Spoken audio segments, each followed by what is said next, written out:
here we are. We are in Barrel. Seems to be working here. And what an idyllic, beautiful country, place it is. South of Sydney, which is more or less the capital of Australia. It's the first colonised place. And beautiful. There's a bit of an issue with my remote connection today, so it's going to be a little more zoomed in and a bit off center. I apologise for that. The resolution might not look as nice either. But we're going to persist because we took a long time to come out here. Welcome to the spring day among the daffodils, if that's what these are called. Probably not, but they look nice, don't they, here? The ducks eating the daffodils.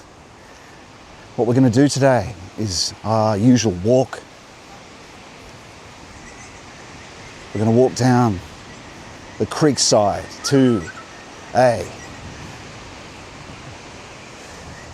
going to walk down the creek side all the way to a National Trust estate, which was owned by John Fairfax. Fairfax family was a news, they peddled news, essentially. There's a company that's still called Fairfax Limited. Like News Corp. And so, today we're also going to do our reading from Steiner. Steiner's Leading Thoughts. And we're going to talk about, and then we'll come back and do a walk through other forest areas. We're going to talk about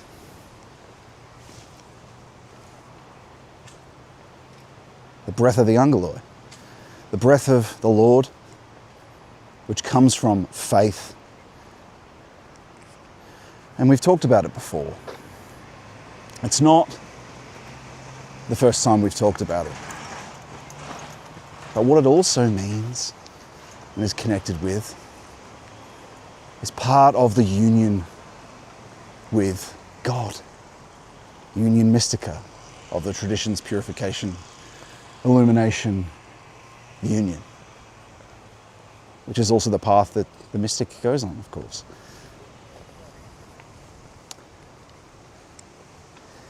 In early times,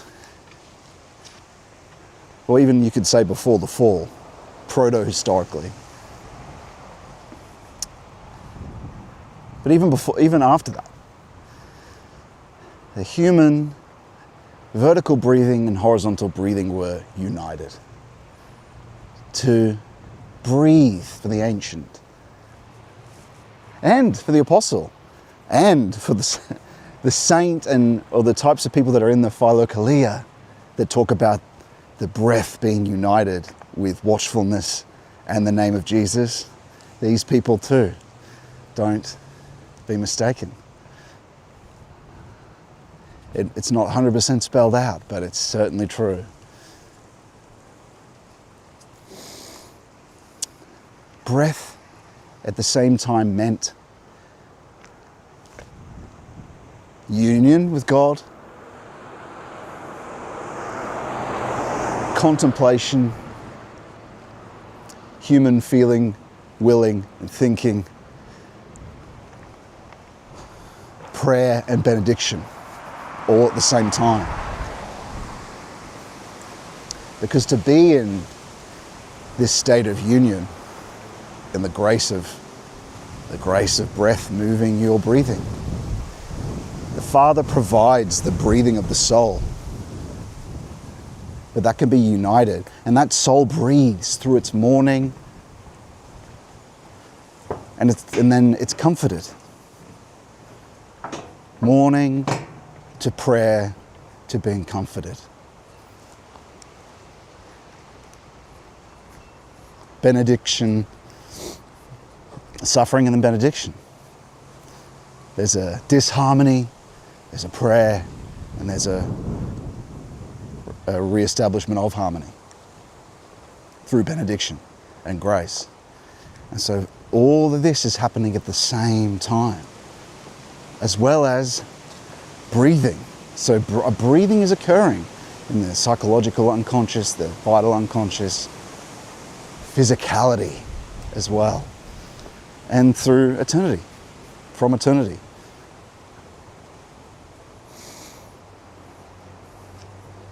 And so this incredibly, the most deep thing you could imagine is possible in this flowering of a return to the Father, a return, the prodigal son coming home to divine will. As a fact of experience though, not only is it a matter of something postulated, even something of soul, it goes even deeper than that, into the body, the very body. Of course, union, there is a final perfection that happens in this. But moving towards that perfection, we experience the union of human will with divine will. And actually it's possible eventually in the morning to experience it every morning. Because there's nothing the Lord likes more than to be in union with you in your prayerful concentration without effort, in your prayerful passive active state that allows for this breath to be possible. A breath that can be felt as spiritual touch, an unutterable groaning is also something else one experiences. And so as your faith grows, which is a part of purification, and again, faith is a real, almost like a substance. It's not this postulative faith of something asserted without any, just asserted without evidence. Postulative faith can lead to this, but now it's deeper. And so a total breathing becomes possible where you're not the one actually breathing.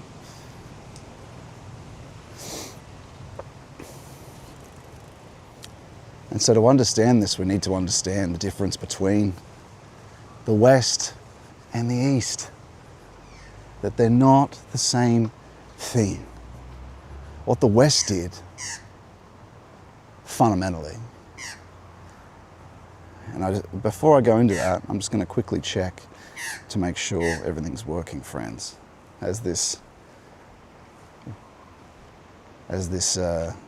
magpie crows at me, you never know. Let me have a look.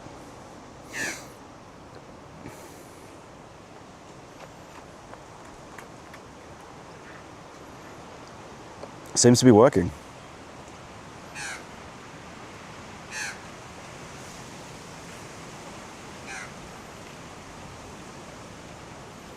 Doesn't look too bad, actually. It's working. It doesn't look too bad for being something that's zoomed in. And so,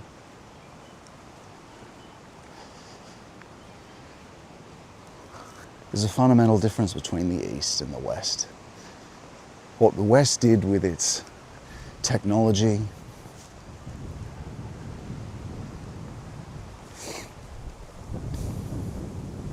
it's all right actually. What the West did with its technology, it's quite a nice view back there too. Hopefully it looks all right. It might be a bit zoomed in, a lower res now because it's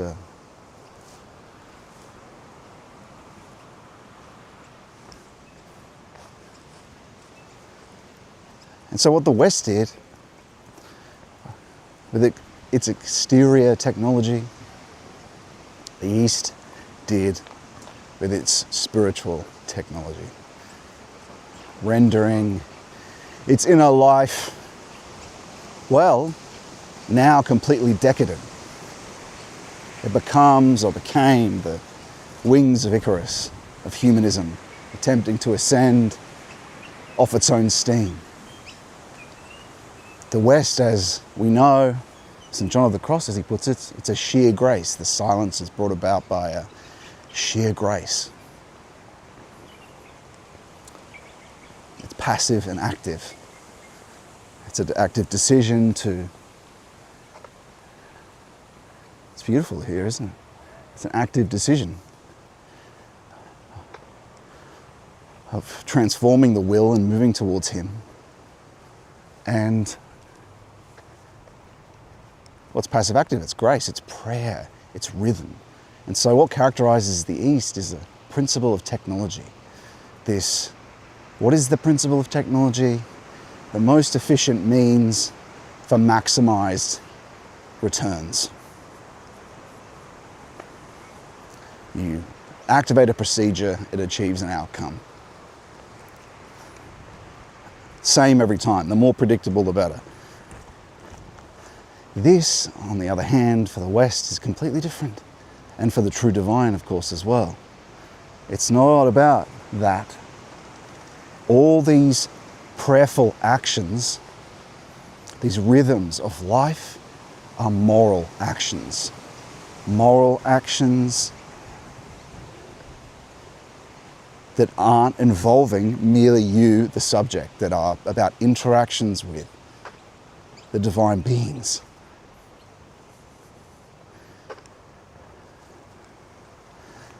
Every action, it's better even not to characterize it like you would an Aristotelian would. Cut it up into action and theory.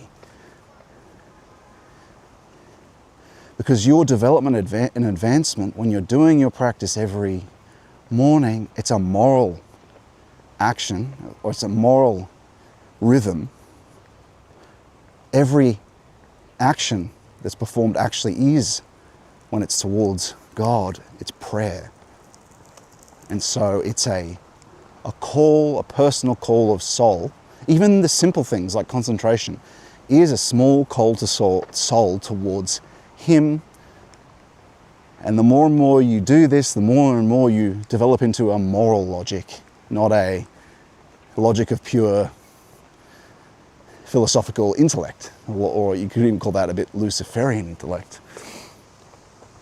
And so you get a better understanding of this as you develop, but you have to learn that little by little. And you realize that we might talk about these things slightly technically on occasion. But make no mistake, it's not technical. It's not. All these things, for instance, if we were to phrase it, and someone like Valentin Tomberg has phrased it, the zone of silence, you can draw things from the zone of silence, which essentially is drawing things from that which is mystic, where spiritual touch is, what we talk about, or from the eternal. But that's, of course, not true. It's always an interaction with and asking the Lord for things, asking for energy, asking for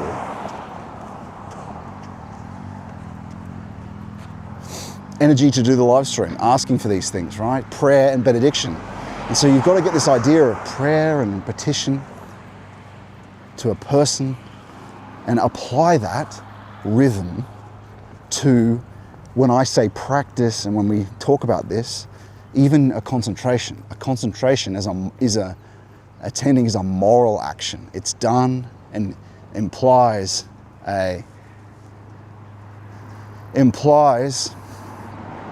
if you frame it and understand it correctly, it implies this petition. And so the response and the developments that happen to you aren't like when you work on your muscles. The response that your body gives you in physicality is about, it can be arbitrary. It's just about you Do the exercise and your muscles grow based on an input of flexing the muscle, an input of how much it's broken, and it's broken down into a technical science.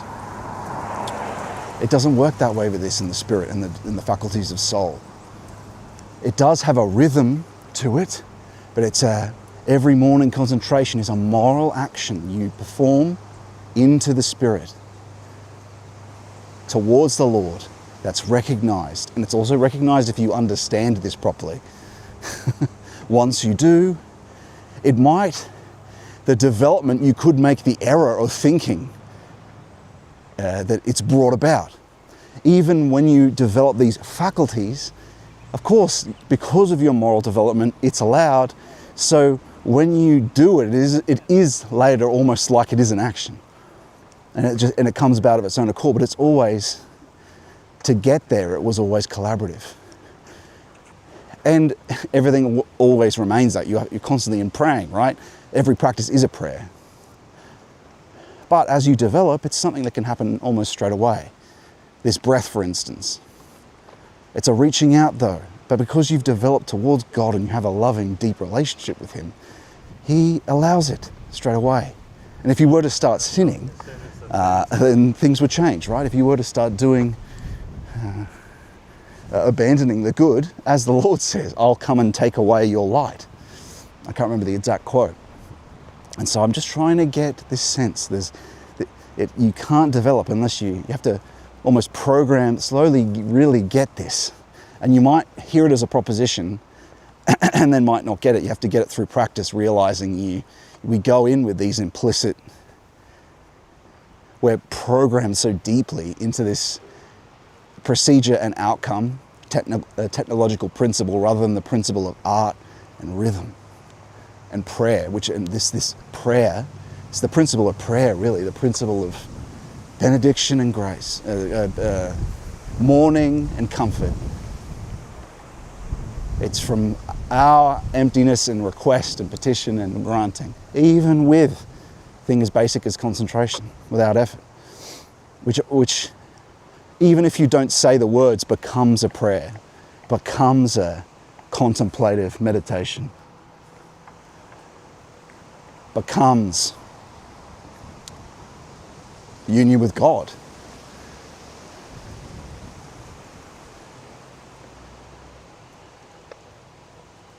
When it's not prayer,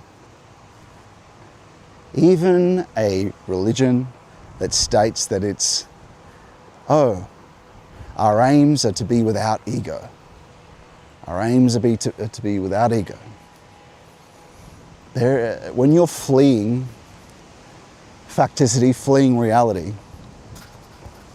when there's these basic metaphysical principles that consider the world an illusion,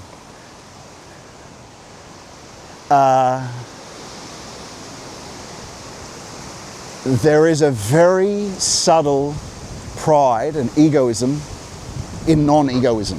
So if you deny the first love and the human's mission on earth by considering it an illusion, and you bring about this state that was just for you to escape, you will achieve a reduction of egoism. But there will always be this subtle egoistic non-egoism. You'll be proud about your egoistic state because it was always done for you and for, even if you claim it's not, it's still for the sake of this transformation because there's no divine beings. Because even that the Eastern texts state this, is that you have a personal God merely for the purposes of manifesting the transcendent self and obliterating the person. And that's it. And then it's abandoned. And they believe the transcendent self is God.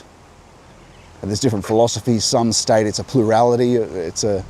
There are others. Sankhya, I think, believes that leaves open the possibility as a philosophy of there being of it not being God. But that's it. But where else do we see this principle of technology? As we've talked about many times, we see this principle of technology in the spinning of the prayer wheel, where the Tibetan, all he has to do is just spin it and it keeps rolling and it does his prayer for him.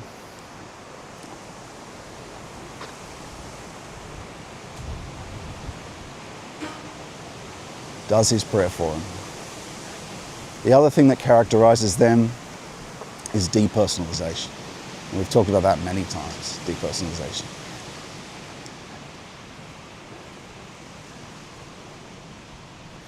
It's the abandonment of the empirical self, obliterated in the transcendent self. It's to, and we understand for its time, it was a humanistic medicine. Now it's become a complete, not divine revelation. Now it's become a complete, it ends up being demonic. It keeps people away. This thing that may have been appropriate in a humanistic way only at one time is now, well, it's demon stuff. It's keeping people away from the master by thinking that you can reach before him. Those that come before me, really, is a way to think. Those who came is a way of thinking about it. Those who came before me are thieves and robbers. I am the initiate, is the Lord. I'm the master. He's the only begotten Son of God, and here as a cosmic being now, to make yourself the master, to come in your own name as a guru, to be like Wim Hof doing your Kundalini practices, to be like Icarus even when it's not this Kundalini, is to come in your own name. It's to achieve a mastery under your own steam. It's not this rhythm of prayer that knows and is guided by the Lord. It's not this divine breath. It's not this grace of breath where it's passive and active.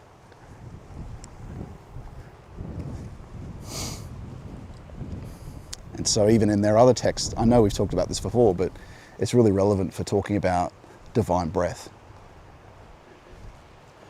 of which we can say that, and again, this is from direct experience, friends. This is not from a book, though I, of course, looked at the different texts, Valentin Tomberg, the saints, the Philokalia, for confirmation. So I'm not just talking about personal experience. There's a whole epistemic principle that must be considered. And for your own sake of purposes of fear, one wants to be careful to be sure that is this true? This is beautiful, isn't it? Is what I'm seeing true? I apologize if it's not wide enough to get a sense of the landscape. It's a bit zoomed in because of the error. But yeah, it's beautiful out here. But I speak, friends, from a direct experience with this. And it's something that, of course, something that I looked to the experience of the people I just mentioned for confirmation, and also because no one wants to talk about these things and then mislead people. So even more so did I apply the epistemic principle in that sense. But it is a profound yet intimate and close thing. But also not the sort of, with reverence and devotion, not the sort of error that some denominations make of, Jesus is my friend. Yes, he is, but he's God. He's your brethren. Remember, he's a synthesis of many things. He's also a father. He's not the father, but he's father and has motherly aspects too. But there's an error it's better to think about your guardian angeloi as friend.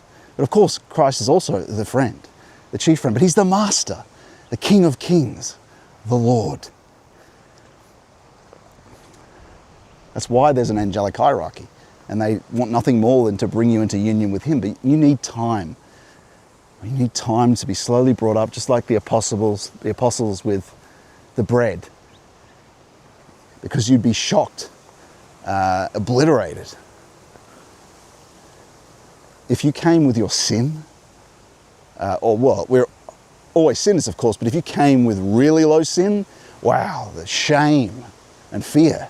The flaming sword is flaming for that reason, to keep you out of Eden. With your shame and your fear, it's little by little that they help you up And then you can. And that sword is the flaming sword of love.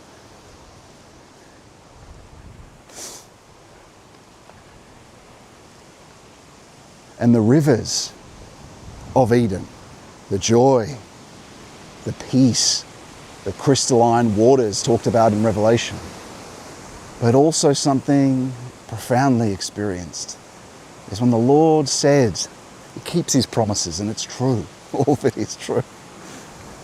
He says to the apostles when He comes back, peace be upon you. Peace be upon you. And breathes on them. And this deep mystic understanding from John, of course, as a chief initiate himself, my God, is the most mystic of the Gospels. He does this. It's something you later, it takes a lot of development to experience these things, but His breath, this is another type of breath one experiences, as the Lord talks of. A breath of serenity, like an object, noticed to be an object, but felt a spiritual touch behind the eyes and around. And actually, you can probably feel it. Let's just chiefly talk about what I've experienced the most, which is that breath, and again confirmed by Valentin Tomberg and others. And it's something you don't recognize until you recognize it. It's not something that comes from Him, for instance. It's something that you experience uniquely. It's not something you seek out, because you wouldn't really know. It's very difficult to know, work out what's going on. It takes a long time, and for it to happen many times to know what's going on. But felt as spiritual touch, that breath of serenity, like an object. Almost has a quicksilver coolness to it, but peace and serene breath felt over those faculties, of those spiritual touch, which is slightly behind the eyes or the forehead. Primarily felt there. And so that's just another example of breath. But also, like I said, the Holy Spirit, as St. Paul says, the unutterable groaning is something that you notice there. And so breath is incredibly important, this breath. More happens in our even physical breathing than we recognize. But we in modernity are so stripped down, so cut up, so abstracted.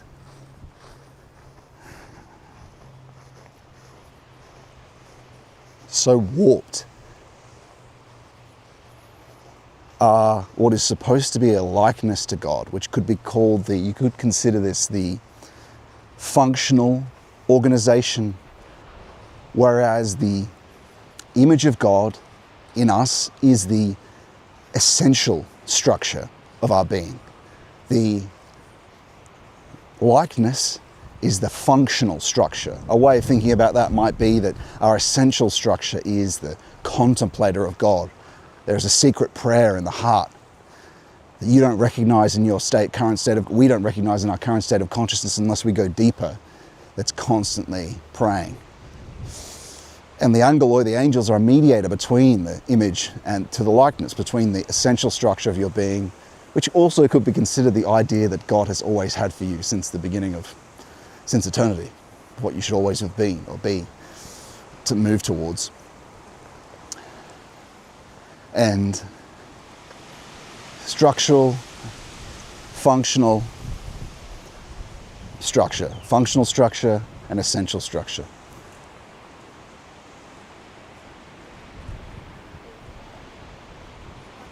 And so that essential structure, contemplator, the functional structure could be considered the executor,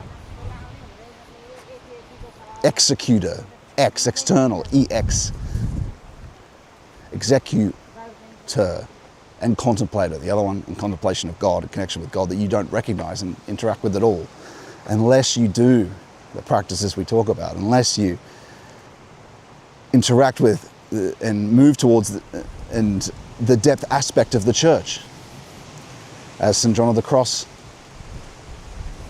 is an expression of, St. Teresa of Avila is an expression of, Orthodox saints that the Philokalia deals with are expressions of this. And so that in the doctrine of that idea of the image and likeness of God, you can burn the image of God, but you can't destroy it. It's the immortal aspect of your being. The likeness, though, you can warp into an unimaginable horrors, as we see in what we actually just are as raised children in modernity, and it's getting worse. I just saw a post, disgusting, despicable. A person was in a funeral home, and the funeral home, he was listening to this speech about his friend that had committed suicide, and the speech seemed very formulaic, yet sort of mock personal. And he recognized that as the family was bawling their eyes out of this apparent speech, that it was ChatGPT. They got ChatGPT to write it. I mean, they've got a responsibility, and this is why you won't really be able to trust secular services, and you've got to be careful with everything, really, but this is the thing, you know, outsourced. Everything becomes outsourced. Vilsamat, most efficient, least amount of input, maximum output. Laziness, Faustian magic. This is the challenge of the age.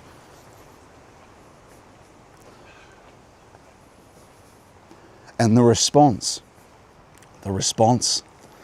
is mystic union, theosis. The response is the depth aspect of the church.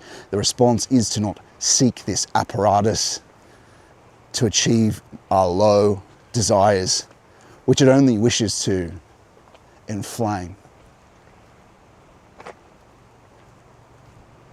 It's not to seek that.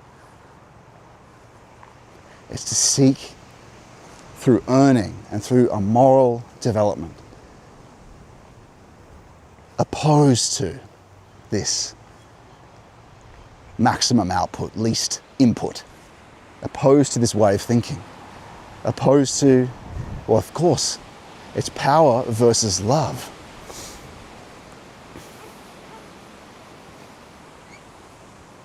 Power versus love.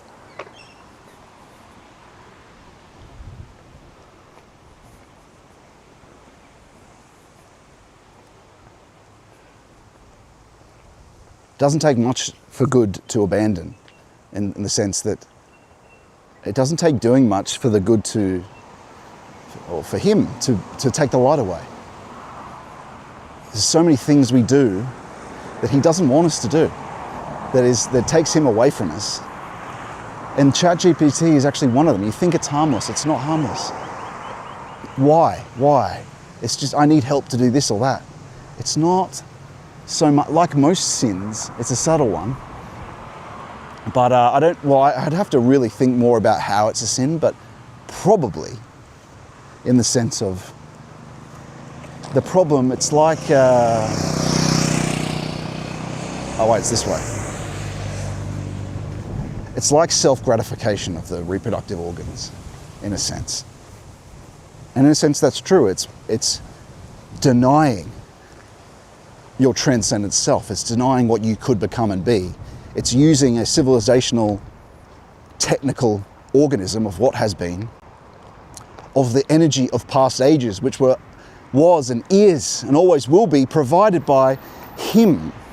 It's denying your mission, denying your future self to have things like that done for you by a demon. And make no mistake, demons are everywhere, right? We interact with them all the time. We interact with them, they're sort of inert satanic demons, but the steam engine is one. Capital is one, techno-capital.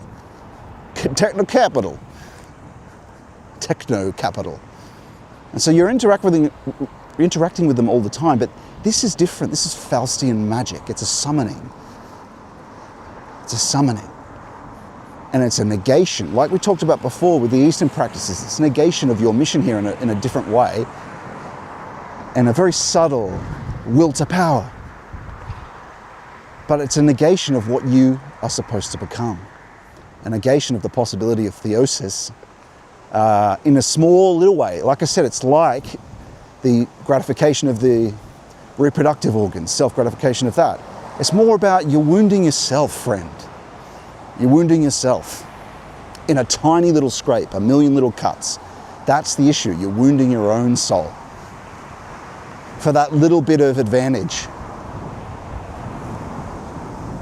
A little, it's like drugs. You know when you take a drug, you say, oh, I want to stay through the night. I want to study through the night and do these amphetamine. Let's do some Ritalin, study through the night. And this feedback loop eats away from itself and becomes a leveraging of killing or sucking from your future, like sucking from the sleep of the next day, and becomes, like all drug addict stuff is, it becomes a leveraging of the future being that you could become in a very real way with drugs. But this is a subtle feedback loop with AI. It's about your development, because everything you write, every interaction, you're being pulled away from your own soul, your own deeper being that isn't fully manifested in physicality. You're obedient to the materialistic order to abandon your own development, to abandon your own, say, oh, I can't be bothered writing this. Every writing develops you. Unless, I guess it's like, I understand when it's slaves work, I get that. But for us that are seeking the depths, it's not for us, I'm afraid. It's not for us. You might have to just do the slavey work, right? Do these practices though, and you can lean on. There's never any excuse. You can lean on the Lord. And that's the thing, you want to ask ChatGPT questions. This is, it's almost becoming prophetic, isn't it? And so it's leaning from a technical aspect to a Faustian spiritual aspect of the granting of wishes and desires of soul, and penetrating that way. It's almost becoming a spiritual thing itself. It's techno-capital, make no mistake, it's techno-capital. This techno-capital is techno-capital. Of course, they're satanic demons. I know Satan, just fallen hierarchies. What that means in this case is that it's a crystallization, it's dead. It's a power crystallization taken away from all aspects of love and the vital things at the ground of being. It's polemical, based on the war of all. So, against all. My legs are gonna get toasted today. I forgot the sunscreen. Stupid. Okay. Techno-capital. But this is pretty, isn't it, here? Techno-capital. And so I think I've articulated a reasonable case for why it pollutes one. Because in a small way, it leverages against your future by the development of your actions, by surrendering that to an inframed thing that's of the past. All its energy is of what has been. All its vital spiritual energy is from something that's already inside, not from the eternal. Make no mistake, this outside that certain philosophers have talked about, the only true outside is, of course, the eternal, but what they talk about, which we're not going to go into, that is just the subterranean. It's just production from what has been. It's a pushing of necessity of the past, of beings that want to jump ahead.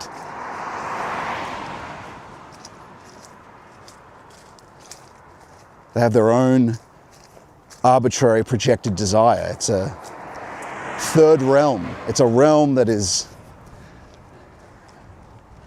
it's a realm that's bankrupt for that reason. It's arbitrarily decided fake freedom. We've talked about this before, what Satan is. Hypnotic objective.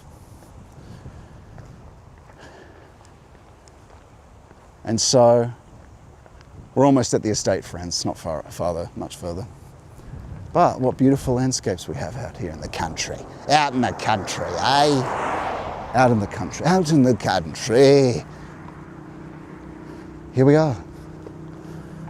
I wanted to come out here for a while, but it's a bit of a hike.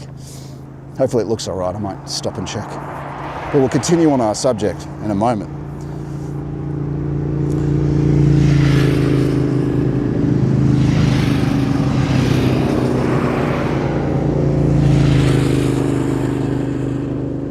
It looks okay. We continue on. It looks not too bad. It's a shame it's not the full frame, but it's all right. And so we are at a truly dangerous time in that sense. Truly dangerous time. And so you have this assault from techno capital on one side, and then an assault that's continued from a decadent East, decadent as spiritual technology. But essentially this is an assault of Satan on one side as the objective hypnotic of technical crystallized dead being, and on the other side of Lucifer, of the checking out from existence for the sake of feeling only. Wow. Forgot how pretty it was out here. Might not be much to you, but to me, it's ideal. And so, where were we? The East. So we're getting a sense of where these assaults are coming from and what the solution is.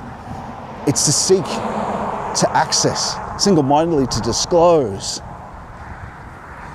through not the principle of technology, but the principle of prayer, the principle of benediction, the principle of rhythm and art in tandem with the divine being, Jesus Christ of Nazareth, who has promised to be here until the end of time and is.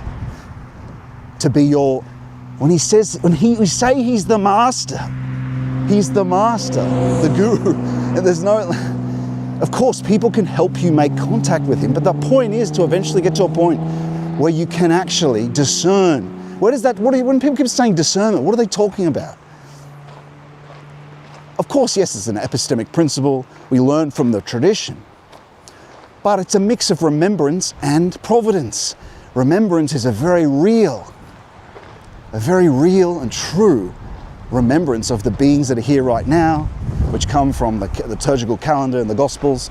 Christ, his springtime aspect, his winter aspect, his summer aspect, his autumn aspect.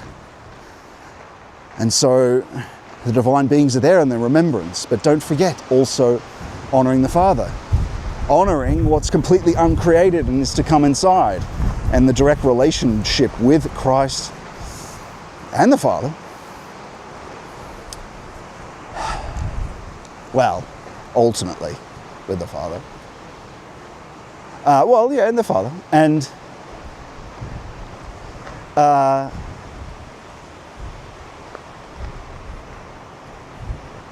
but as a fact of experience, as someone you can consult with, again, in deep reverence and deep devotion is required.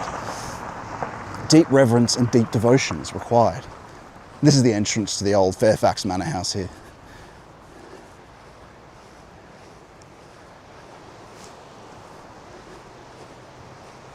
This is what they mean by Australian country, or grasslands, farming lands.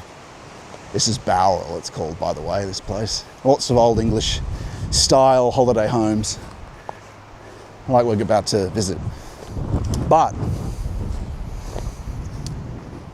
yes, but to experience the direct grace of the Lord, not only does the union proceed from the deep unconscious, as the wedding of Cana shows, a reconnection to him, the ground of being, but the whole vital unconscious and psychological unconscious, the archetypes, they're all cut off and converted to the mastery of him who, through your prayer and collaboration, directs it.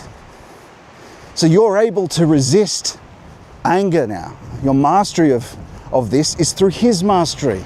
And you pray for it. You prayed for it and constantly are. It's through him. It's not Christ who lives, it's not I who lives, but Christ who lives and acts in me. And so this goes as far as the physical body. He enters the heart. This is what the prayer of the heart is talking about. It enters the heart, friends.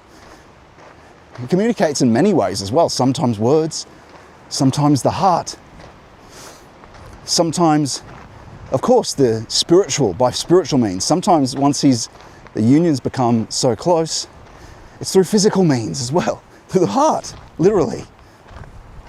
The beating. And so, this breath we've been talking about. I mean, we basically characterized the East there. We characterized it with depersonalization,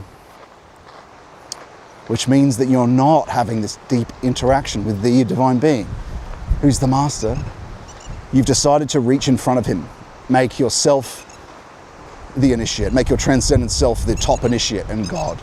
And so what happens is when you make the transcendent self God, yeah, it certainly has a divine quality, of course. It's one among many others, and others outrank it. The Angeloi outrank it. The saints outrank it still. And of course, the Lord.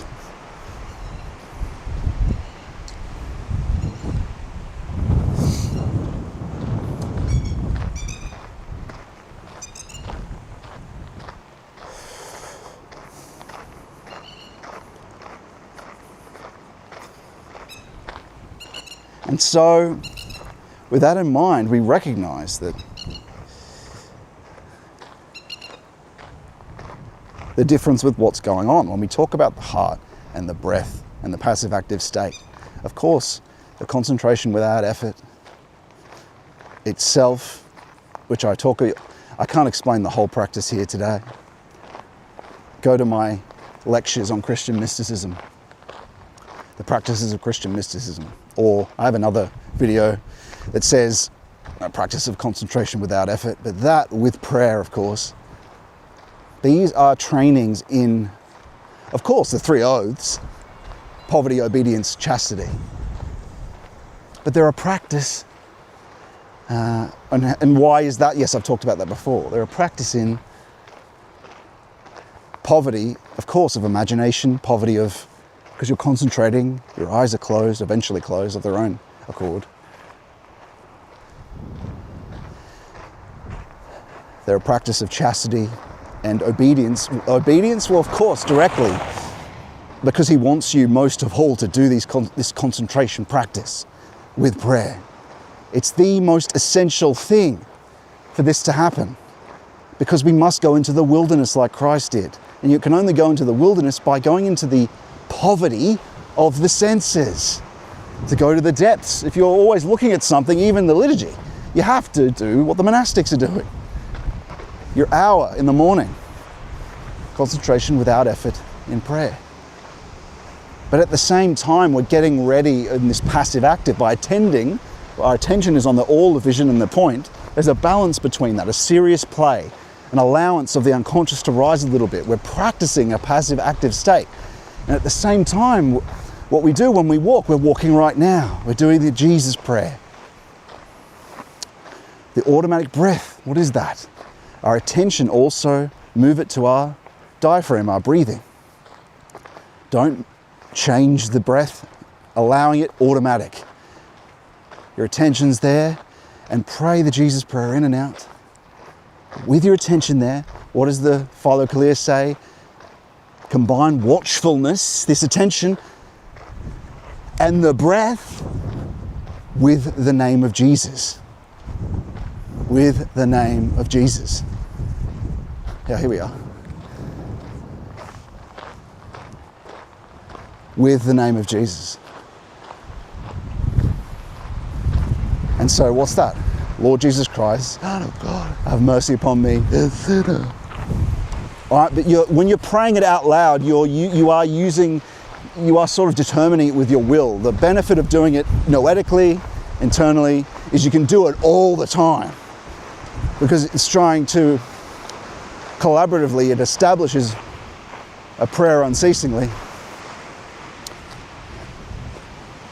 in the unconscious. But also it gets us used to this passive active state of not moving the breath, just allowing it. Just allowing it to go.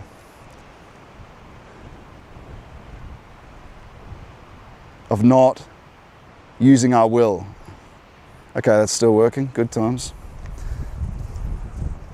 Oh no, it looks like we've lost the color again. We'll fix that.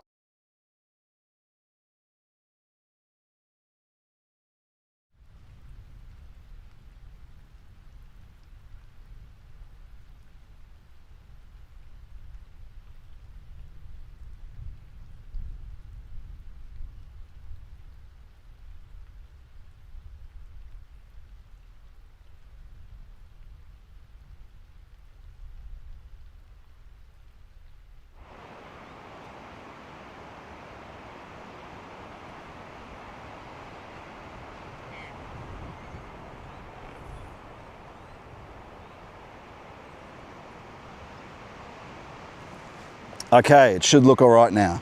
Let me just...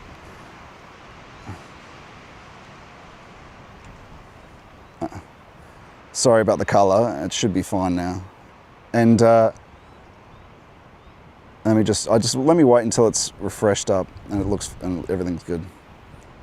Okay, it looks like we're fine now. Okay, I'm gonna read out your chats. So, hello Scott, hello Chris Doak, my friend. Always good to see you. ZZZ says the walking mystic is live again with orthodox symbol. Bless you, my friend. Hi Scott, hope you are well. Glenn, salivate, omnes, hello everyone. That's backwards, isn't it?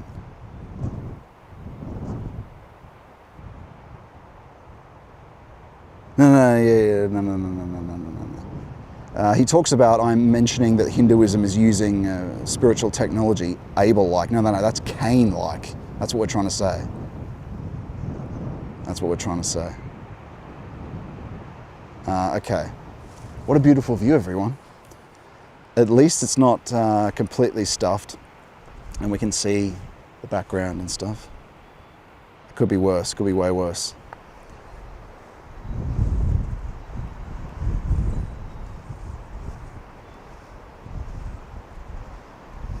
Yeah, and as a friend, Hail Mary, full of grace, I see you there, beloved friend. As he was saying, yes, it's no, yeah, it's Cain-like. It's a subtle will to power, it's Luciferic. Now, what were we saying? We're trying to get away from this principle of technology because it separates us from God. It leads us to do things under our own steam. That's what I've been expressing. Just go back a bit further in the stream. Oh wow. Might as well have a look at. Last time I was here, I patted one of these horses, but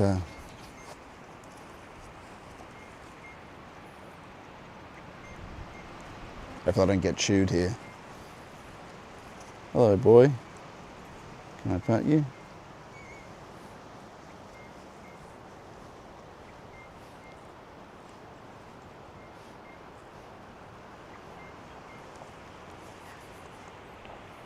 Anyway, I want to risk more than that, might get bitten. See you later. That's what can happen to you in the countryside. See you, friend. How beautiful, these noble beasts. Do let me know. Well, actually, I guess when I'm checking the chat, I'll probably see if the color goes and fails. Here we go, we're entering this beautiful mansion now. And such a meaningful place. I remember when I first came here, I really didn't know whether I should do the walk or not. And I was guided here, and there was no one here at all. And it was closed, but I just made this walk up here. And I had the whole place to myself. With help from the Lord, I would say. in terms of coming, because of course on the sat nav it said it was closed, but I just followed it and came and had the whole place to myself. Incredible. Here we'll probably have a few people today, but okay, make that down a bit. Pretty idyllic. At least the Fairfax family gave it to the Australian public. But here we are. Here we are. Soak it in.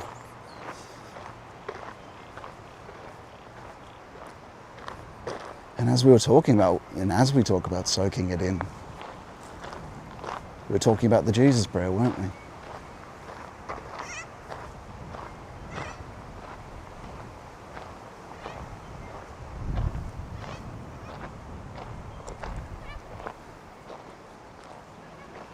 And how what that does, of course, is, well, of course, it's inviting the Lord to come closer to you. Asking for his mercy, though, is very important. And so many important things revealed by the Philokalia and the Way of the Pilgrim about the Jesus prayer and how much is truly in it.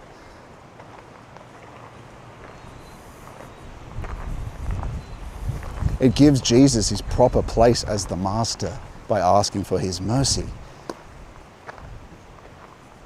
Because it's a total recognition that he is the King of Kings. He is God. And through that asking for mercy, also it helps with humility. Because we're trying to get out of this technical egoism, the Luciferic egoism and the technical will to power.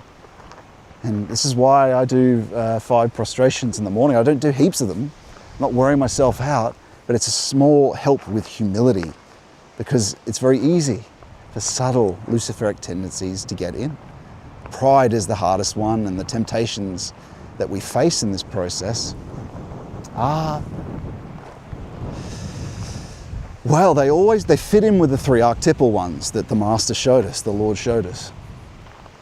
The 3 temptations of the Christ. And mastery is the synthesis of all 3 of them, to come in your own name. The things of the world are offered. Worse than that is a synthesis of them all when you think that you're transcendent self, which is Easternism, really. You think that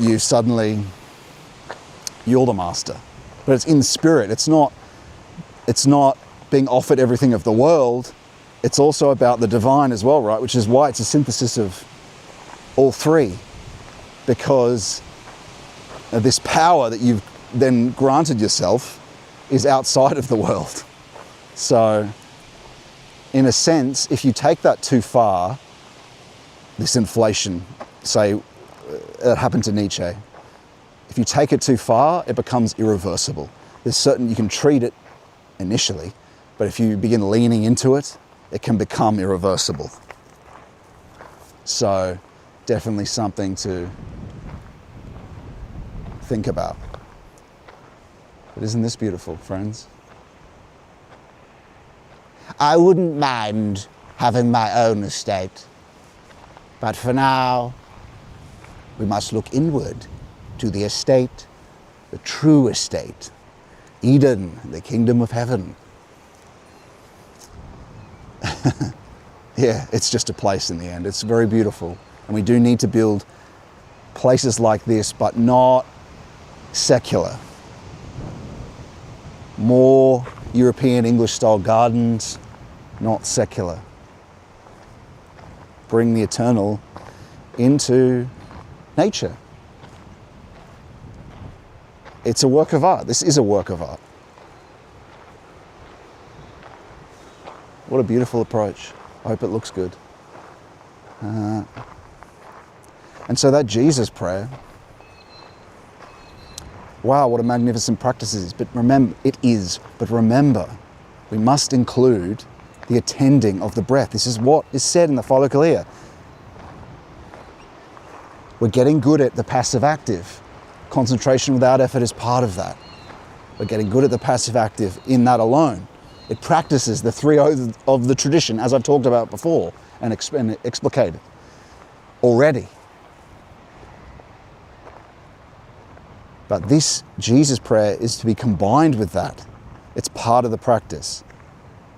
And so in that, we get used to the breath just on its own volition. I mean, some people have talked about, you could slow your breath down to begin with. If your breath is always just really fast, you could intervene just to begin with, just slow it down, but then release. It's not something I ever did. Maybe right at the start I slowed my breath down a bit because I had too much nicotine and that sort of thing. And so you could do that, but really, after that brief, just slowing it down, taking it easy, that's it. Then just allowing the baby breathing. You're getting to the condition of soul and it's natural in and out. We're trying to get, what are we trying to do here? What are we trying to do? What are we trying to do here? We're trying to get to virginal nature. We're trying to get to what nature is in its Mary state, in its Edenic state. So we can be like Mary, then let it be with me according to your word. But include to that will, because once we're in that virginal state,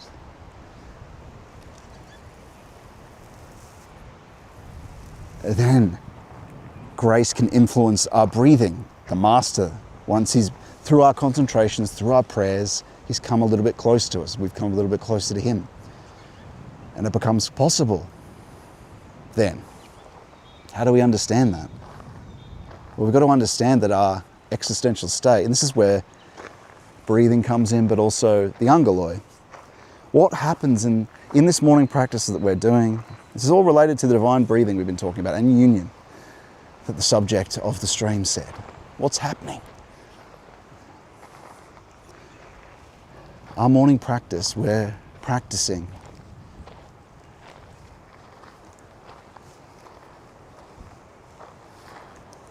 oops.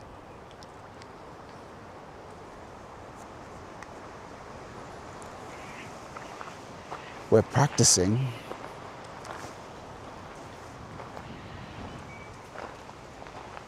it's beautiful, isn't it?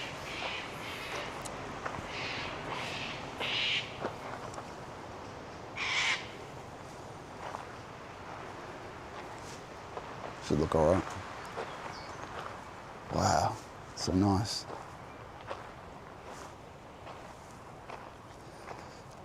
We're practicing. Wow.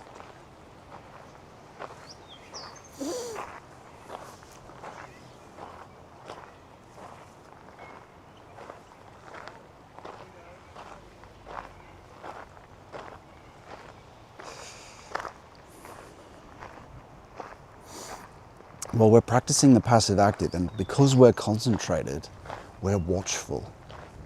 We're ready to be like with Christ in the wilderness. And what happens in the wilderness? He faces the three temptations. He faces And what happens after those three temptations? What happens after those three temptations? He's visited by the angeloi.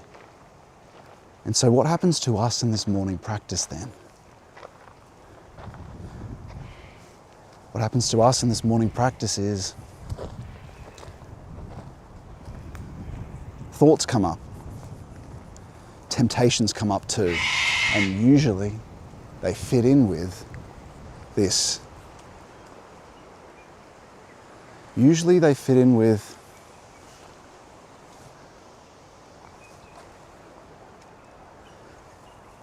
those three archetypes and the synthesis of those three archetypes they fit in with.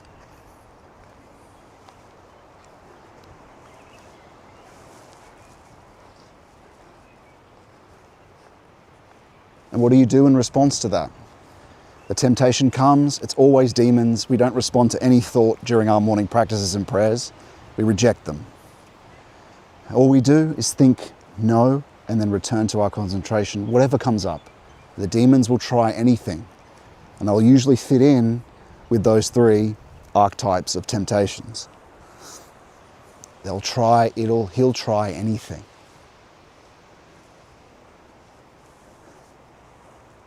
But what's going on there? The same thing happens, my friends. Over time, little by little, as you've developed, and you're doing all the practices I talk about in the video lecture I've got, the practices of Christian mysticism. I need to get a drink so my speaking doesn't sound dry. But we're getting to a crux here, so I don't want to stop. We've been talking about the breath, haven't we? What happens in the depth of our morning practice is we're rejecting these temptations. And the reason why the Angeloi and the Lord can't approach us to begin with, or won't approach us to begin with, is because the air that's around us in our existential state and our being is full of our sin. It's full of Wilsamakt. The way being presences to us is spiritually and beyond even how it even just looks to us, is controlled by this. Our goals, the fake projected desires and fears of necessity, make it so they can't breathe near us. And so what we're doing with these practices is going into the wilderness. And so we're tempted like Christ is tempted, and after we reject them, it opens up the possibility for them to draw closer. And of course, in the start of practice, we feel the urge to move our bodies. We're trying to be as relaxed as we can possibly be during this. We try to, and there is they're very clever, the demons, at trying to get you to stop to begin with.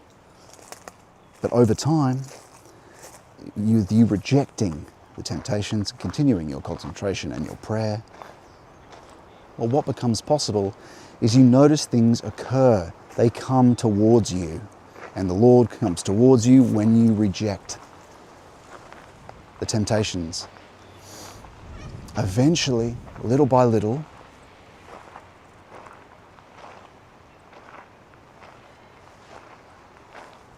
well, what happens? The Lord, His Angeloi, they influence your breathing and the speed of your breathing up, because you've gotten used to just leaving it in its basic soul state. And so your breath is beginning to become vertical, and you're not controlling it at all, friends. This is why it's the truth and deeply Christian. It's not something done by us. It's revelatory action. And I've got a lecture on this you can look at. But revelatory action. How nice is this? I've wanted to take you guys here for a while.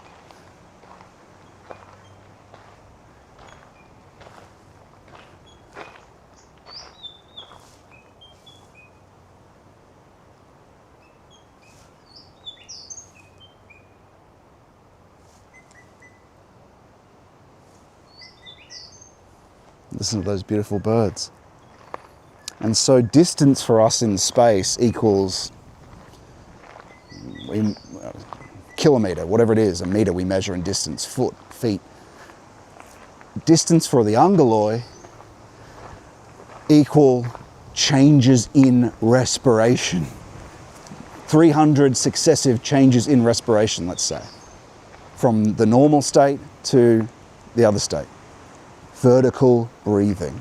This is grace in action. This is the mystery of breath we're talking about here. Now, it's not just me, it's Valentin Tomberg. Obviously, you have to read deeply into what he's talking about. These are mysteries, but we have to talk about them now. And also, make no mistake, it's the same thing. What do you think they're talking about when they're saying? Why are we combining Jesus and the breathing and our attention and watchfulness on the breathing? It's for this, it's linking it all back together to Him. So inviting Him inside so He can act in me. So He can live and act in us. It's not I who lives, but Christ who lives and acts in me. This is a literal fact of union.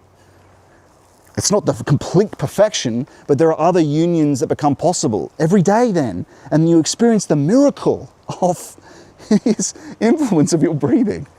In the smallest intimate way every morning you're doing your practice. That's possible.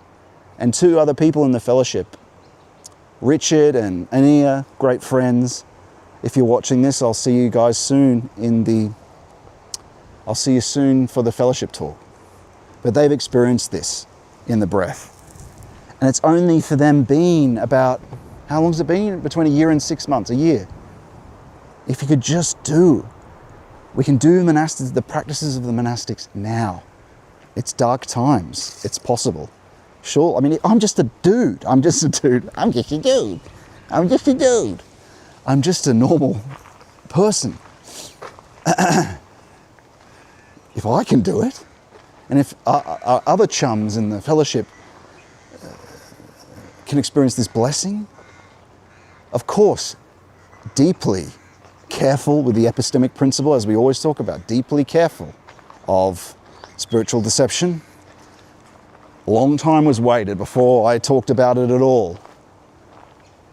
And relying on, of course, the epistemic principle. It's the spiritual fathers of the past and present.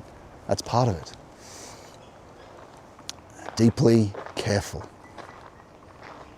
But this grace in the breathing, that is union of divine will. It's the scepter we talked about last week. It's the union of divine will and human will. My will, which languishes after your will, Lord, let it be with me according to your will. That languishes. Help me, Lord. Help me. My will to come, pray for it, into union with your will. Look at that. That's just picturesque, isn't it? And the sounds. If we could get out of the efficiency mindset, we could do more of this. Even just religious groups together. Yes, it's of course, very wealthy person who established this all, and the groundskeeping is expensive, but I think we could do better. There's some monks using, well, they're using some technology, but it's not AI. They're reproducing the Gothic in the middle of Utah or something. Now is the hour, and all we have to do is give an hour. This concentration is completely neglected by people. Or misunderstood. It's misunderstood, the watchfulness that's being talked about. The book Unseen Warfare, he even states it back in the 15th century. That's the most overlooked and under-respected and most important, he says, in Unseen Warfare. Edited by 2 Orthodox saints, that book, by the way. In dissolving the demons and the images, concentration. And it's, of course, the practice itself is concentration without effort and prayer. But concentration, friends, it is the essential of the essential for getting to the depths. And of course, it's always prayer as well. Remember, we have to get this understanding down, that it's not technical. Oh, look, someone's painting a painting. How lovely. Oh, capital, I'll just do my little artwork. Painting. Decadent behavior. No, it's all right. It's not decadent. But what we need are artists, actually. A big part of it, it won't come from vitalism. It won't come from any type of Greek, from mustache manism. No, futurism, none of that. They have to become mystics and initiates themselves so they can disclose divine will and be guided by divine will. And let that flow into their work. Because understand, in the artwork itself, there's more going on. If you and I paint the same man standing in front of this house in almost the same way, the person that does it with divine will and the spirit and the overabundance of love and life, it might even look the same. But it'll have a disclosing holy artifact, this hidden element that the sense world can't see, that we have to get a little bit deeper to see, that dreams get a little bit closer to. It will be there with the work, and it won't be with the vitalists' work. There might be other things, other demonic things with the vitalists' work. But most people aren't willing to do that. They're not willing to try. They're not willing to see. Come and see. Come and see.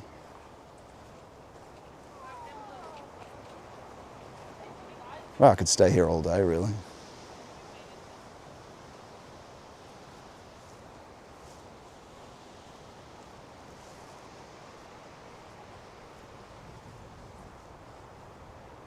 Have a look at the old chats and we'll continue on. Oh, actually, we'll pull up our Steiner book and we'll probably pick one of the desks around there. I think there was a table under the tree. How's that, friends? It's been enjoyable. Looks pretty beautiful on screen.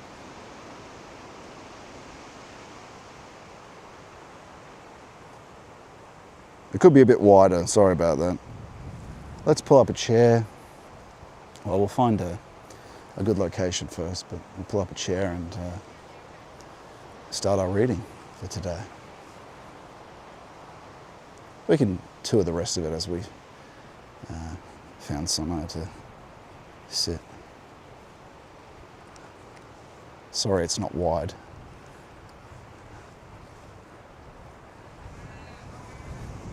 That's possible. That is possible, friends.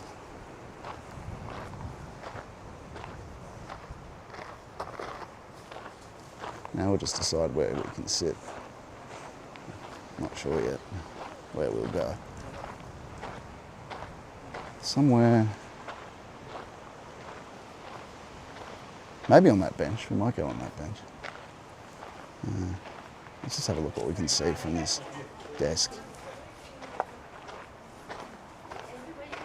I'm not going to bother going inside. The grounds are really the best part about this place. We'll see what kind of view we get here. And we'll pull up a chair and begin our reading. What do we get here? What do we get here? It might be a bit pulled, a bit dark in here. But it also might be really good. Might suck or it might be really good. Alright, that's pretty nice. It's alright. Yeah.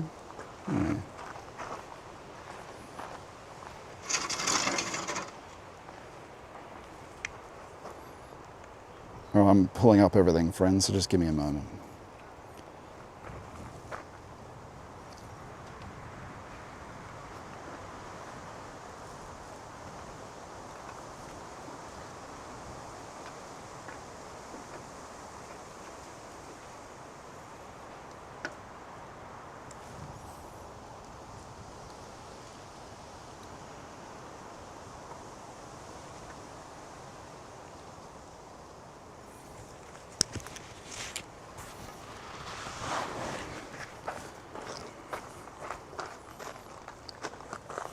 All right.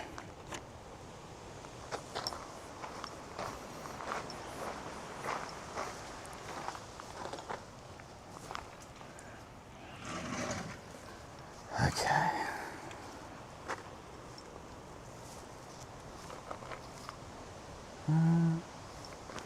Let's see what it looks like here. That's pretty nice. I'm not sure you can see me. Well, you might be able to. I'll have a look online. All right. It's gone a while already. Actually, that went really quick. Let's see where we are. Yeah, that looks okay. We can probably pan it. We'll pan it a little to the right. Pretty beautiful.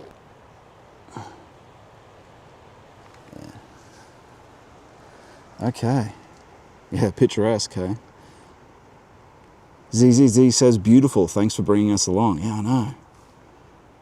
It's a shame it's not as high res as I would have liked. Because, it's a third, the frame is a third bigger than it actually is here.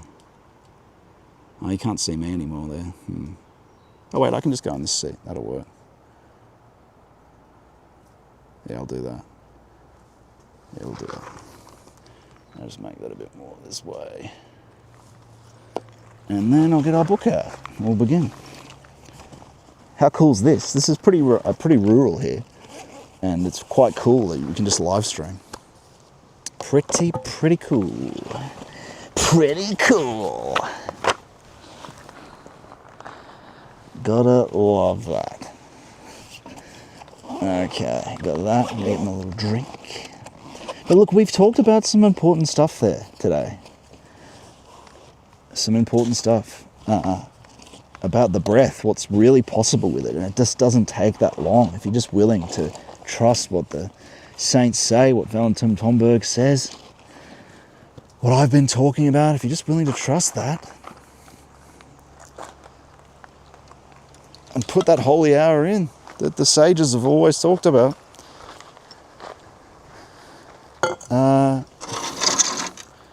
now more than ever, at least there is one benefit of being quite efficient. Am I in shot here? Maybe not enough. I should be. Maybe not. A bit more that way. Okay. Should be now. Sorry, I'm just double checking. I think I was anyway, actually. Okay. Wow, what a view, what a place.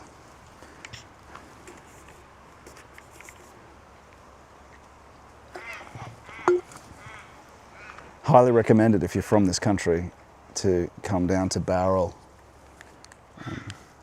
And not even that many people here. Again, when I came here the first time, I was completely alone.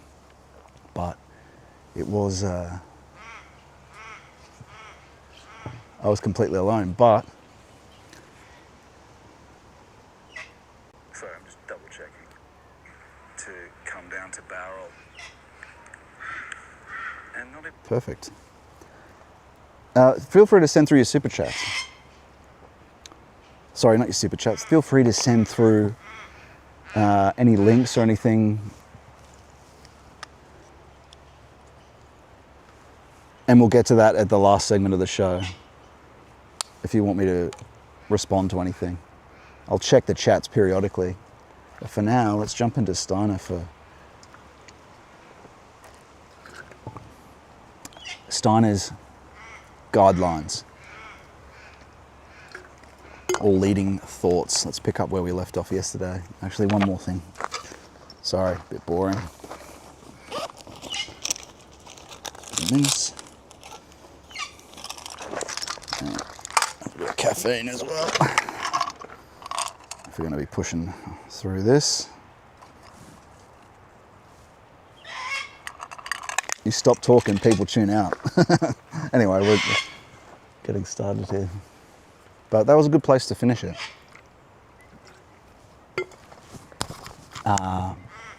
So important, this. Not even so important, deeply profound.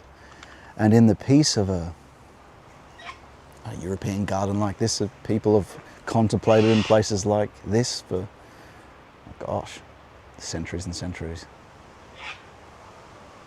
Of course, it is just the external aspect, but it can be a good place to start, especially with the wind and the trees. The Lord uses externalities to communicate as well. When you develop deeper and deeper in this process, we've been talking about the spiritual faculties.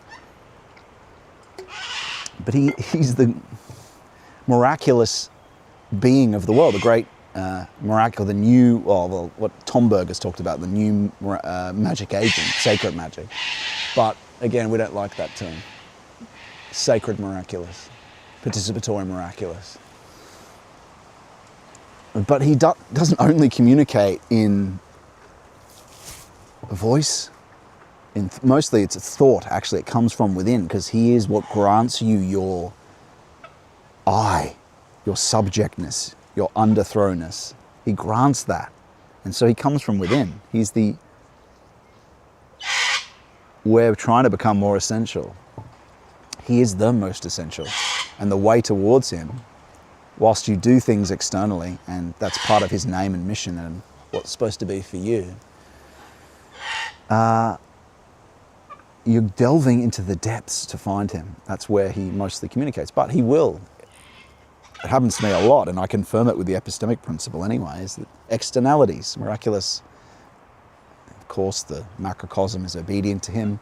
The birds, so many instances of the birds.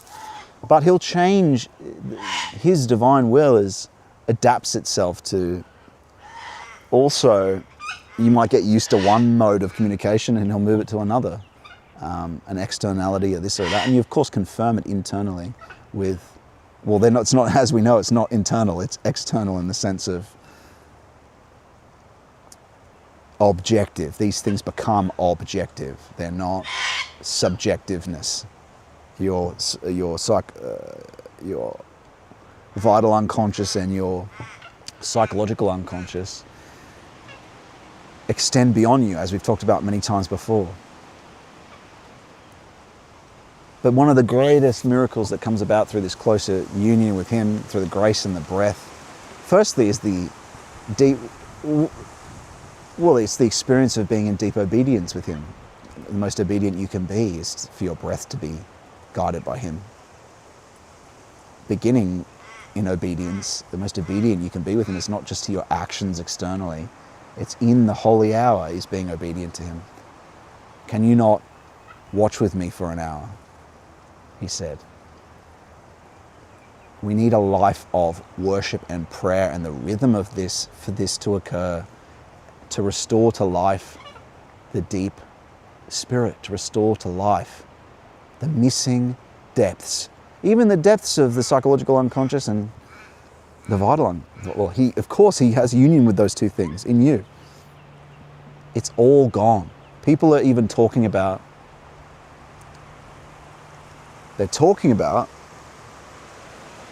oh, all the meals are starting to taste the same. You know, companies consolidating in catering to supply restaurants. It ends up being the same people who supply different restaurants, right? I saw a doco on this. It's not just that with eating. It's the disvaluation of everything. I think even Apocalypse talks of this, is that you won't be satisfied by anything eventually. Everything is going to have no value. Nothing in externality is going to satisfy you eventually. It'll be so provoking and so endless provoking that makes you a slave, but also everything, it just loses its salt. Remember, the Lord says, remember what it said? The salt of the earth, the light of the world. What does that mean? The salt makes things taste, doesn't it? So if the things are losing their taste, that is a sign as well of course, everything. What do they call them? This is a bit of a gross word to use on our streams, but I don't even know about Kuma, the sort of pod man. Everything has lost its savor because he's wounded himself in 1,000 ways, but also because the world is becoming more abstracted. And so the only way is to become a person of the salt of the earth and the light of the world. It begins with the Beatitudes, like we talked about. It's the only way. But the answer to all this, the answer to everything is is depth Christianity. It's to do the depth aspect of the church to the degree to which providence, not just remembrance. Remembrance is just as important. The liturgy, the divine liturgy, yes. It shows us and brings Christ to presence. He's always there though in his spring, autumn, winter, summer aspect. But we have to bring to that at the same time providence. We have to single-mindedly work to disclose divine will to the degree to which we can communicate, ask questions, and follow. And what a reward that is. Even here, I was led here, when it was said to be completely closed, I had the whole place to myself to contemplate and pray. No one was here after it's supposed to be closed. Anyway, that's the tiny thing. Miracles happen all the time, or far beyond that. I don't want to get too much into it, because I like to ask before some things are really intimate, things that are said. But of course, we use the epistemic principle to confirm all of it.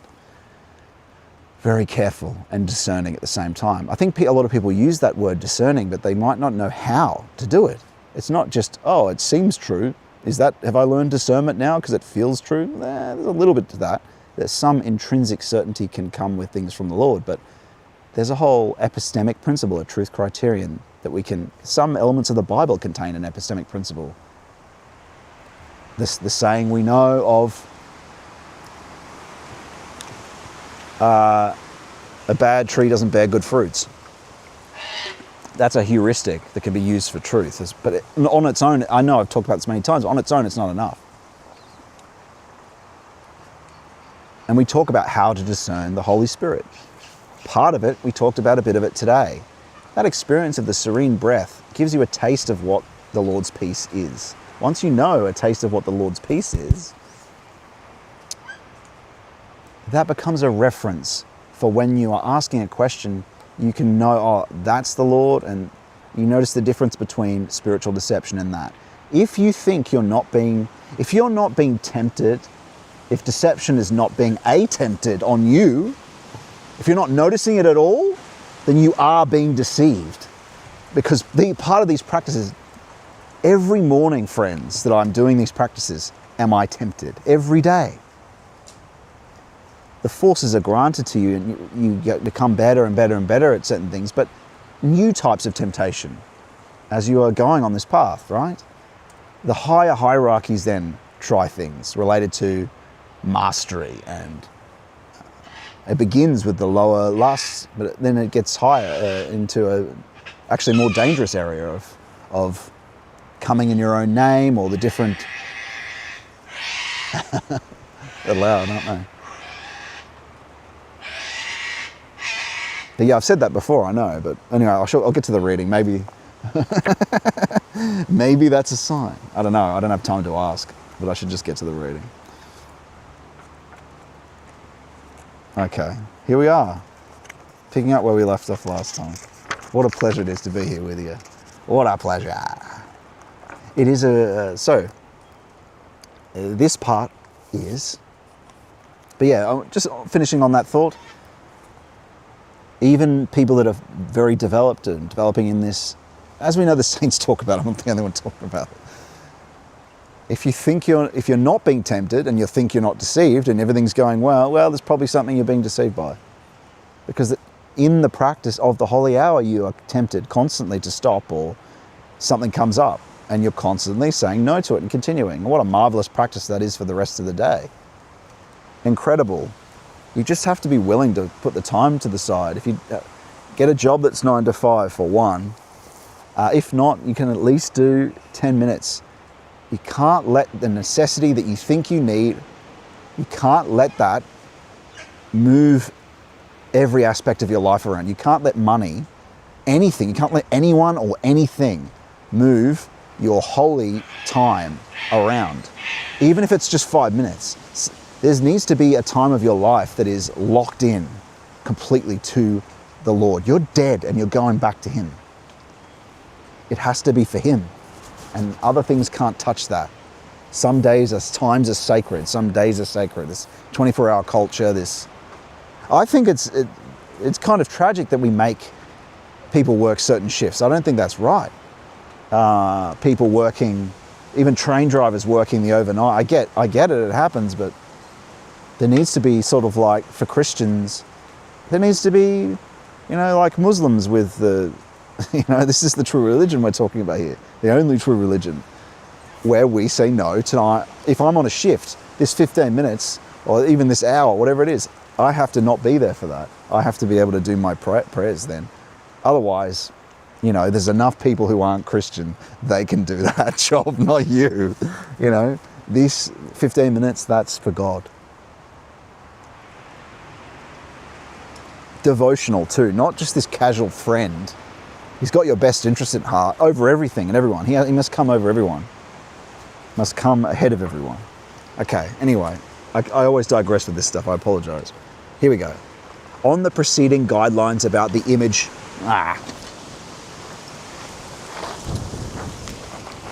Well, it was bound to happen, right? It was bound to happen. Not sure what to do about that exactly. I think we could just probably go here. Put it down a bit. Oh, we lost our lens. We'll have to find that.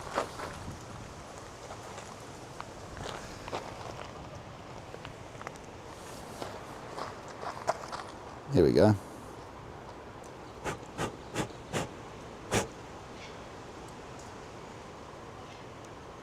Okay.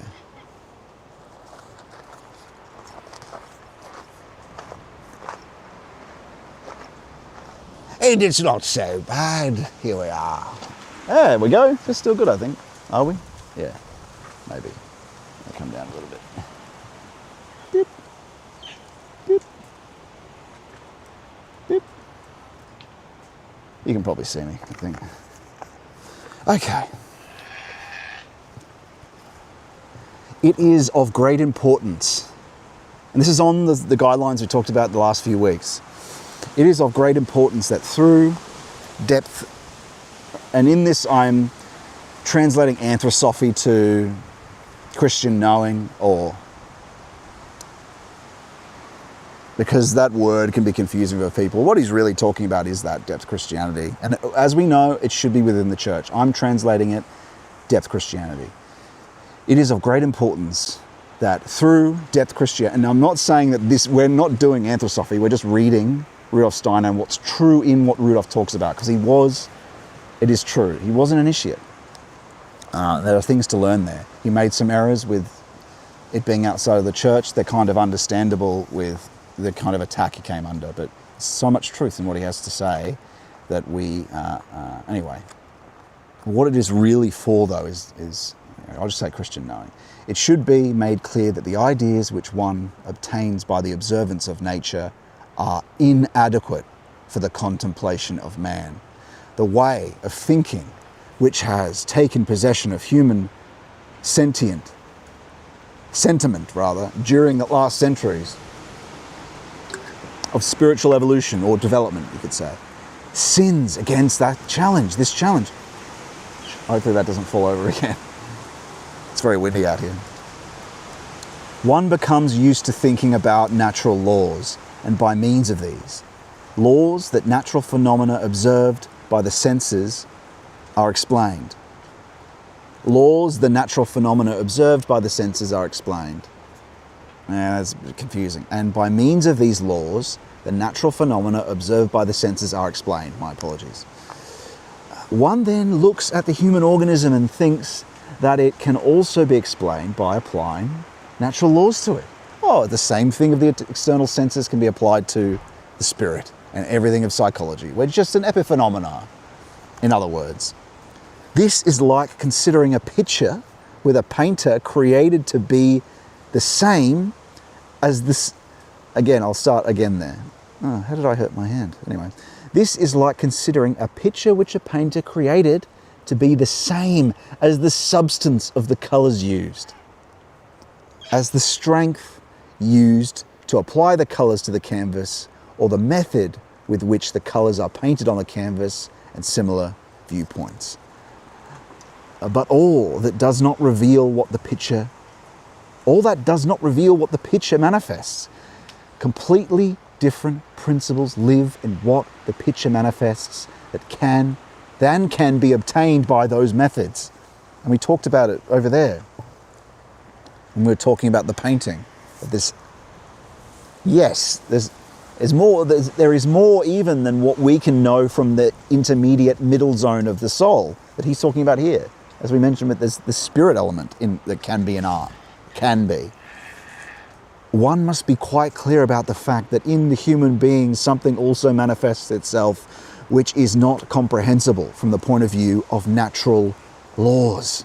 Yes, if one is able to make this idea his own in the right way, then one will be able to understand the human being as image more than natural laws. And by understanding I think what he means here is the image is not a photo, is not what we mean. We mean a evaluative,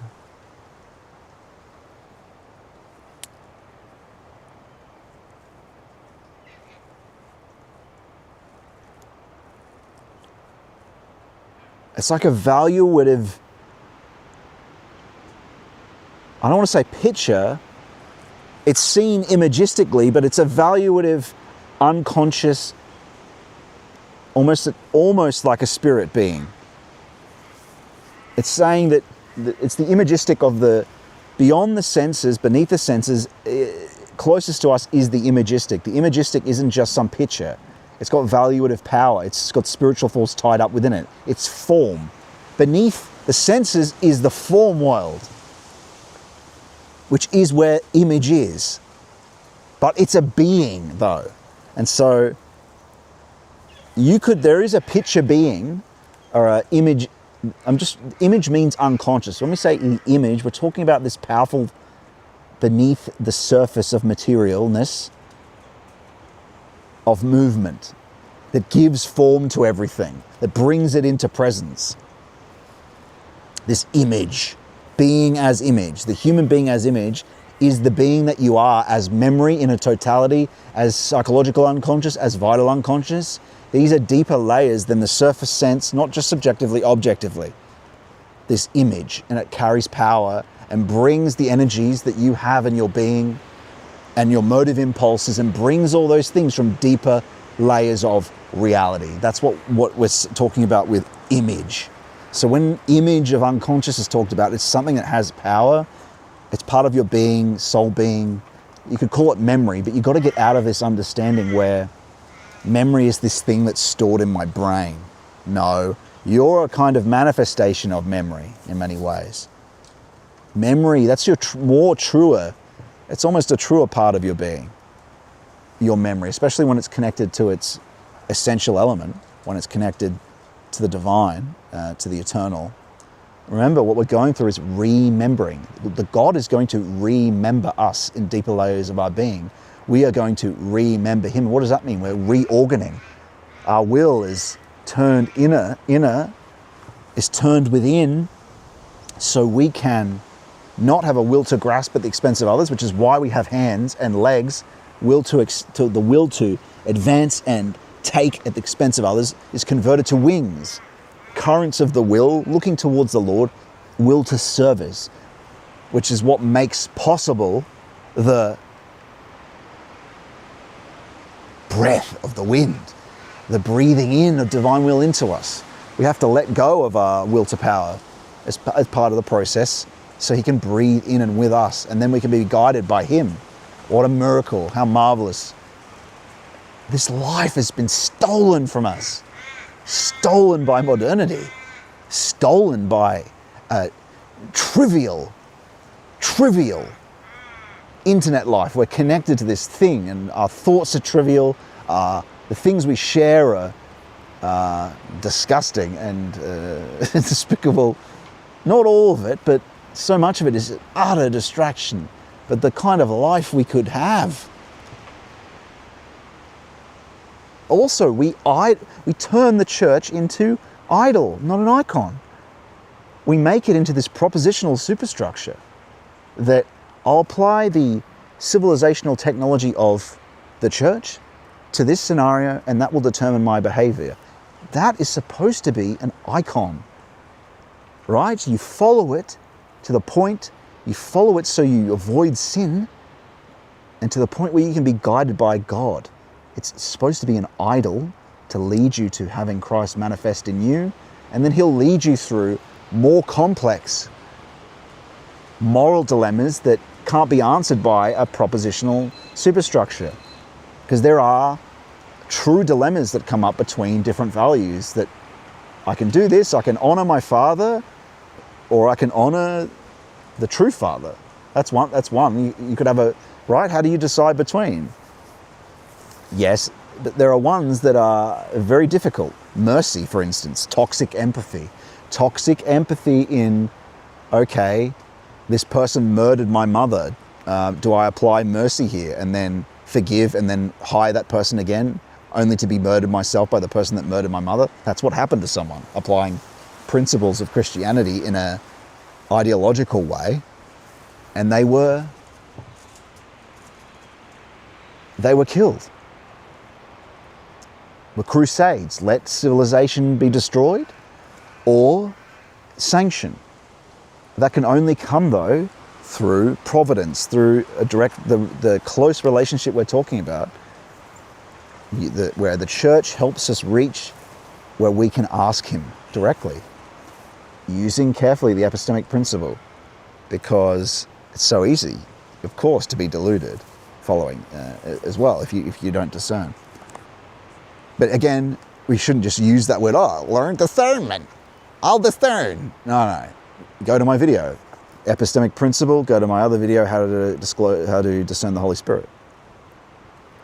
There's a definite way and how to know the difference. And I'm so thankful for the fact that Aenir, a great friend, I hope he's watching there, has been progressing, and he's the first person that I know of that's applied what we've been talking about and has been able to experience the serene peace and answer to questions and joy, using very careful, using the epistemic principle, and being able to follow that. So, what a marvelous thing, and that's what I had hoped for. So, hopefully, and then one person at a time, one step at a time, right? It's again, what we're talking about is nothing more than the depth aspect of the church. It's almost like it's rediscovery from out of the filiocalia and out of the depths, out of the mysteries that couldn't fully be necessarily always be talked about. Because look what happened with the philokalia. They were attacked by an aspect of the church that was ideological, and they're attacked by the legalistic, dead aspect that went after these Eastern monks because they had this breath and they had to defend themselves to protect this book. They tried to even stop the publishing of the philokalia, so they had to be careful in many ways too. But they still stayed. They stayed, what's the word for it? You don't do this stuff outside the church.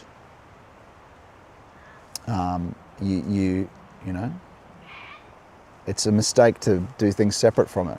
Even if they come after you, you just keep in the truth, moving towards him and doing what you're supposed to do. Even if critiques come in, that's the crown of thorns. The problem of revolution is what happened with Luther. But sorry, I digress again there. But I guess that wasn't so bad. Some decent talking points there. So the imagistic is where we left off.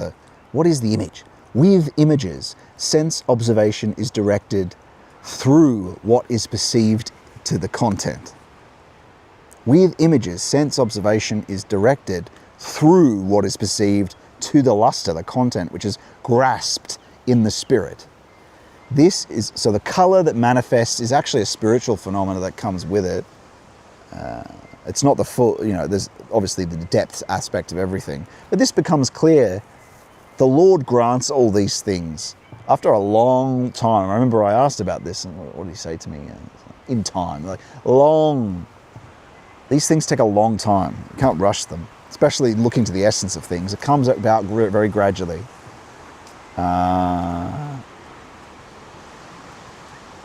If one is able to make this idea his own in the right way, hang on, whoops, I might have skipped a bit there.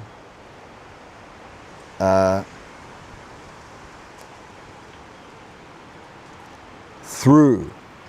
So, this is also the case when contemplating the human being. If one contemplates man according to natural laws in the right way, one does not approach what man truly is, but only what is manifested through those laws.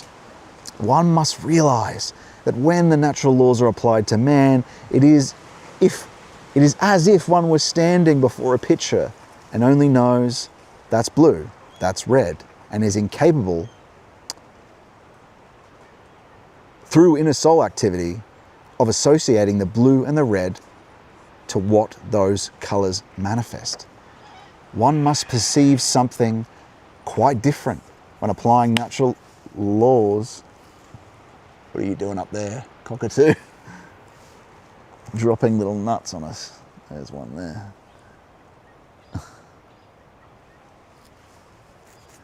One must perceive something quite different when applying natural laws to a mineral substance and to a human being. From a spiritual viewpoint, in the case of the mineral, it is as though one were directly touching what one sees. When applying natural laws to man, and so what he means there is that when you're applying natural laws to mineral, it's as though you're touching it with the mineral. When you're applying it to man, it is as though one stands as apart from him as one stands apart from a picture which one does not see with the eye of the soul, but merely brushes with the fingertips. All you're seeing are just brushes. There's no art there, there's no complete imagistic being. Once one understands in contemplating man that he is the image of something, then one is in the right soul disposition to advance to what this image represents. Or maybe he is speaking symbolically then when he means image. No, I don't think so. The image nature of man does not manifest itself in one explicit way. I think I was right about that. A sense organ is essentially least of all an image. At most a kind of manifestation of itself like a mineral. One can come closest to the sense organs through natural laws. Just look at the wonderful organization of the human eye. One roughly grasps this organization by means of natural laws. And it's similar with the other sense organs, although it is not so clearly the case as with the eye.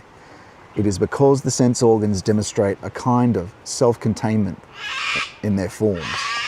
They are included in the organism as completed formations, and as such they impart perception of the outer world. This is not the case with the rhythmic functions of the organism. They do not manifest themselves as something complete. A continual generation and degeneration of the organism takes place in them. The rhythmic functions. If the sense organs were like the rhythmic system, man would perceive the outer world as being in a state of continuous becoming.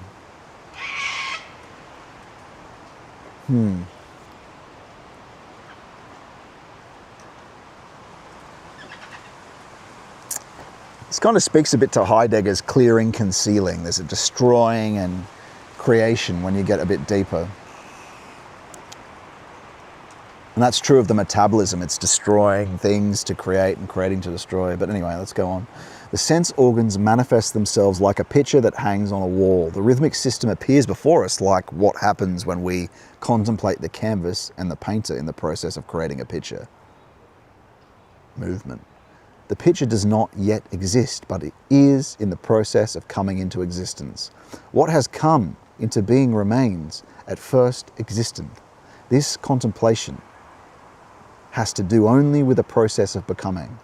In contemplating, the human rhythmic system, the expiring, the deconstruction, immediately connects to the coming into being, to the construction. Immediately connects. The rhythmic system manifests a becoming image. The soul's act of dedicating itself to the observation of an object, which is a finished image, may be called imagination. One more time. The soul's act of dedicating itself to the observation of an object, which is a finished image, may be called imagination. Finished, there's a certain memory helps us to understand that. But remember, this is like a dream. It's a deeper level of the unconscious. There's a deeper aspect of things, and the image contains power, valuative power. The experience which must unfold in order to grasp an image in the state of becoming is, on the other hand, inspiration. So the imagination, you could consider you have access to this as what has been. We carry around the memory of what has been, all the imagistic power of the memory and is still with us. Objectively, the world has a memory. These things come again. The eternal recurrence of the same is not the true eternal, it's the time spiral, it's the churning, repeating of patterns the archetypes. So that's why when orthodoxy, the tradition warns us with imaginations to be careful, because it is touching with the past. It's already inside temporality. And so when it manifests, it's coming together with, until you're purified, it's coming together with what can also be arbitrary. You're completely arbitrary to begin with, and warped as a non-likeness, and that affects what you imagine, the kind of fantasies that you that have corrupted your will, reproductive fantasies, that sort of thing, pornography and all that sort of stuff, that you can't unsee some of this stuff. The Lord can obliterate its valuative power, will obliterate its valuative power for you, though, thank God. Not those things that can be used again by the fallen hierarchies, but the Lord, thank God, can obliterate, because we desperately need it in modernity, with all the things that people think are normal, this gratification of the reproductive organs, this and the stimulus material that are used. I'm trying to use scientific words to make it less gross to talk about. This stimulus material that's used to stimulate the reproductive organs. Make it sound a bit more Victorian scientific. The stimulus, the stimuli, for the simulacrum. No. Imagination is tied up with that. But the more you go through this process, the more you purify yourself. It's of what has been, it is of memory. But as we know, the church, the remembrance of the church, is the things that are the memory of the world, are living, real spiritual beings. Christ is here now and part of remembrance. And so when the remembrance happens in the liturgy, it's not a remembering of something that happened before. It's a presencing of a spiritual being, of Christ in his summer, winter, autumn aspects, of Mary, of the angeloi, because he's now inside, he's in temporality. So it's just as spiritually real. But remember, you're arbitrary though. Christ in the liturgy is protected, but we're arbitrary, and we have to dissolve that first, right? Thank God. Concentration helps with this. But also collaboratively, we're going towards the 0 point of having that stuff valuatively dissolved over time. But we must stop the sins that they have to stop, that are related to them. But thank God, through this process of concentration without effort, through our prayers and to get help from Him, people think, oh, I don't have time to do that concentration practice or whatnot. This gives you, and same with the Jesus prayer, trying to establish this praying unceasingly gives you the forces to be able to resist and to not sin. So He'll transform you little by little in this stuff. Little by little. He'll help you over time. You just move a little bit at the time. Don't over-asceticize. Don't do 50 million prostrations. Take it easy. The main thing to do is this concentration practice, because that's the truth, that's the withdrawal, the poverty with prayer, and try to drop into the prayer. It's so good. It's so healing. Also praying throughout the day. You don't need your mind to wander to these things. It doesn't do, you think you're working stuff out, you're just ruminating and stewing. And the demons are just making suggestions. You think it's you. We're just stewing. Drop into the Jesus prayer at any spare moment. And it's so much easier to do that if you get it connected with your automatic breathing, friends. Because you just drop in your attention. You've got a place to put your attention to. You're not just praying, you're putting your attention on your breathing. So it's also a bit of concentration there at the same time. You can do it while you're doing something else as well. It becomes easier to do that while you're doing something else. And so, to see a becoming of an image, a becoming of what will eventually be remembrance, is inspiration. Inspiration. in spirit being. And so that's the next thing. We talked about the Beatitudes earlier. It begins with the imagistic. That dissolves to the 0 point. Then, in our deep concentrations, we begin to experience the music of the spheres, or the music of the angeloi. And through our mourning, we bring attention to the emotive heart as well. When we're concentrating, but we also can include in the attention the heart, the emotive heart, and later the physical heart too. But for now, that mourning, we embrace the holy mourning that comes to us through contraction, spiritual contraction, and then expansion, and comfort is given. If you just wait and pray and attend, that's inspiration, the mourning and then the comfort. But also you'll notice in the depth of practice, you'll notice a music. It's interior music, it's spiritual hearing. And it might be sometimes tunes that you know, but they'll just come out of nowhere. And you'll notice the emotional change first. There's a subtle change. It comes out of nowhere. All you're doing is just quietly praying. You're not summoning anything. You're just concentrating. You've been there for half an hour or whatnot. And it just comes out of nowhere. This inspiration, and it's becoming into you. And make no mistake, you are in every time you experience these things, little by little, you are becoming towards Christ. It's a subtle transformation of your inner being. Anyway, but what he's saying here is the experience which must unfold in order to grasp an image in the state of becoming, on the other hand, is inspiration. It's becoming this inspiration from the Lord and his angeloi and the saints. This experience that we've talked about before becomes, and you notice a becoming in that. Because in the morning, you're dying a little, not mourning time, you're mourning emotionally in that morning. But again, nothing's happened to you. You've just been praying and concentrating. But through that, collaboratively, Christ is dissolving elements of your being, or lower parts of your being, and healing them. And there's a death and a life going on at the same time. So what's happening? What's death and life? He's just mentioned here. There's a destruction and a creation. He is the Lord of death and life. He's not just the Lord of life. He's the Lord of death, the master of death, the master of resurrection.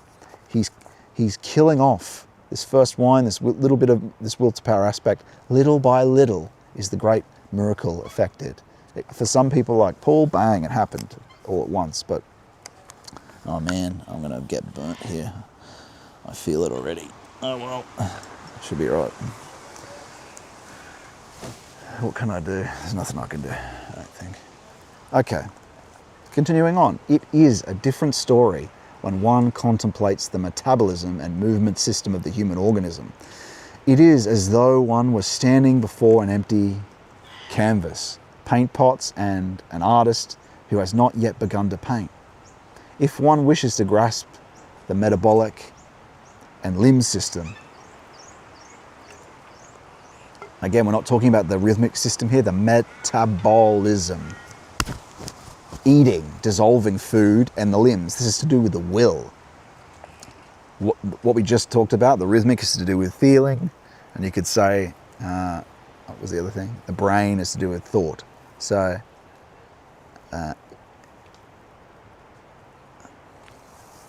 if you wish to grasp the metabolic system and limb system, one must develop a capacity for observance which has as little to do with what the senses see when observing the paint pots and empty canvas as these have to do with the artist's finished picture.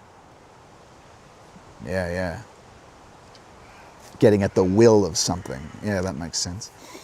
And the activity which the person experiences in his soul spiritually from the metabolism and limbs and limb movements is comparable to observing when observing the painter, empty canvas, and paint pots. He experiences the subsequently painted picture. So, let me say that again. And the activity which the person experiences in his soul, spiritually, from the metabolism and limb movements is comparable to when observing the painter, empty canvas and paint pots. he experiences the subsequent painted picture. Observing the painter, empty canvas and paint pots, he experiences the subsequent painted picture. The end, experiences the end, is intuition. Intuition must be at work in the soul in order to grasp the metabolic and limb system. I don't know about that, and I don't have that. I haven't. I don't see like he sees, in this, at least yet anyway, in terms of being able to just look at the limb system like that. But it makes sense in terms of intuition. We're talking about painted picture. That's from the end, from the good, from the way, truth, and life, the future. Intuition is from the black, which is why these spiritual experience, when we talk about spiritual touch, that's yod. It's touch because it's invisible, uncreated. It's the most intimate because it's from the point of potentiality, which is the Lord. Providence, outside temporality, eternal, therefore unseen. It's not an image. It's also beyond inspiration. And so these transformations actually begin in a very unseen way. But little by little, what is chaotic and you don't yet understand, holding to the Lord in prayer, you begin to see small patterns in it. Endlessly surprising, endlessly deep though, and it goes on for the rest of your life. It's not something that, I've now achieved initiation. No. It's your whole life. But you do get to a point where you experience, you can discern, and then you can ask questions, but still it continues and becomes more deeper, right? Anyway. It is necessary that active members of the Anthroposophical Society concentrate in this way on the being which is the basis of, depth Christianity considerations, which is what he's talking about. So people that are interested in the depths need to concentrate in this way on the being which is the basis of considerations that are of the depths. For not only should what is gained through this cognition, this type of cognition, be recognized, but also how one is able to experience this knowledge, the way. What has been explained to you will lead into the following guidelines. 38.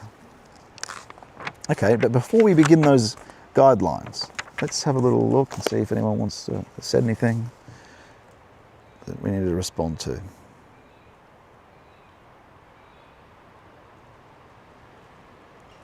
Glenn Lelwyn says, all good. Looks like we're fine. We'll continue. And I'm pleased. This actually looks pretty good.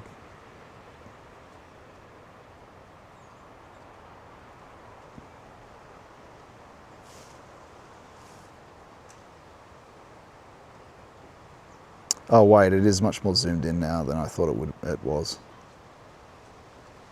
It's not so bad.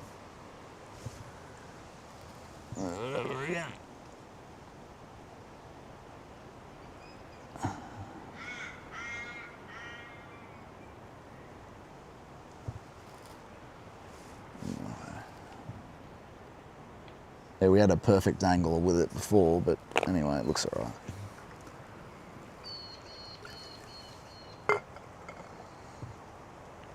Yeah, I think it would just fall over again if I put it back. Anyway, let's keep going. How long have we gone for? What was it, 2:30, wasn't it? We got started at 12:30. So. Oh no, yeah, I guess we'll go for another 20 minutes. Till 3, because that would mean we've gone for about 3 hours then. Then we'll walk back. Yeah, we'll do that. And we'll walk around here in this beautiful garden a bit more. So we'll go for another 20 minutes, friends. And then we're going to walk back and we'll try get in our segment of responding to some videos. Okay. So, guidelines 38. If one has been able to contemplate man in his image nature and in his revealed spirituality In accordance with the indications given in the previous guidelines, one stands in the spiritual world where one sees man as an active spiritual being and also sees the psychic moral laws in their reality. Yeah. For the moral world order appears now as the earthly likeness of an order belonging to the spiritual world. Yes, the moral world order and the physical and moral world orders bond themselves in unity. Or they should, they must. The will comes from within man. 39. The will comes from within man. It is completely foreign to the natural laws gained from the outer world. The sense organs, similarly to external natural objects. The sense organs' similarity to external natural objects is discernible. The will cannot yet manifest itself in their activities. The essence which is revealed in the rhythmic system is less similar to everything external. The will can intervene in this system to a certain extent, but this system is still involved with becoming and dying. The will is still bound by this becoming and dying.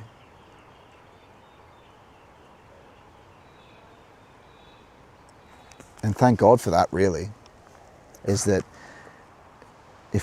imagine what kind of damage we can do to ourselves if we mess with the rhythmic system, as people like Wim Hof do, and messing around with that stuff.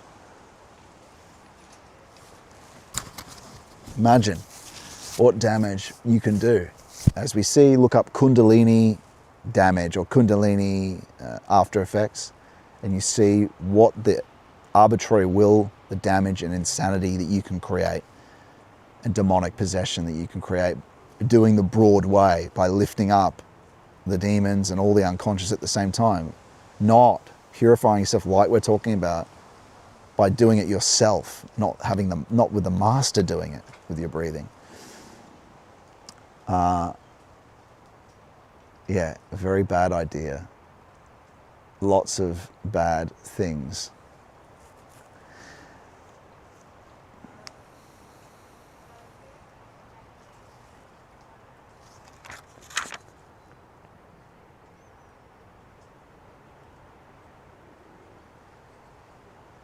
As I've said before, what they have, you can learn certain things from it, but they don't have anything that we don't have. In fact, what they have actually mistakes it by making it a technology. So what is supposed to be through effort, gleaned, if you can't get it from a tradition, like we've been talking about, it can be gleaned through your efforts and struggle to understand. But I'm talking about it right now. So if you're trusting what I'm saying here, there's enough to go by in that.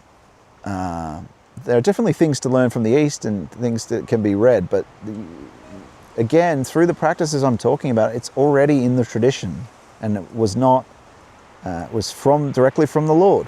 You could say that the Lord resurrected certain things, but yeah, it never comes from any source from there. It's direct spiritual tradition. We don't need any of it. Yeah, it works in a humanistic way, but you don't need it. The principle of technology is so dangerous, and it's so counter to how it's supposed to be done with the Lord. What the fuck? Get out of here. Get out of here. Like a mosquito. Anyway. Sorry about that. The nature of metabolism and limbs system manifests itself through matter and their processes, but the matter and the processes have nothing more to do with it. And, wait, am I rereading stuff? No. Have nothing more to do with it than the painter. Oh man, I'm gonna get so burned here. Let's pull these down a bit. Get out of it. Get out of it. Fucking mosquitoes. Excuse my language.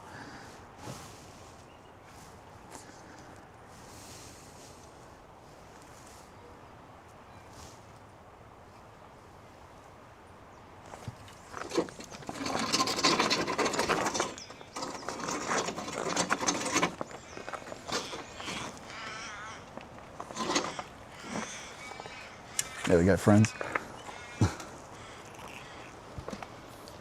Got that if I need it. Oh, I even have a... Oh, wow, I've got a great view here. You probably can't see it as well, but I can.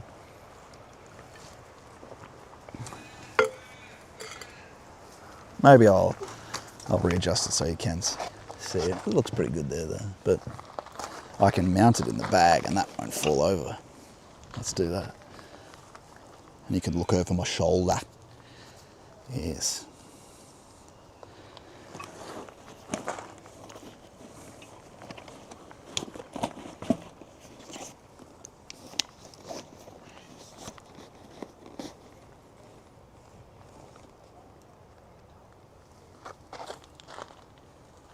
That shouldn't move. I don't think that'll move.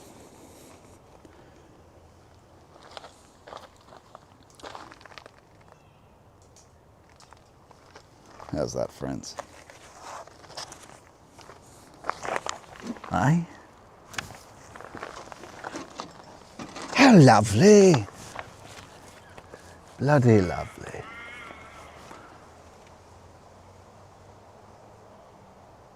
That ain't bad, hey? That ain't bad. Is it out of focus though? Oh no, good, I think that's working. Okay. The life, hey? The life. We're going to do soon, friends, which I really look forward to. We're going to, for Australian friends, we're going to do a group, just little pilgrimages, if people would like to come. And we're going to go, there's 2 monasteries, there's one in the Blue Mountains, 2 Orthodox monasteries. And we're just going to go there to pray. Obviously, I'll ask permission if we can come. We're just going to go there to pray, but we're going to walk. It'll be a sort of half a day. We'll take public transport to within 5 hours, walk, and then we'll walk to these places. And we'll also live stream it. And I think that'll be great because I've just been doing this on my own. And I think it'll be really nice. If people would like to come along, they'd be most welcome to. And we can chat away and people can enjoy it home as well. Maybe that'll spur them on to do it as well. Obviously, we don't even need to talk the whole time, but we can also, just do the Jesus prayer and walk. But I'll plan some things for it. I'll plan some things to do it, but it's not going to be some action-packed day. It's enough just to pray. But we'll talk and stuff as well. But we don't have to. We'll see. But it'll be great. It'll be great. It's something that I'm looking forward to doing. Even to places like this, perhaps, but mostly religious places I'd like to go, I think, for this. So 40, in the nature of the metabolism and limb system, manifests itself through matter and their processes, but the matter and the processes have nothing more to do with it, and the painter and his tools have to do with the finished picture. The will can therefore directly intervene. If one grasps the spiritual human being behind the one who lives and acts according to natural laws, one finds him a field in which one finds in him a field in which one can become aware of the will's working. Conversely, in the field of the senses, will remains a meaningless word, and whoever seeks to understand it in this field fails to recognize the true nature of the will and replaces it with something else. Let's read that again. That's pretty interesting. The nature of metabolism and limbs, their systems, manifest itself through matter and their processes. They manifest themselves, but the matter and the processes have nothing more to do with it. They manifest themselves in these processes. They have nothing more to do with it than the painter and his tools have to do with the finished picture. which you could say is the end. The finished picture is again this end we've been talking about, this future. So arbitrarily you create a limited understanding of what you are to achieve, and the will's out in the world to achieve that thing. But divine will comes from the uncreated picture, you could say, of the whole. So the imagistic unconscious is a total imagistic picture, but in terms of the divine will, well, that's a matter of from a totality, this finishedness that's to us to enact in the world. But as he's saying, the stuff that moves the matter around, the sense world around, those tools have little to do with the finished picture. They're the means which the tool uses, which the will uses. The will can therefore directly intervene. If one grasps the spiritual human being behind the one who lives and acts according to the natural laws one finds in him. Again, if one grasps the spiritual human being behind the one who lives and acts according to natural laws,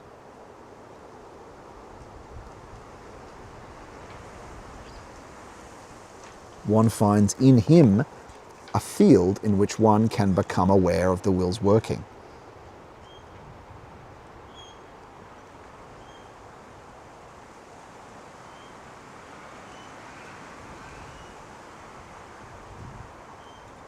Oh, sorry, I think he's saying that in the, if we grasp a human being, the spiritual human being, behind the one who lives and acts according to natural law that we're observing in the world, someone who's not living according to spirit, one finds in him, beneath the person that's living in the world, the normal modern, who's just living in facticity, obedient to the laws of the world and not divine will, in him, you find in him a field in which one can become aware of the will's working. Conversely, in the field of the senses, will remains a meaningless word, and whoever seeks to understand it in this field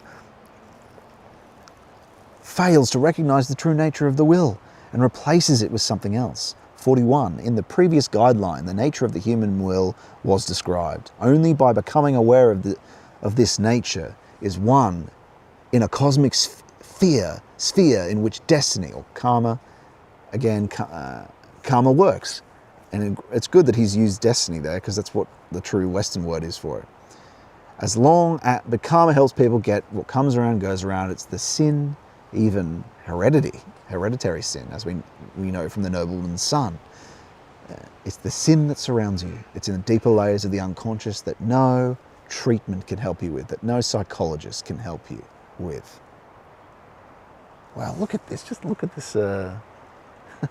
It's nice, isn't it? As long as one only sees the laws which dominate in connection with the natural things and natural facts, he remains far from the laws which apply to destiny, which apply to what's really governing everything. Look at World War I. Even Tucker Carlson commented on this recently. It's spiritual beings that started World War I, not some assassination. Don't be ridiculous. Anyway, it's not the surface historical. It's not elite theory. It's not a theory of the plebeian doing it either. It's not a democratic spirit. It's not even a collective spirit of the age spirit. It's underneath the surface sense, divine beings. In a sense, we need an understanding of that to truly understand what happens in politics. Only as not an expression out of metaphysics, beyond Heidegger, beyond Dugan, beyond all these people, you actually need someone who actually experiences the spirit. You need a mystic, someone like Steiner, to talk a bit about the political and how this has ramifications for that and what motivates it. Because if you haven't seen it, you can't ask the question of those being the divine and the Lord. Then you're just using other people's theory. You're like a sorcerer stumbling around in the dark.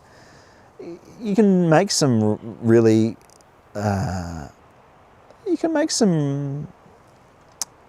good guesses, abstractions. You can make some decent, look, there's still a lot of good work was done by those people, but never, they don't actually they're not getting the information from a deeper level. They're getting it from other people that perhaps know that deeper level, and they're abstracting a system that it all fits in, which you could say is the fourth political theory, the Dugin's fourth political theory. There's some interesting points in that and useful points, but you need someone who can, we need to all move towards the depths and be motivated by there, not look at Guénon's theory, because he never saw it either. Guénon never saw it either. Evola never had it either. They did get motivated. You could say that Evola, through his magic, was motivated by demons, but really the will to power, he's not experiencing divine will, unfortunately. It doesn't mean they didn't do a lot of good work in the certain areas, but you have to acknowledge the truth of this. You know, when you see, even Spengler is another one, right? Spengler at least does talk about culture, but it's still, as a Nietzschean view, it's still from the surface. Really enlightening is Rudolf Steiner's book or lectures on Spengler to show you why the surface view doesn't work.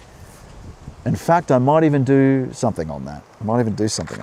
Anyway, so 42.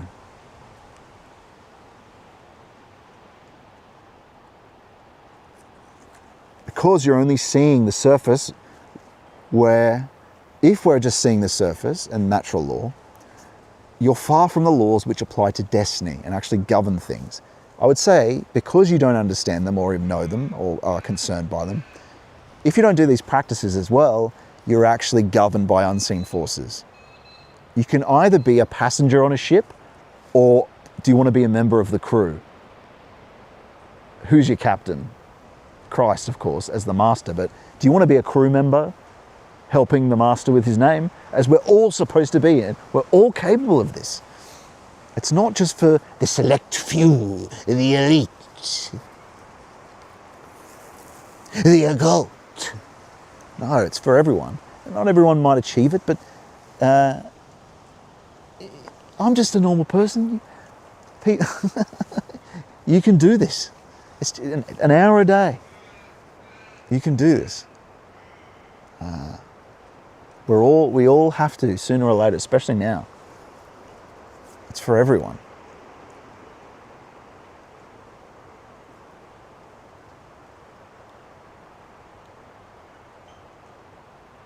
In fact, the truth of the raw experience, although it's with the deepest understanding, it has most in common with a primitive Christianity, in the sense of its raw experience.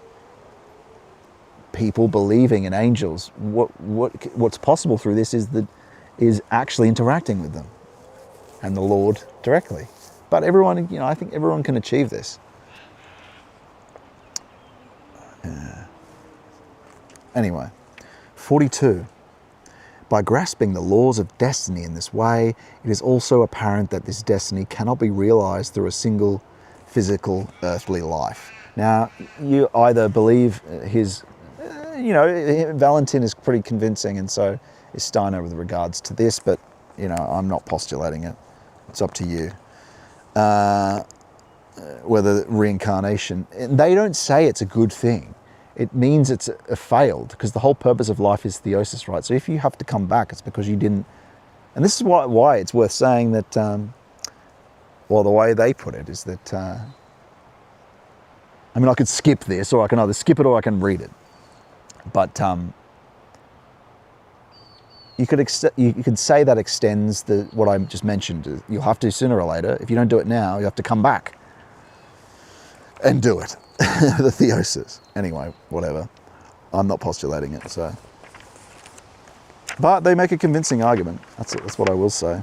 As long as man lives in the same physical body, he can only carry out the moral content of his will to the extent the physical body within the physical world allows. If he carries it here and in the surface level. And remember, that's what we were saying. We have arms because of a will to grasp at the expense of others. We're trying to withdraw that towards him and service. non-egoic service to the divine Lord. We don't reach before him. We don't say, my transcendent self is God, like the yogis, because that would be it's a really tiny, subtle egoism. I'm a non-egoic egoist. I am egoistic in my non-egoism. It's almost the first sin from the fall, almost. It's a really subtle one, right up there with the Luciferic. It's right up there. Really subtle. Applied to the self. Egoless applied to the self only. Even if you're helping others do it. So,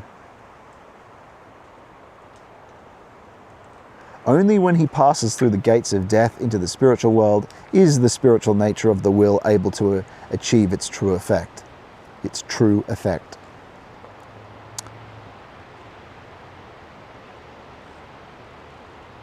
There, the good and the bad will achieve spiritual fulfillment in their corresponding results for the first time. Now, how does he know about this? Well, in the process, like I've talked about, it happens little by little, but you are dying.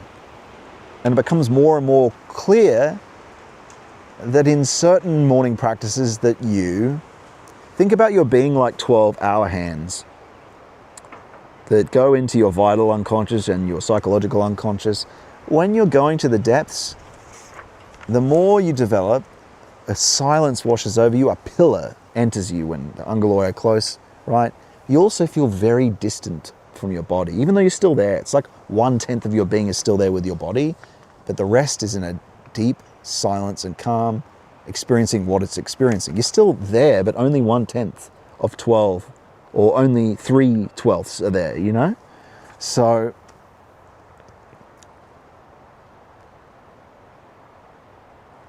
in that, we experience little by little what it is, because the Lord working in us, what it is to die a little bit.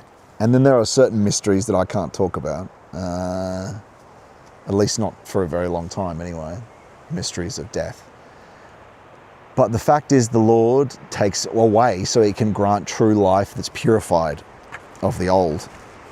And so you experience initiation is to go, you part of your being goes to Eden, goes to paradise.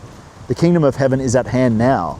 He's rebuilt a new heaven and a new earth. It's possible now through him, if you don't try to reach before him.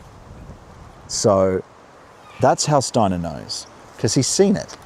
Because he's died a little bit, right? Eventually you go through an experience. I haven't experienced this myself. I have experienced one form of it, which is a total ecstasy and out of bodiness, where you don't have a body, but you're conscious and you're thrown out, in a sense, not thrown out, but it's like what St. John of the Cross talked about, the black.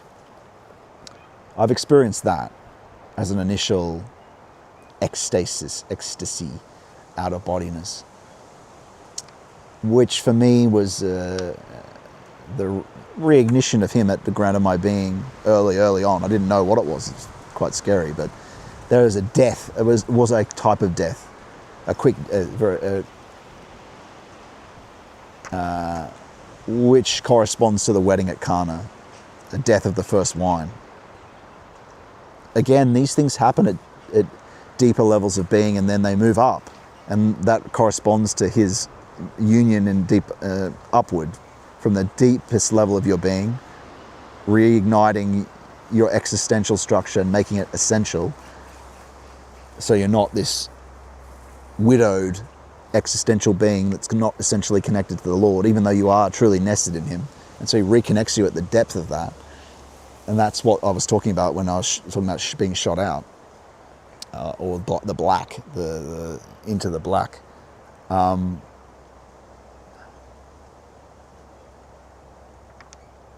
After that enters the vital unconscious and the psychological unconscious.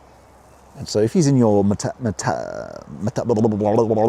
he's in your vital unconscious, he's entering your rhythmic system. That's what we're talking about with the breath and the heart, the mysteries of the heart, which we'll talk about more later. We're going to do lectures on the prayer of the heart. That comes later, but it's something I've experienced, and incredibly, there's nothing deeper than this stuff. As I've talked about before, fundamentally, the existentialist, before he's reconnected to the true Father, the true essence of being, the true Master as well, he wanders the world, never lonely, surrounded by beings, being provoked everywhere he goes. And yet he's fundamentally deeply lonely.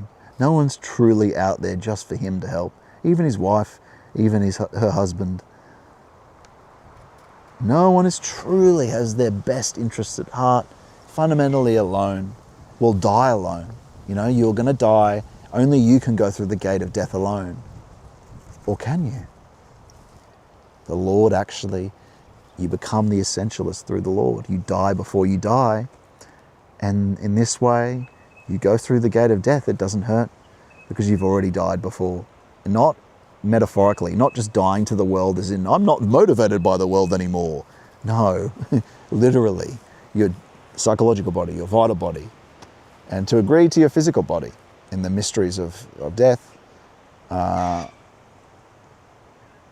Revelation, what Christ is saying in Revelation is true beyond just a metaphor of dying to the world in terms of your motives. No. You actually do experience a kind of death, not a kind of, you experience death and different levels of death before you die, finally. And so when you do die, you will simply go towards the depths, and into the Father's hands will you commend your spirit. And you've been there before already. That's the idea. You've already been there and in union with him anyway. And so in going to the depths, you simply won't return to the body after that. Yeah.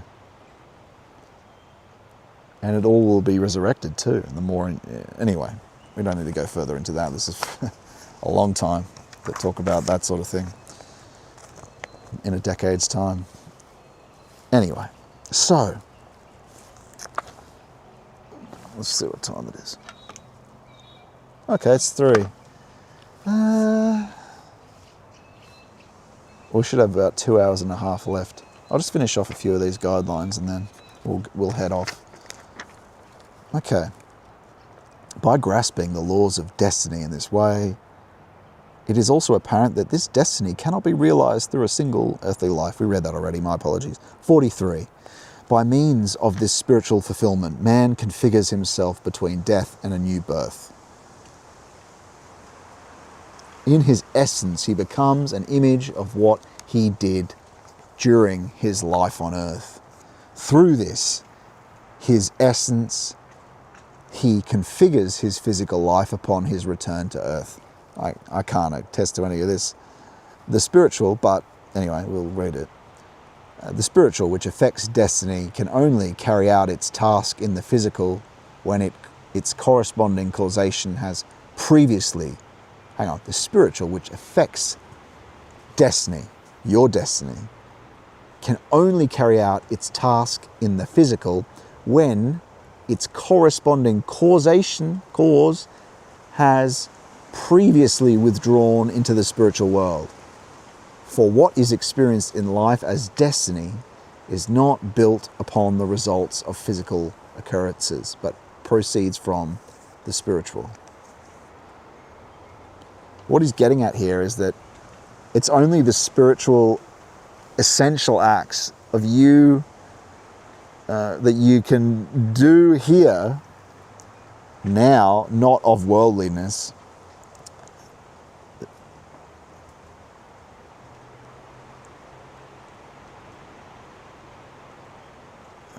the spiritual essential acts that you do here are the only things that are really retained for the next coming, that you come here again. If you haven't completed theosis, because the purpose is theosis, right? You don't need it. The point is to be in the church triumphant. That's the whole point. And so even if you believe his model for what he's talking about, that's the point. You wouldn't need to come back. But all the things that you do that are of essence, communicating with, moving towards the Lord, they're the things that will, because they're karmic, because your destiny, the idea is you've incarnated many times, right? So those changes you make by doing these essential acts of love, by finding divine will, are the only things that'll affect your future. That's what he means. So all the stuff you do in the world, Fairfax, who built this estate, are nothing in heaven. And that's true even if you don't believe Steiner's thesis of how destiny works. It's nothing. Only the acts of essential love, moving towards divine will have an effect on what you're going to be after you die here now. So you got to get moving, friend. Disclose divine will, do the practices. That's what's of ultimate worth. And this spiritual research reveals that. All the saints and sages have said this again and again. They're not just postulating it. They know because of their interaction with the Lord. They know because of essential wisdom and knowledge from the divine, not worldly wisdom. These things are different. But there are so many people of great moral health that have said this again and again. But we listen to the Spurg scientists who are probably degenerates and all sorts of things they get up to. You know, yeah, we're all sinners, but we listen to the academies and the secular authorities, and the saints and sages have said this always. It's not some propaganda.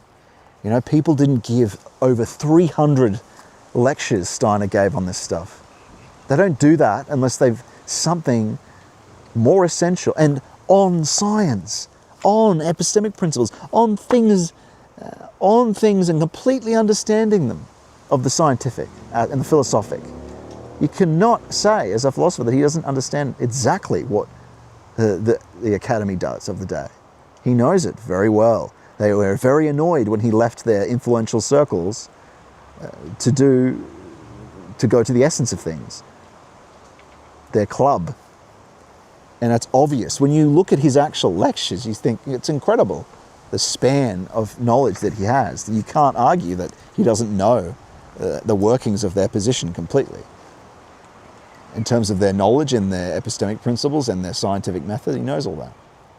And we actually have to know that too. We have to know the worldly wisdom so we can show. But gives over 300 lectures, more than that.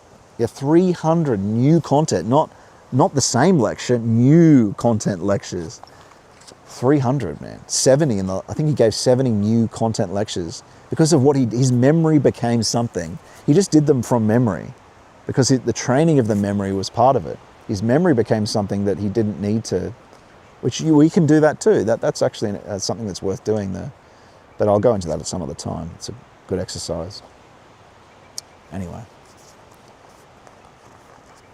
You don't, and I didn't get this. I thought this was absurd. What's this stupid theosophy stuff, right?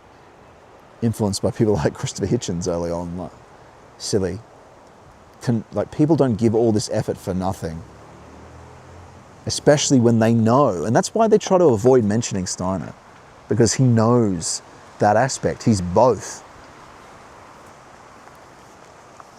He knows that world and articulates it very clearly. That's why they have to mischaracterize him, which he even mentions. That's why they have to misquote and misrepresent. But anyway, as I of course say, I'm not an anthroposophist, but he's a noble person and needs to be defended. He did a great thing. He didn't made some errors, but anyway. 44. A transition to the spiritual scientific consideration of the question of destiny should be made using examples from the life of individual persons. How the path of destiny affected the course of his life. For example, how a youthful experience, surely not carried out in full freedom by the person involved, can influence his entire later life. I'll say that again. How a youthful experience, surely not carried out in full freedom, can influence his later life.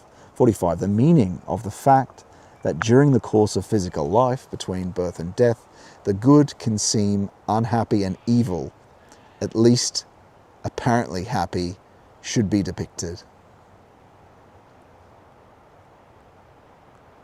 Examples and pictures are more important in discussing these things than theoretical explanations, because they better prepare for spiritual, scientific, or Christian knowing, or deep depth Christian knowing considerations. In cases of 46, in cases of destiny which occur in a person's life in a way that cannot be explained by his particular present earth life, it should be known that such occurrences quite obviously point directly to previous lives. Again, I know I have to keep saying it, this is his view, I'm not, but we're reading it. I can't skip it, just skip it all for the stuff that we may, I don't know. So it should be, of course, be clear that in expounding such things, nothing obligatory is meant. Rather, that something is said which orients thinking towards spiritual scientific considerations of the question of destiny. Only this, 47, only the smallest part of the formation of man's destiny enters into his ordinary consciousness. It works mostly in the unconscious, but it is just by the unveiling of the threads of destiny that it becomes clear how unconscious content can become conscious. Those who claim that the temporary unconscious must remain in the area of the unknown, the temporarily unconscious, and create therewith a limit to knowledge are completely mistaken. For every element of his destiny that a person unveils, he lifts a previously unconscious content into the realm of consciousness. 48. By such unveiling, one becomes aware that destiny is not arranged during life between birth and death. Rather, is one impelled just by this question of destiny to consider the life between death and a new birth. By directing the consideration of human experience beyond oneself and towards the question of destiny, one achieves a true feeling of the relationship between the material and the spiritual worlds. By observing destiny's interplay, one is already standing in the spiritual world. For the interconnections of destiny are not at all related to materiality.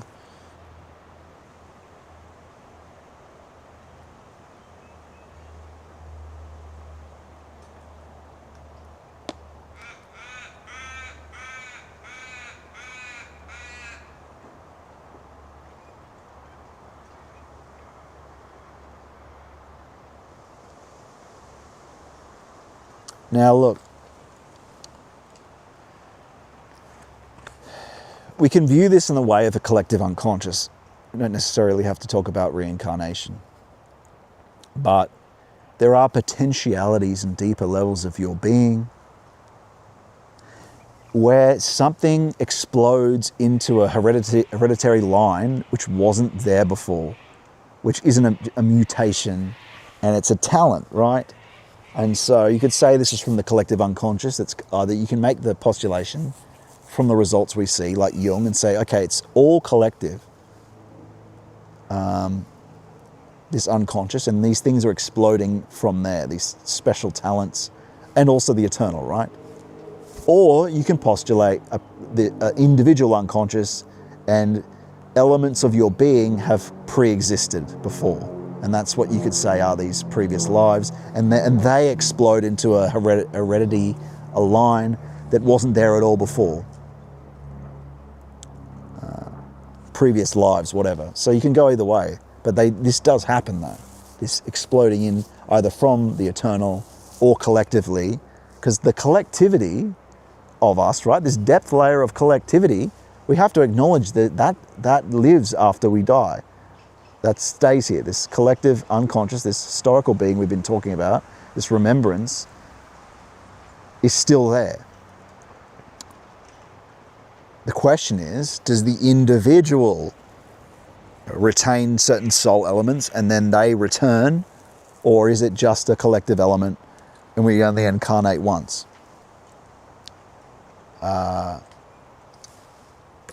So it's one of those.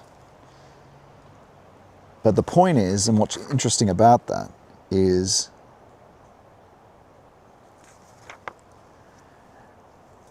it shows other things that affect the movements of history. But the dead affect things now. Of course, the saints affect things now. The Church Triumphant is constantly active in our lives. We don't even know it. And we could pray to them and they'll help, right? These are real divine beings around us now.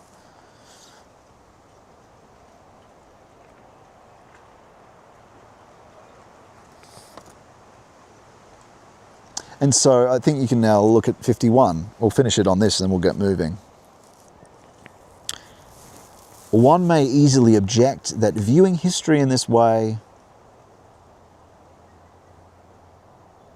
of people incarnating again, or even collectively, that it continues as an organism collectively, this deeper level of being, and that's obvious that it at least does.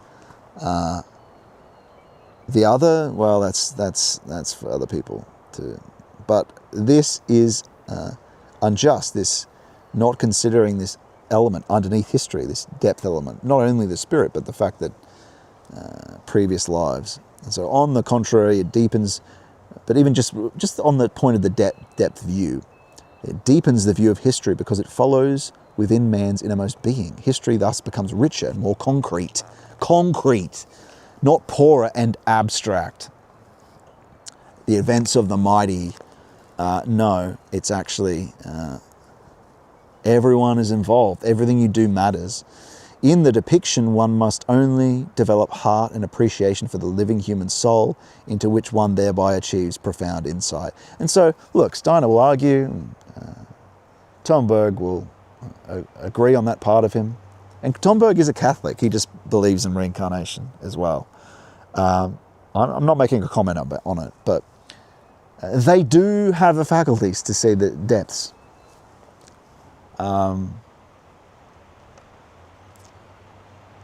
You can leave it an open question and ask the Lord yourself, I suppose is one way you could put it, using a careful epistemic principle. Otherwise, you can refer to tradition. Anyway, I don't want to talk about that really. But let's leave it there. But we'll have to continue it though next time, because that's part of this book. We do, and there's a lot of important insight in this, so we're not going to just not read it because we don't agree with reincarnation. Anyway, that's that for now. Let's get moving on this beautiful day.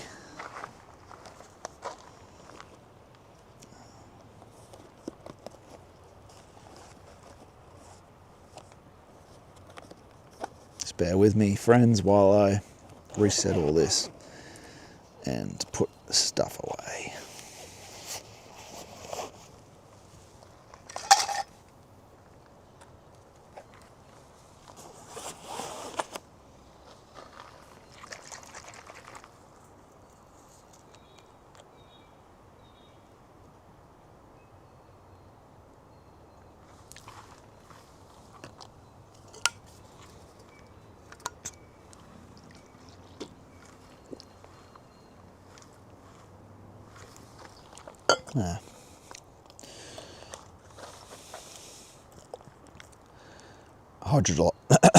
Hydrolite recommended.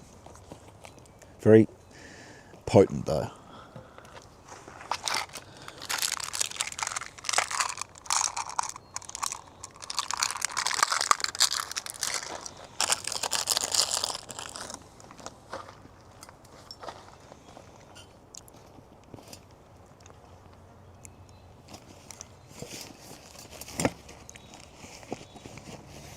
Well, walk around the estate a bit, and shame it's not in full res. I do apologise, but it's still worth coming out. I wasn't going to cancel the whole trip because of that.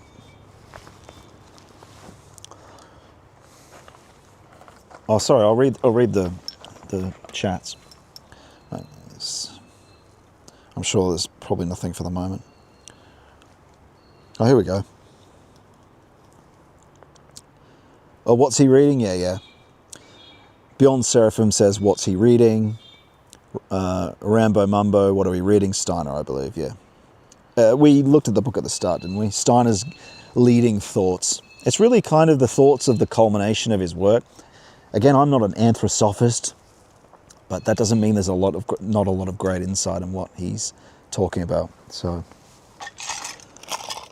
we're reading it.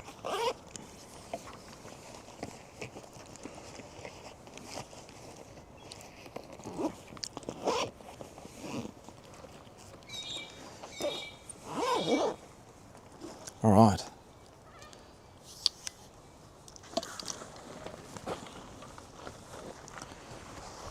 And now we more or less have the place to ourselves. A little bit of a shame that it's, again, zoomed in too much. Can't fix it from here though. All right. Let's chuck you on. There we go. Okay. There we are. Pretty cool. With this technology that we're connected across the waves, but also in a remote part of the country. Well, it's not that remote, but it's pretty remote. And so let's go. Tour the rest of the property.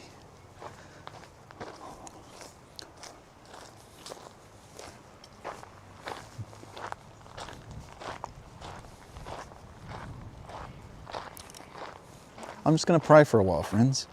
Pray that Jesus pray with me if you wish. In and out breath, noetically, internally. Lord Jesus Christ, oh God, have mercy upon me. Let the natural breath determine the speed of it. I'm just going to pray. And so you can join me if you wish.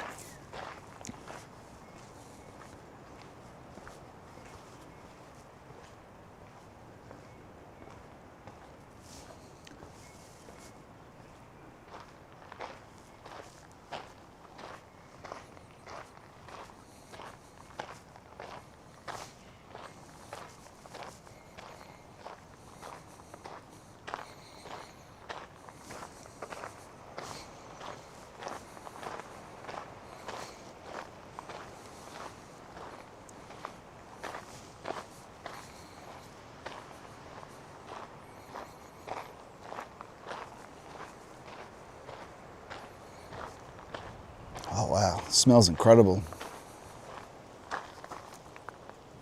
Wow.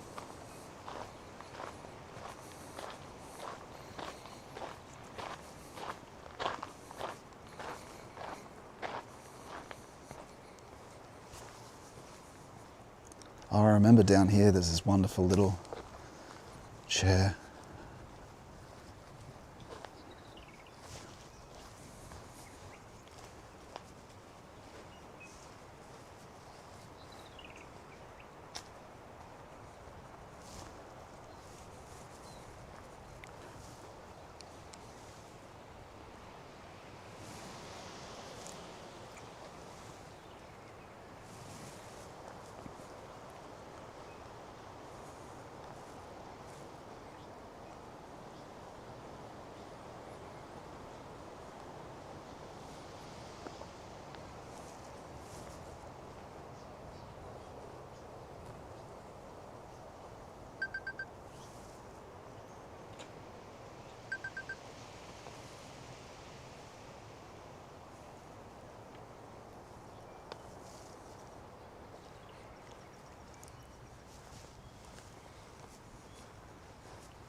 Where was it? There was this little chair. I don't remember where. Maybe it was here. The Australian countryside. That's more characteristically Australian out there. grey or a faded green. I remember a different chair than this one, but yeah, I sat here on me lonesome.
Whew.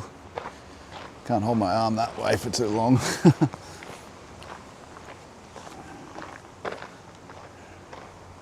Wow, it's pretty picturesque down here too.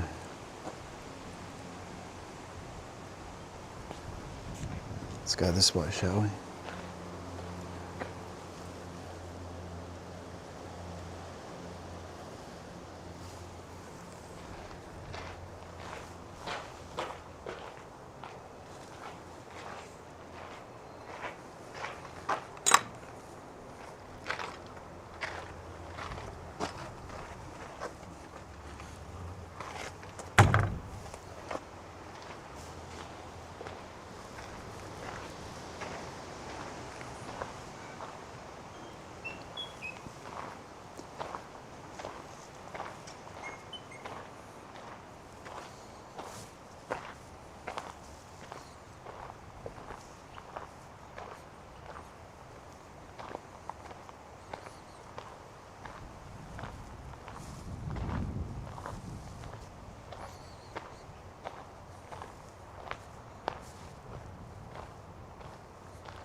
Pretty nice little cottage, as you can see there.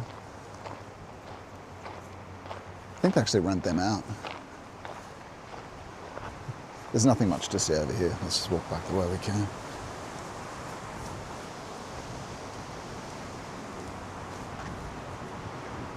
Through here. What a beautiful property, right? If you want to see the start of it, obviously go back in the stream where we go through the nice gardens down the red stone way.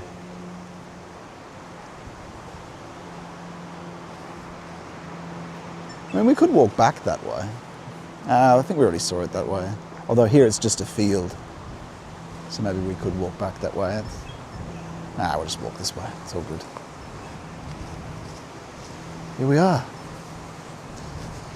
Here we are.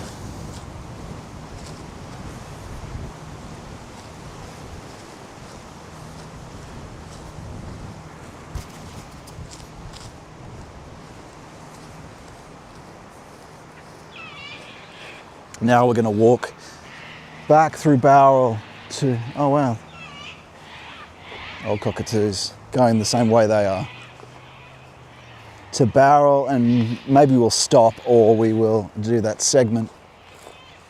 To do that segment when we read, where we respond to videos, if you want me to respond to, or if you want to discuss those things, feel free to go to scottmannion.com/fellowship, or of course just drop things into the chat here.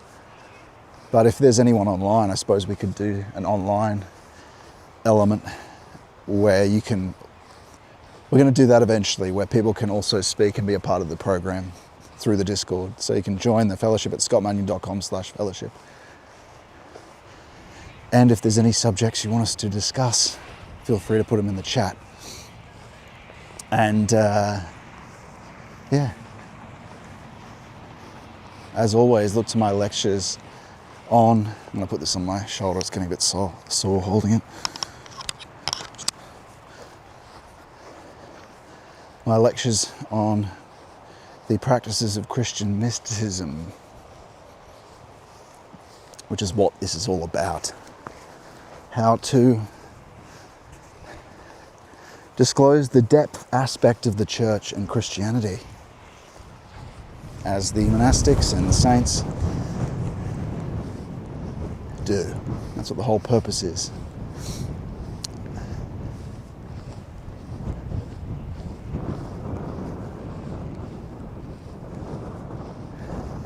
And the whole point of the fellowship's existence is that.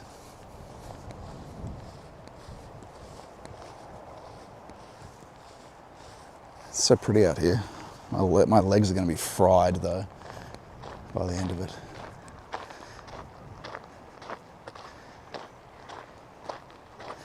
Damn it.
That house up there, that looks like a marvellous, I bet that's a marvellous view.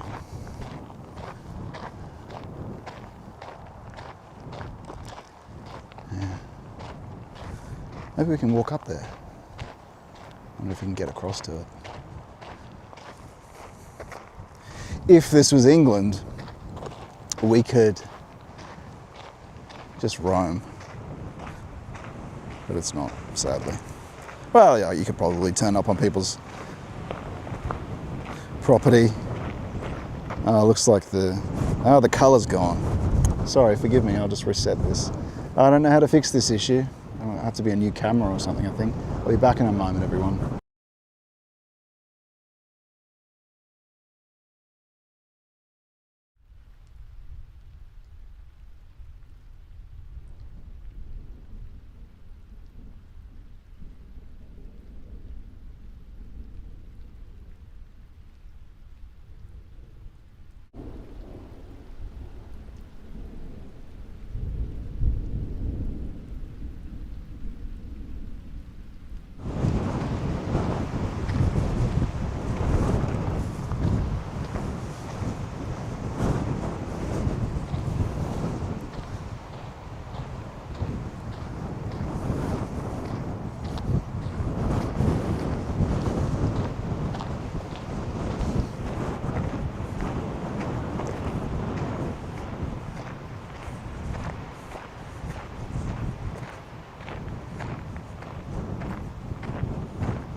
Was it not fixed yet? What the fuck's going on?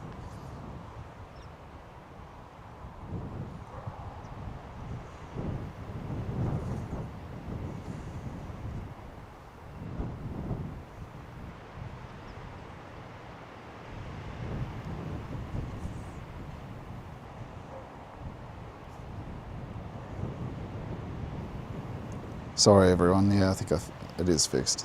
Or is it?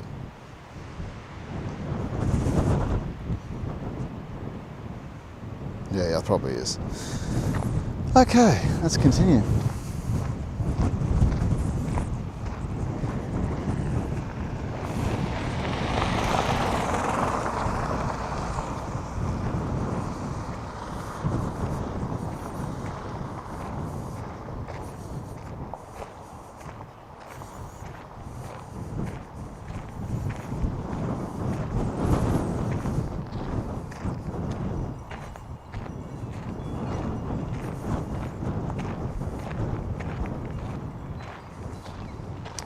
Oh, that's Stanhope, Bowral, that house in the hill. Yeah, I looked at that online. It's a nice estate. And you can't get there from this direction anyway.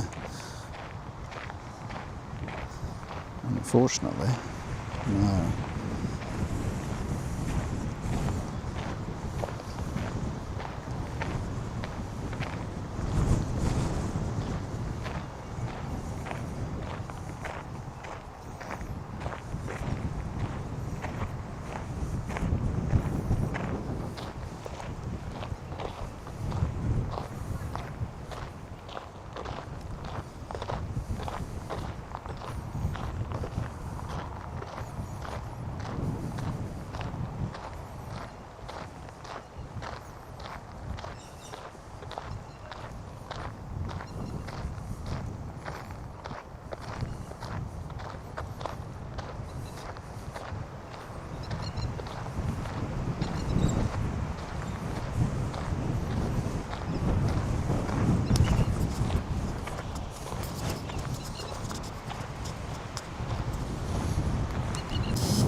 Just saying the Jesus prayer, friends. Perhaps take that as an invitation to do it yourself. Noetically in the mind, in time with the natural breath. Lord Jesus Christ, Son of God, have mercy upon me. But in your mind, and just do not control the breath, but just do. Combine watchfulness and the breath with the name of Jesus, as the Philokalia, a saint from the Philokalia says. What is that? Bring your attention, put it on the diaphragm of the breathing, whatever you can feel of your breathing in the stomach area, the muscle that controls the breath, or around there, and do not control it. Just allow it to go about, passively observe it. Active in your observation, passive in your observing, and allow that to determine the speed of the Jesus prayer in your head, like I just did and verbalized, which you can also do at times, but this is good because you can do it all the time. Some really pretty houses around this area, as I mentioned. We'll stop at a few on the way down this road. I'll capture them as best I can. It's a bit zoomed in awkwardly, which we'll fix the next time, but I'll make sure to stop. In the meantime, I'm going to go back to my prayers as I walk.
pretty idyllic.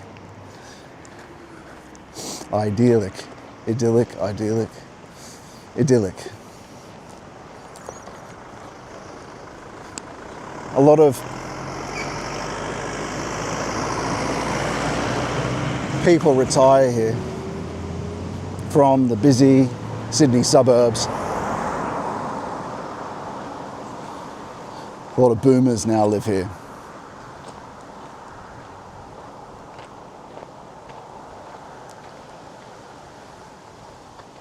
And as we get a bit closer to the town centre, we should be able to get a nice look at some stunning estates, capital estates.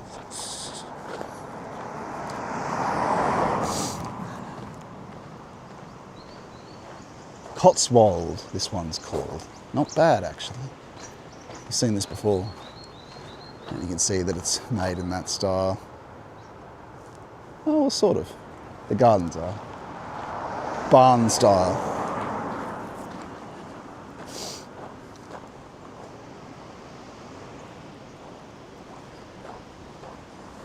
This is the scenic part of our stream.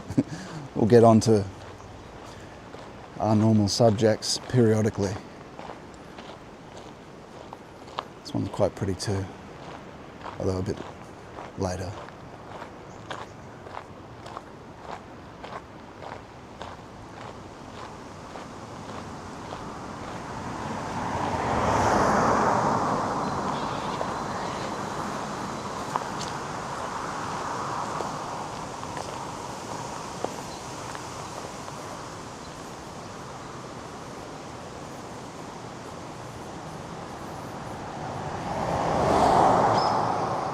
Tell you what, I just bought a new pair of sneakers, and footwear matters, friends. Treat your feet well and they'll return the favour. Wow, that's quite picturesque too, in terms of parklands vibe. Very nice. Daffodils growing on the... Wow. I mean, it's not particularly period, made in a kind of Tudor style, but just nice landscaping, tiered layers. Hills are always a win, layered. Like that a lot.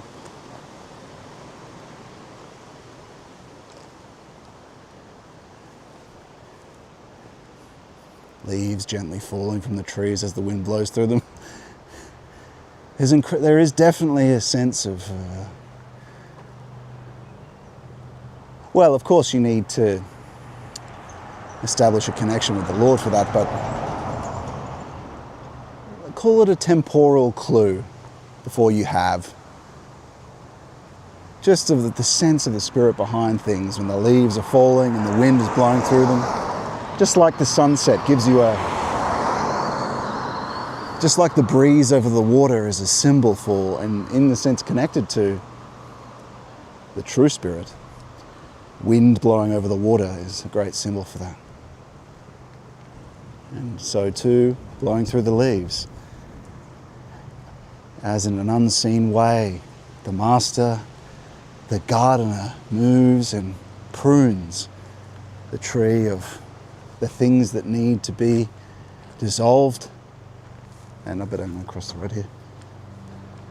Things that need to die, so this new life and becoming can spawn and be breathed into you.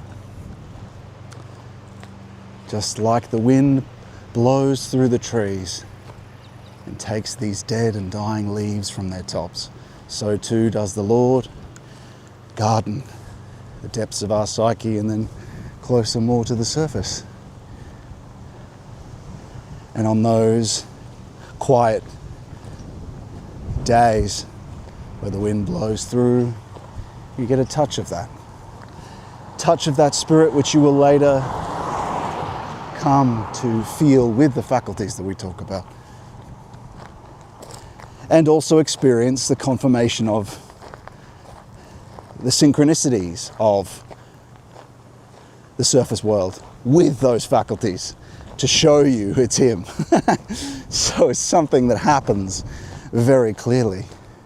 but how much more meaningful. It's not just this disconnected synchronicity and mystery.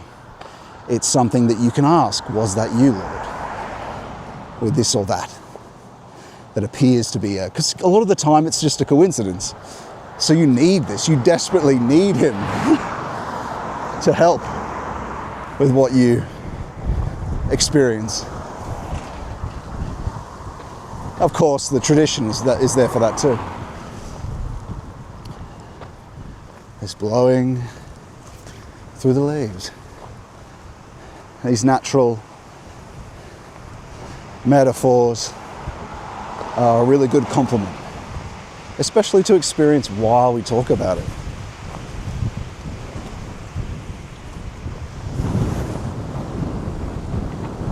Lovely.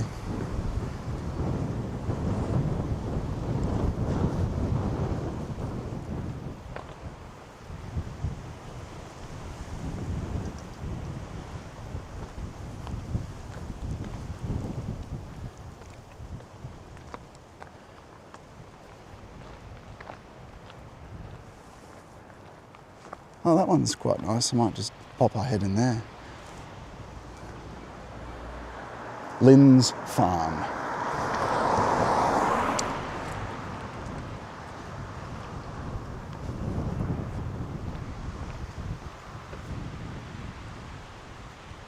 I've got the Landy, the modern Defender. Now this is actually someone who cares about English aesthetics with the Land Rover. It's very pretty. Anyway, there's someone at the window, so we won't stay, but it's a nice estate. I'm just admiring your estate. It's beautiful landscaping.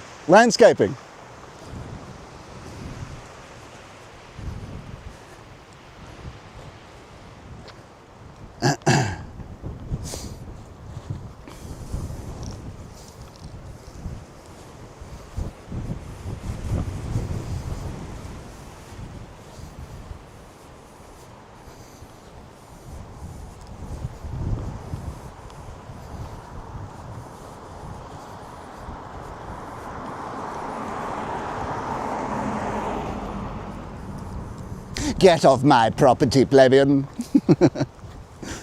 Yes.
Oh, it's quite pretty around here. I'll let you see it as it emerges.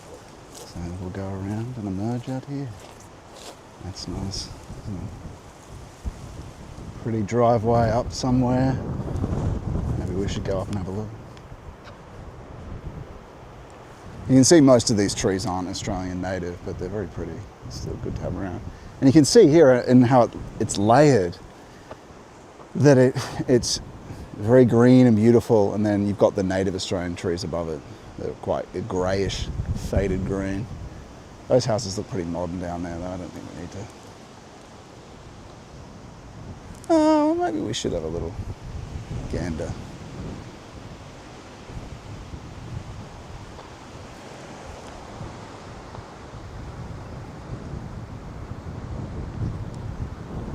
Have a quick look. I'll have a quick look. See if there's anything worth seeing up here.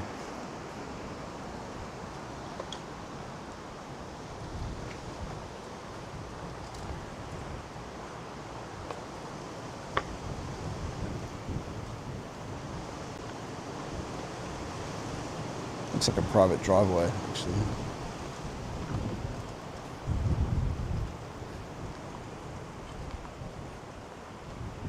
Yeah, maybe we shouldn't go in there. Yeah, we'll have a look.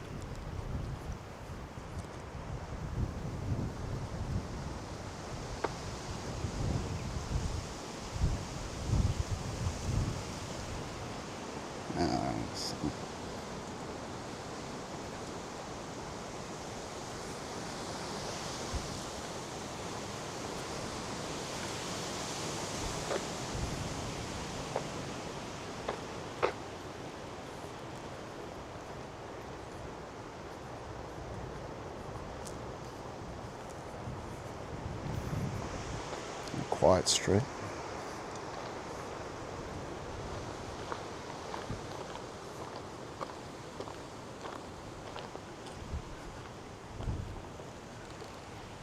It's pretty idyllic up there.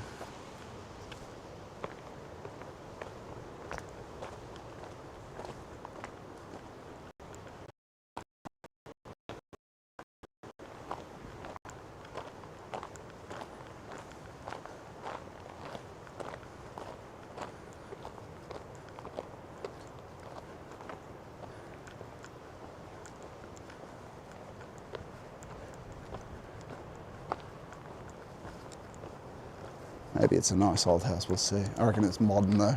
It's hard to tell. Oh yeah, they're pretty modern. It's still nice to come up though. Might be a decent area.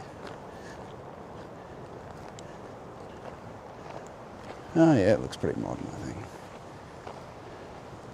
Yeah, it's as far as I'll go. Worth checking out though. Worth checking out. Okay.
I like how they wait till they're above you to screech.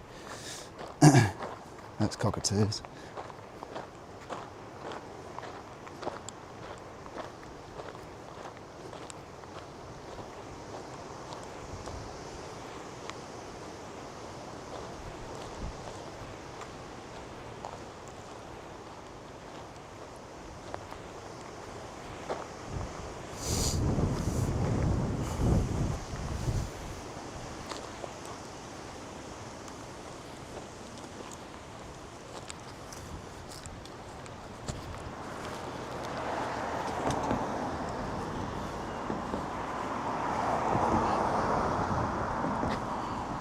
Back on track.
Oh, fresh air.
Stretch my legs for a moment.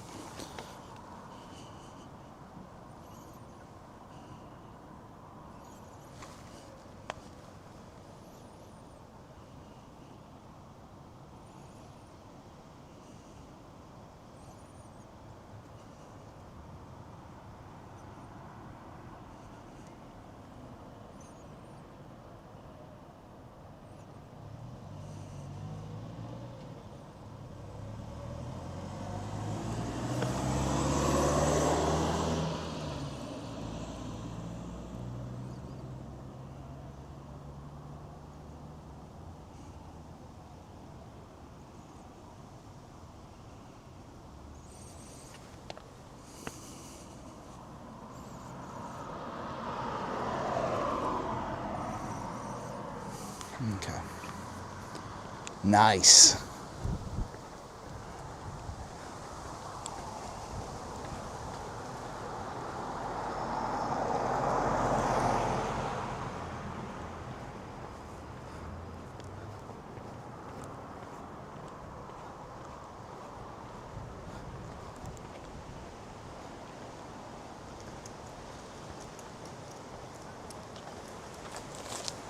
Hey.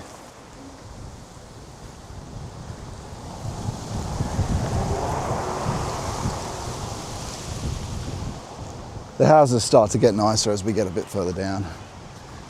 Obviously, the further away you get from the center of town, the more modern it becomes. Naturally.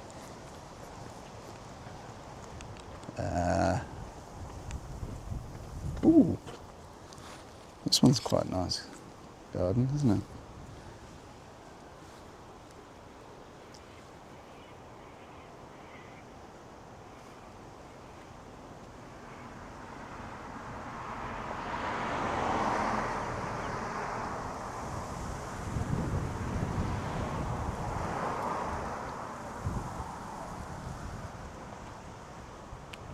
Could you imagine your little life down here? The thing is, we are made for better and bigger things than that, and those bigger things are the spirit. They're not saving for retirement. They're not projections of how much money we'll have and the nice grass is greener on the other side place we'll buy for ourselves.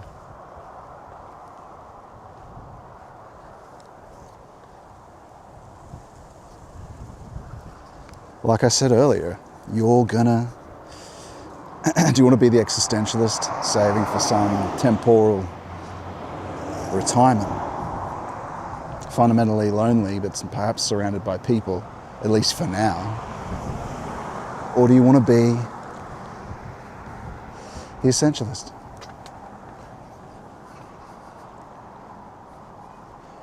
Also because those things one doesn't need to worry about, and that the Lord will provide for you.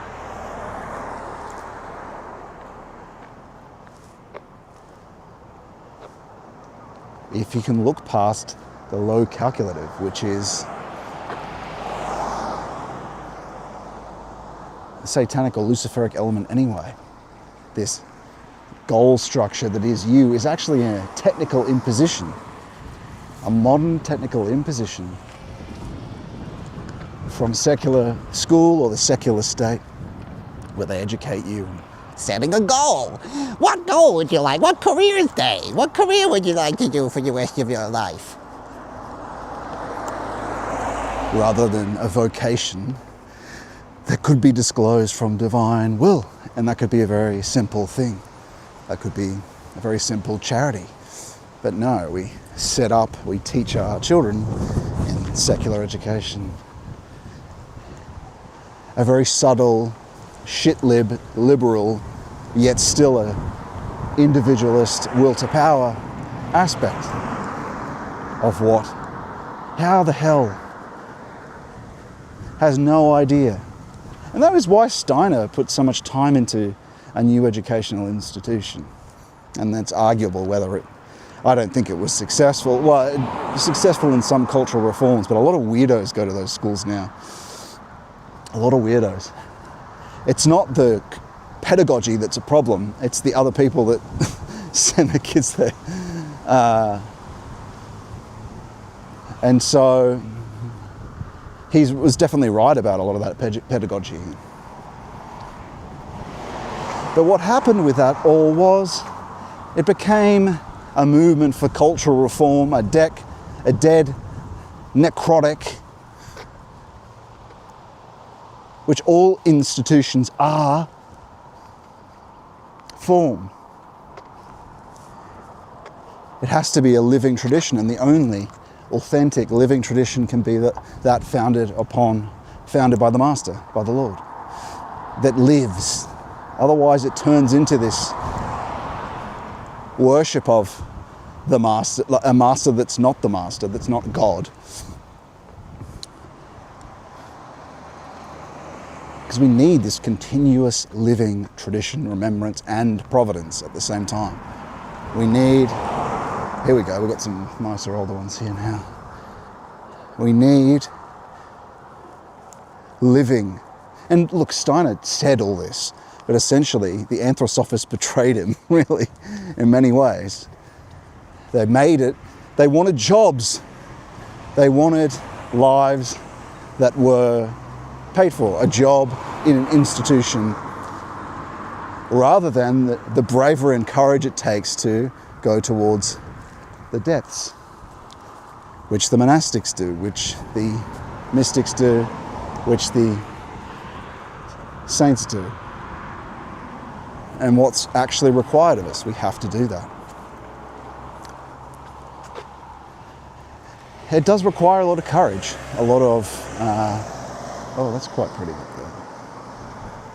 A lot of saying no to things and to the things of the world till you get to the point where you can disclose divine will. Till you get to the point where you have the raw experience of the breath of faith. And get far enough along until the Lord can dissolve the previous imagistic unconscious that you were. That's what you're after. This first being, this born again, really is you can't just throw someone in water. It's not done. The process only just begins of purification. You can't be some OnlyFans and get yourself baptized. No, I'm sorry. That's the beginning, perhaps. But the true purification is in the morning practice, little by little, by the Lord Jesus himself. And how pretty are these buildings. We did say estate, so we have to look at some of them. You can imagine their little lives. Benderry, this is called. Benderry, pretty gardens. And we're getting a bit older now with the buildings we see. Yes, baptism. You can't just be baptized. It's not. You have to actually ask the Lord's forgiveness. And this is another nice one here too. You really need to confess every morning. Wow, this is a really nicely landscaped one. Very pretty. Deanery Cottage, they've named it.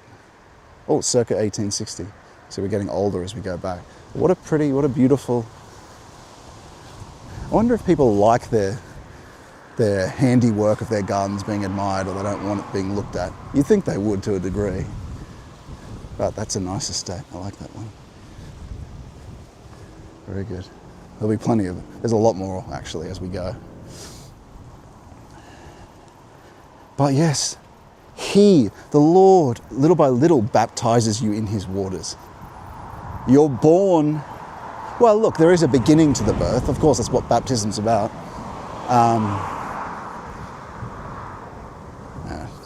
Old lady doing her watering. Don't want to disturb her. But what a beautiful estate. Another one. Well kept. You can see why a lot of people like Fairfax, they spend all this money and time on their estate.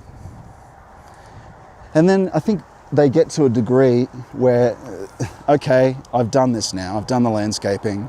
What was this for? Someone else should enjoy this, right? You hope it's not their mere vanity of trying to, oh, I want to be immortalized. I think a lot of the time they go, well, other people might as well enjoy this. So much time went into it. It can't just be for me. Although the truth of the matter is a garden is nice. It does have a renewingness to it. But ultimately those things, the most beautiful landscape, the most beautiful country area, this will all appear completely dead and stale without our beloved Lord killing. He's the master of death, dissolving and granting. Without bringing His life forces into it, it'll be stale like everything else and dead like everything else.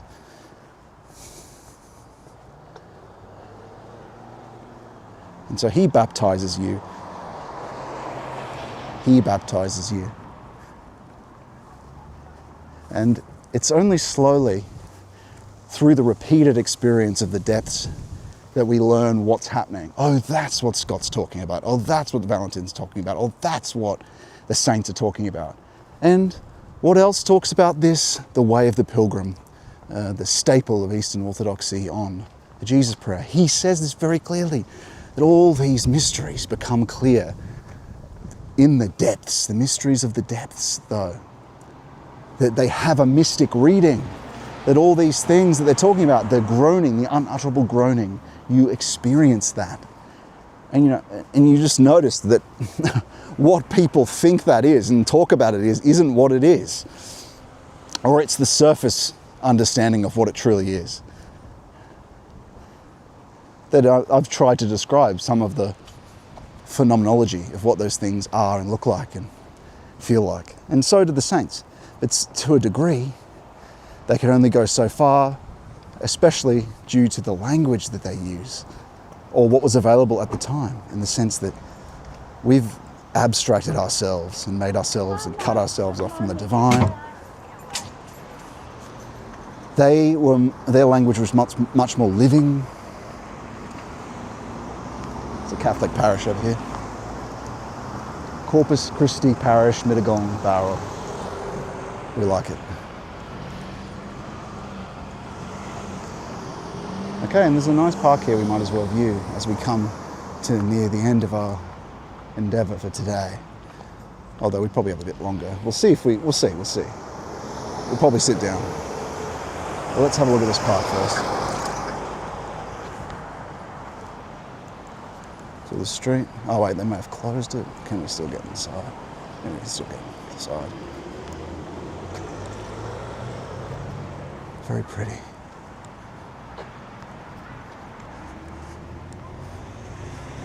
Yeah, these things aren't easy. They take time. You have to. Can you not watch with him an hour? Can you not learn to stay awake with him? As we notice the apostles, they fall asleep. They haven't been granted the powers yet to be able to stay awake as they go to sleep, to be able to experience consciously the unconscious. And eventually, the Master leads us to be able to. The Lord leads us to be able to. He directs us. How? He, through his grace, through our passive activeness, through our concentration without effort, collaboratively, in prayer, enters our breath. That's why we've been combining watchfulness and the breathing and the name of Jesus, because he enters our breathing, because his volition enters, his divine will enters and moves our breath and speeds it up. And so we end up experiencing in the morning this union. Every morning this grace is possible, sooner and sooner, sooner and sooner. At first it begins right at the end of your hour practice. You'll notice just a little bit of it. And then it moves up sooner and sooner, halfway. And then over months and months and months, almost straight away do you experience the grace entering the breath. Of course, you need to continue your stopping of sins, but it's the effort. It's the Lord is a person. He cares about your effort to be able to do this little by little. That's what he cares about. And then he helps you with the rest. You're not perfect. You're not going to get it perfect. But if you actually are making these little, all he wants of you is this idea that I'll strive to do just a little bit better than my best. Continue to strive to do better than my best. I won't just say, that's my best. I did the best I can. I did my best. That's a cope. Your best is your current best. When I articulate that, when I just said, strive to do better than my best, what is that really? It's simply all the Master wants from you is that. To become beyond what you currently are. And he'll grant you the forces. You just have to put a bit of effort in. Little bit of effort, little by little, little by little. He'll lead you up. Just start. Start with the smallest thing. And he'll lead you and us to freedom. Freedom. The only true freedom is in him. If we can just do this practice in the morning, little by little, up to an hour. Especially now, as the provoked state looms. We have to. We can do better. We can do better, Lord. Help us do better. I pray thee, we can do better. Just do a little bit here and there. It's not good enough. Not in this age. You can give this morning hour, begin with 15 minutes, 10 minutes of that holy hour concentration without effort and prayer. You can do it. You can do that. Too much distraction. Make the world orbit him. Don't try and make him do things for your will to power in the world. I want this, Lord. Can I have the candy bar? Can I have the teddy bear? It's okay to pray for certain things, that's okay. Certain amount of money or whatnot. He'll provide for you. But you do need to recognize, do I have enough to live and all that? But it's mainly, you definitely should be praying for. Pray for development, purification, illumination, union, the truth. The truth. Pray for faith, hope, and charity, because these are substances, these are becomings. Pray for that. I do every day.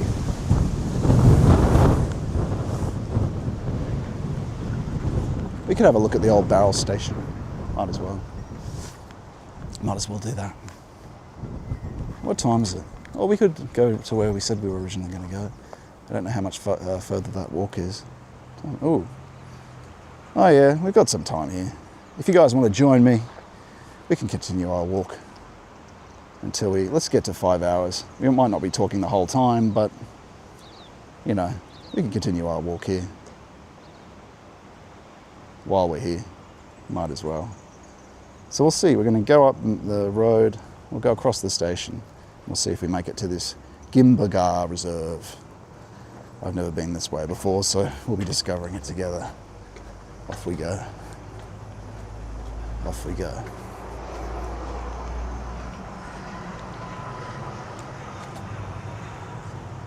Off we go.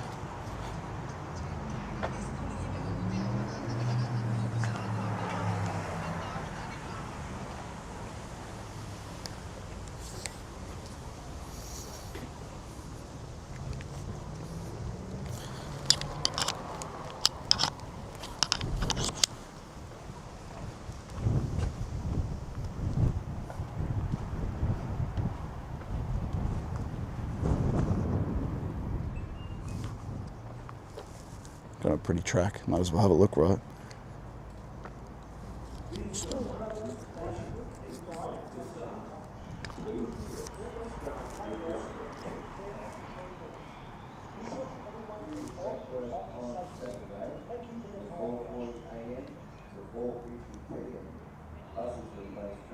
They're lined with trees. They actually look like European trees in both directions, really.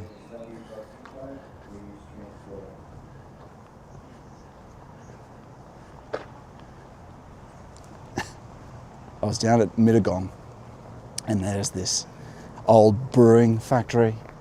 It just goes to show you shouldn't go into environments necessarily foolishly. And this sort of group of 5 people came out, and they were all wearing face masks. I don't know what they're doing. Maybe they were recording a music video, but I got the hell out of there when I saw that. I just took a double take, and this is walking towards me like a gang. And wearing these sort of MS-13 mask things on their faces. Probably just juveniles, but it's like, not worth the risk, get out of there. Don't kick the stone, don't throw yourself off the temple, right? Don't tempt these things thinking you're immune. Unless you ask, unless you're following divine will. But yeah, one should err on the side of caution. Obviously, take courage. The whole point of what we're doing, what we end up with, is moral courage. Because there are so many things you will have to do for the Lord, with the Lord, that require you are going to have to face. You will have to face these dilemmas of duties, okay? So say you've got a friendship with someone. The Lord may ask you to tell them something or to do something that will not benefit your friendship. And therefore, if you lose a friend, that's not good for you. That's not good for you in a logistical way, for one thing, to do things that might be considered that will make you, hated or whatnot. These things are ultimately moral, though, because you're doing what the Lord wants you to do, and it's good for that person, probably. And I've had this already happen. A person I won't name, I don't know if I can speak about this, even when I don't name them, that might be known. How do I talk about it?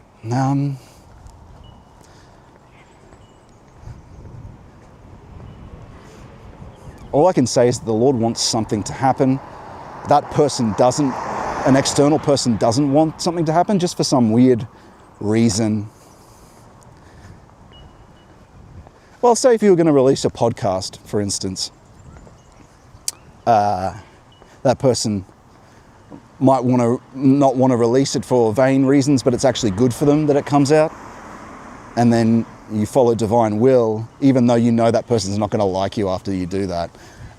And you don't really, you want to do the Lord's will, but you don't really want to, you wouldn't normally want to do that. For instance, I would say, Lord, I want it because you want it. But if I didn't know about you wanting it, then I wouldn't do this because I would think it's not good for our friendship. It's not good for, you know, you need good friends in life. You need to mutually aid each other, right? And so, you see what I'm saying? But it's actually ultimately good for that person that something like that happens. It might not be good for you logistically. It might not be good for you and your will to power, because you could get stuff from that person and that relationship, right? But ultimately, you do it because it's, and that's just a minor thing. But you have to have moral courage in that sense, because you're going to have to face little dilemmas like that, where the destiny of the world will encroach in on you, and you just have to follow it through.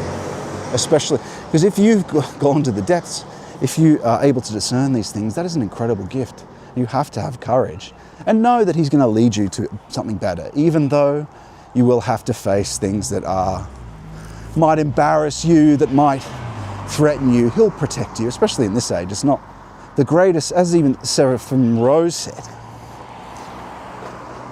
that the greatest things we're going to face are psychological tortures, not physical ones, like the martyrs getting eaten by lions, where most likely it's the psychological attacks and spiritual attacks that we're going to face as things heat up towards the apocalypse. Well, I don't know, actually. I don't know what's going to happen with that. It does seem that way, though, doesn't it, with tech acceleration, that it's ahead of where people thought it was. Now, where are we? It's ahead of where people thought it was. Okay, we haven't even gone up far enough yet. Let's keep going. It's going to be a late one for me, friends. The train will take another 3 hours to get home from here. But we're going to push on. Worth seeing. But yes, courage. And so what you start with in that is you start with combative courage. This is the Nietzschean courage. It's generated by sparring and polemical battle. And God, how many Christians do we see that actually that's their fuel? That's their God. They're using the ideological structure of the church to debate and argue, and what fires them, not all of the people, because this is required, a righteous anger is required, and some things like that are sanctioned, but for the most part, you don't want to be fueled by that polemical. Again, because your chief motive is that fight. A really deep contemplative knight would not want any of these things for combative courage. He would be able to purify himself and then be directed by divine will to, with sanction, say in the Crusades, somewhere. And grace would actually help him in his battle. I'd guess about that part. I haven't contemplated that last bit, but but it wouldn't be out of his low desires for combat. It's following divine will. That would be the knightly ideal anyway. Contemplation and action. And so that combative courage, though, in this process is converted into moral courage. Courage to follow divine will and grace when it is disclosed. Can I walk through here? Yeah, I think so.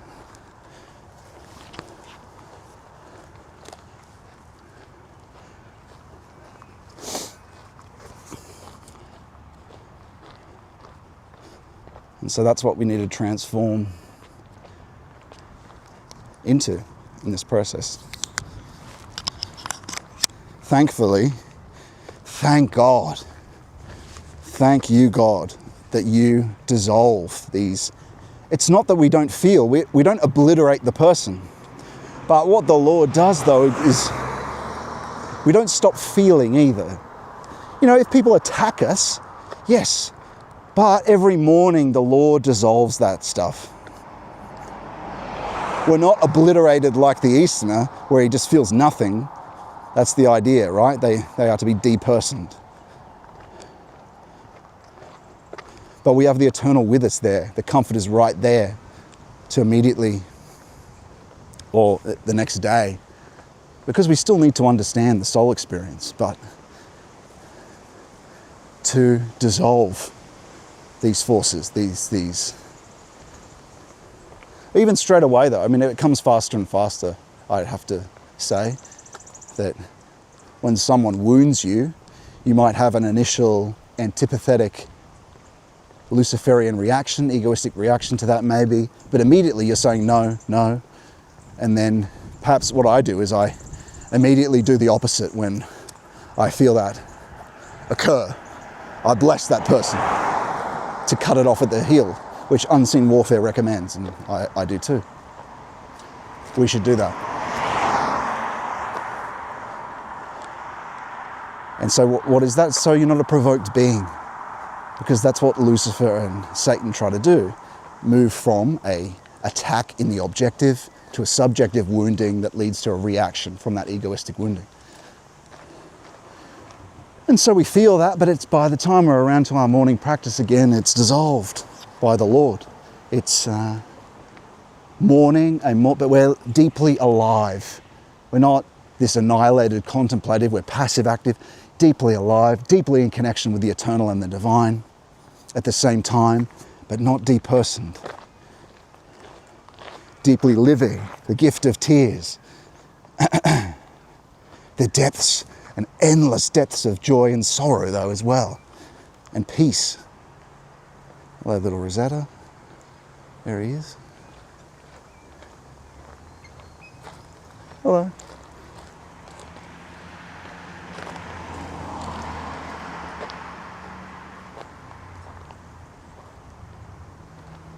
Oh, there he goes.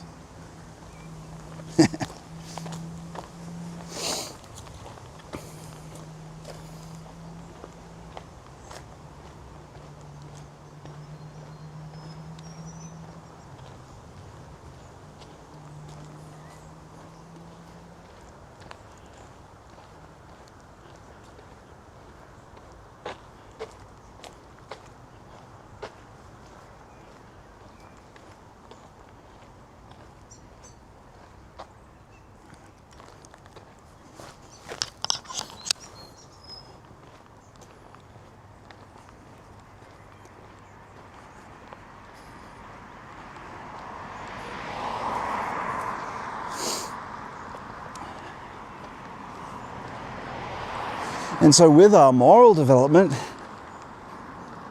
so too develops our faculties for concentration. Its ground is all moral.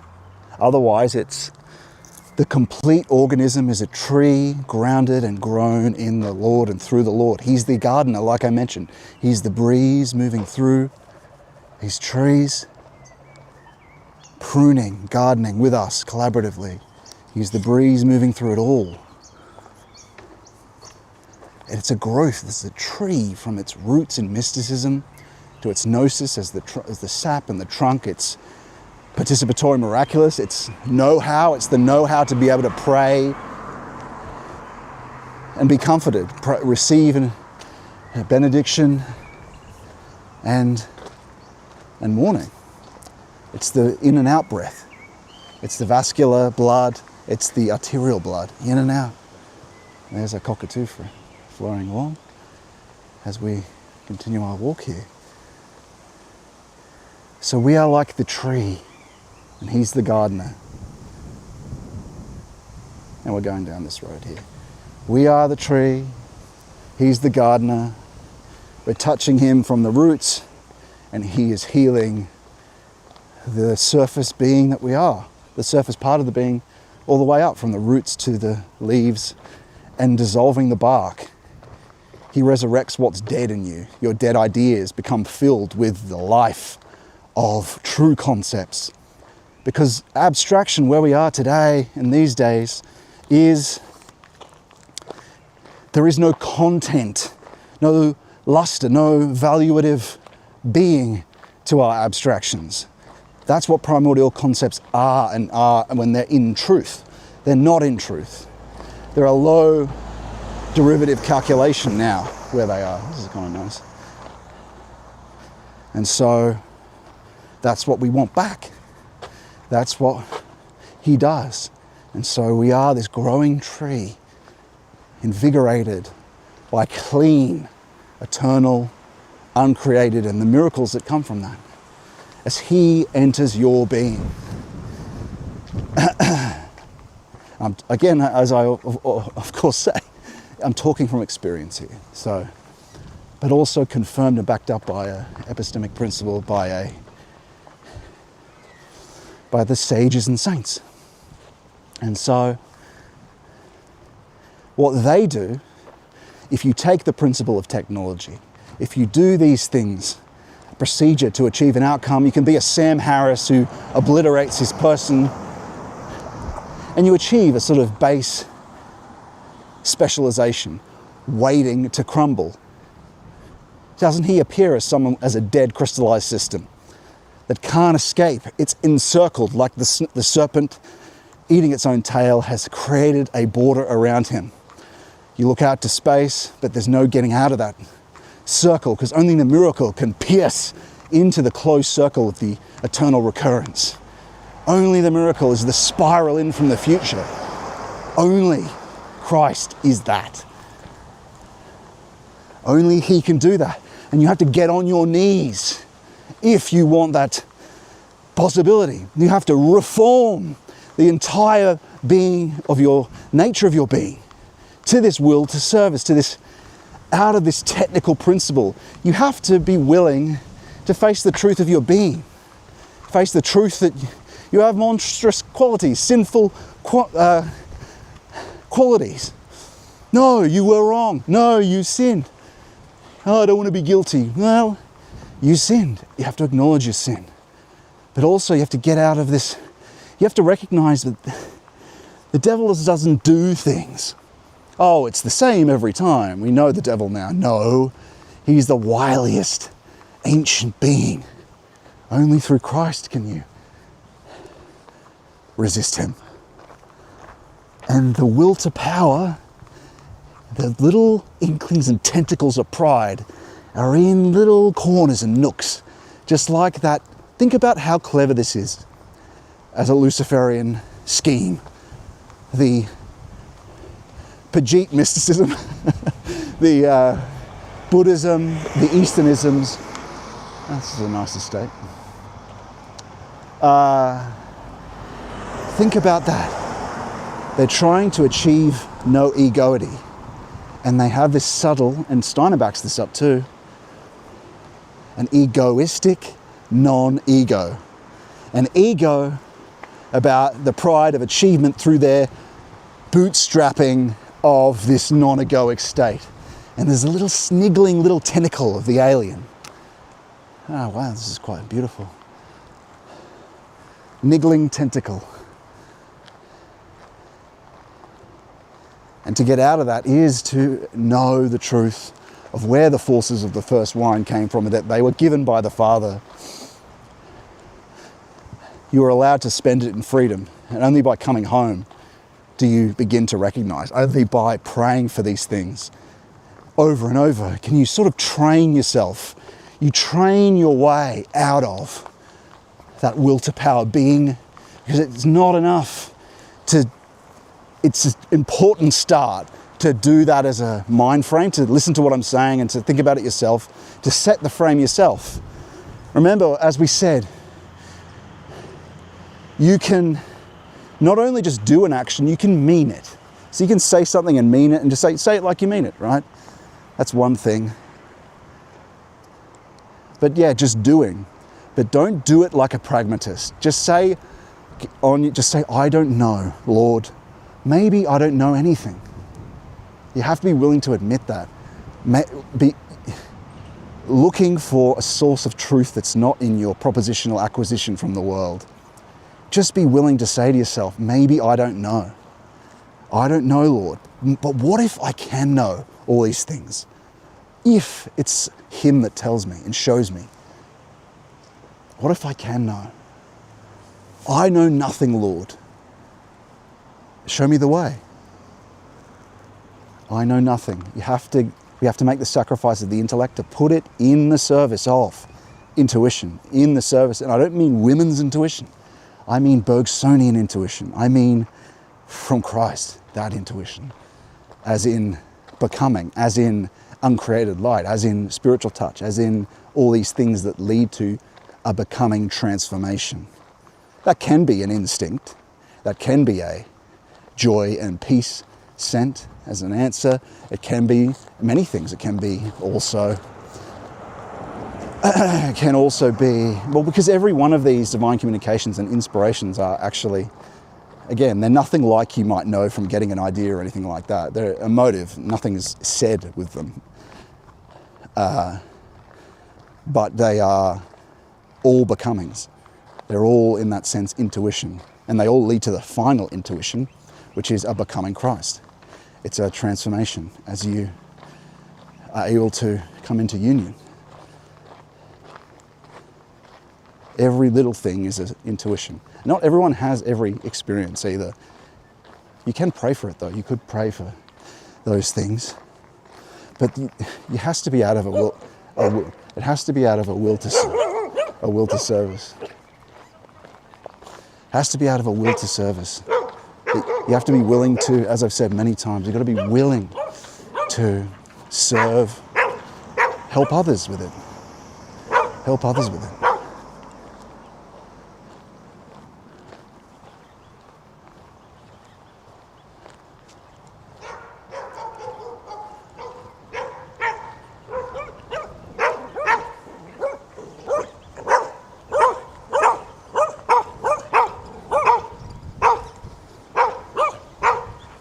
You're going to run out of track soon, friends. You've gone as far as you can go. See you later. And so, get out of it. All right. Where were we? Okay.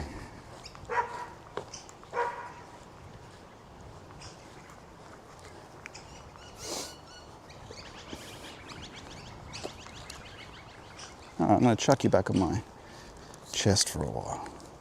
See where we end up.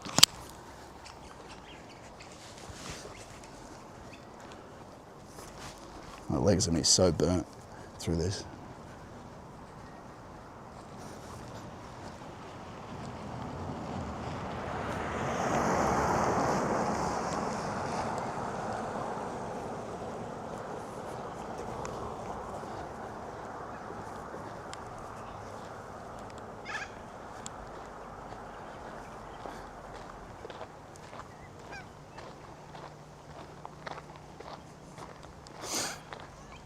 You know, with golf, you look at the beauty of a golf parkland. Actually, it's a kind of trivial thing that the Anglosphere brought everywhere. It's a trivial, every golf course could be a European garden with a touch of the eternal. But really, because we use these idle games, and make no mistake, sport is paganism. It's a ridiculous paganism. Yeah, it can be a harmless-ish pastime as long as you don't, if you're just watching it, I suppose, as a pastime, not paganistically involving yourself in the community, like that series you see on Disney. It is the, what's it called? They go to that, Ryan Reynolds buys that Welsh team. Yeah, it's a nice story and everything, but that is all what the church should be, the Welsh choirs, not... People are living through this paganism community with sport, and it's providing a low, barely of what could be provided to them, what they could experience. It's providing this cultural pursuit. Well, even a low identification where you don't participate in this, you live vicariously through this team, where the Lord can interact with everyone individually to give you your own beautiful, meaningful, true life. Not just meaningful as a value additive, but a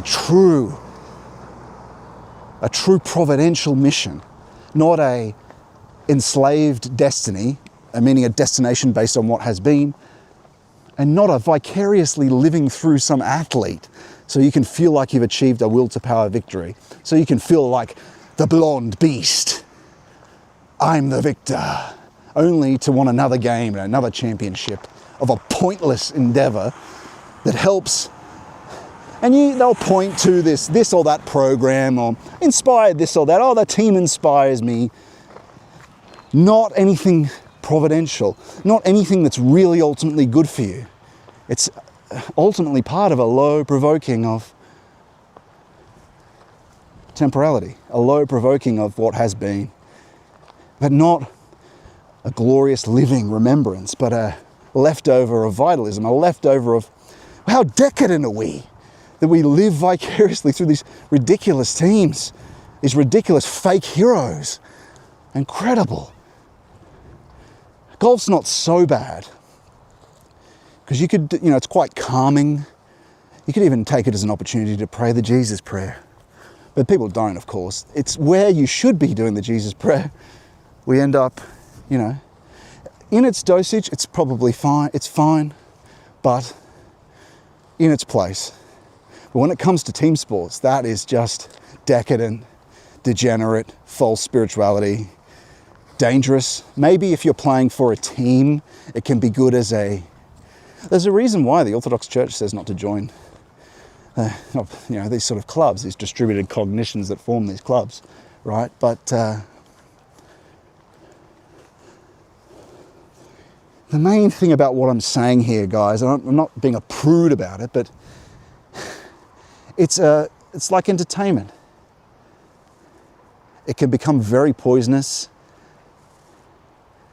It's a replacement for, and it's also stealing your future. If you're identifying with the team, rather than going after your own providential relationship with Christ and what is really possible for your life, it's like a drug. You're kind of killing your future.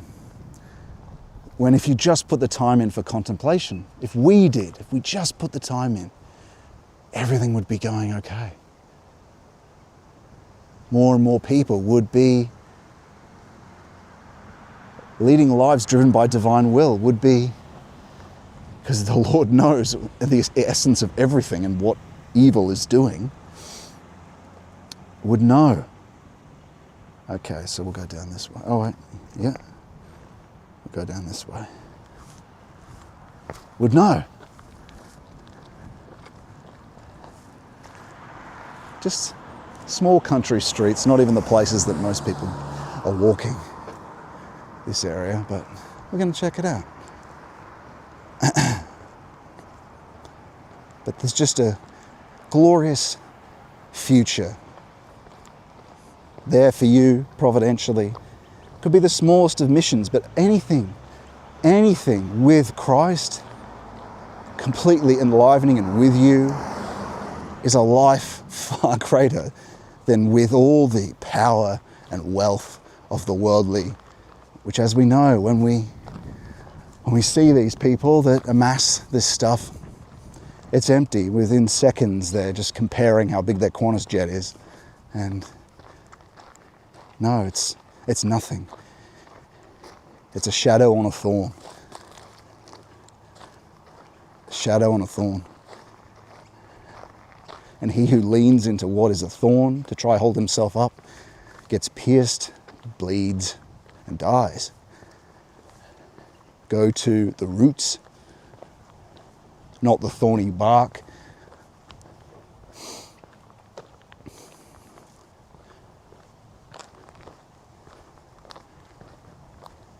But you have to be willing to face the boredom, willing to switch off, just have to stomach the discomfort and wait. You can start really, really slowly though. One little thing, habituate that. A little thing, habituate the next thing. A bit longer, habituate that. I've got one video and lecture that talks about this. If you're in this provoked modern state, it says how to overcome the wretched modern state, I think it's called, the lecture. Look at that. If you want to go to my Twitter, to the highlights page, it's got all the lectures but cut up a bit more. So you can find all that there. But that's an important one for people who are just finding it hard to get themselves to do anything. Check that out. It'll help you move little by little. And it gives you the most basic thing you can do, just to habituate that and the right mindset to Because this stuff, this over-asceticizing can be intimidating, but the Lord will grant you the forces, will transform your lovings, so it's not this burden. Like, for a lot of people, turning up at a soup kitchen, it's not something that, it's not something that I was doing, or, it's not something that, it's something that is displayed by the sort of front facing of the church, right?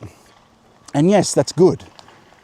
But you can do it basically, part of the forgiving, to give before, is in the very basic, just praying for people as you walk past them. I know I've talked about this before. But just to show you that it begins really smallly, just habitually, it's so easy to do that. But prayer really matters. And you're giving a gift by doing that. You are giving, that is charitas. And it's so easy just to, as people walk past you, ask the Lord to bless them. That's it. And so you can begin in these tiny ways, and He'll invigorate you with His life. So slowly you walk your way out of the terrible place. But also, in following the Lord, it doesn't mean you're suddenly forgoing everything that you're supposed to do. Like say your family, they'll say, oh, he doesn't seem much different to me. He's not helping me with this or that. He's not fucking, doing this or that. Whatever it might be. Because it's more important that you're doing the Lord's will, not doing things for people around you necessarily. That can come later, but it's more important, and He is really keen, and He knows what you're like. He knows your essence, right? So He knows that you have to put all that to the side and work on yourself with Him. And so He'll help you do that.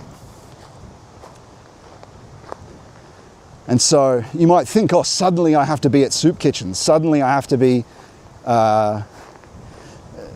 Handyman and doing everything for everyone else but myself. Well, look, there's a lot to the advice that just get this stuff down. Forget everyone else. It's just you and the Lord, because He has to be your number one.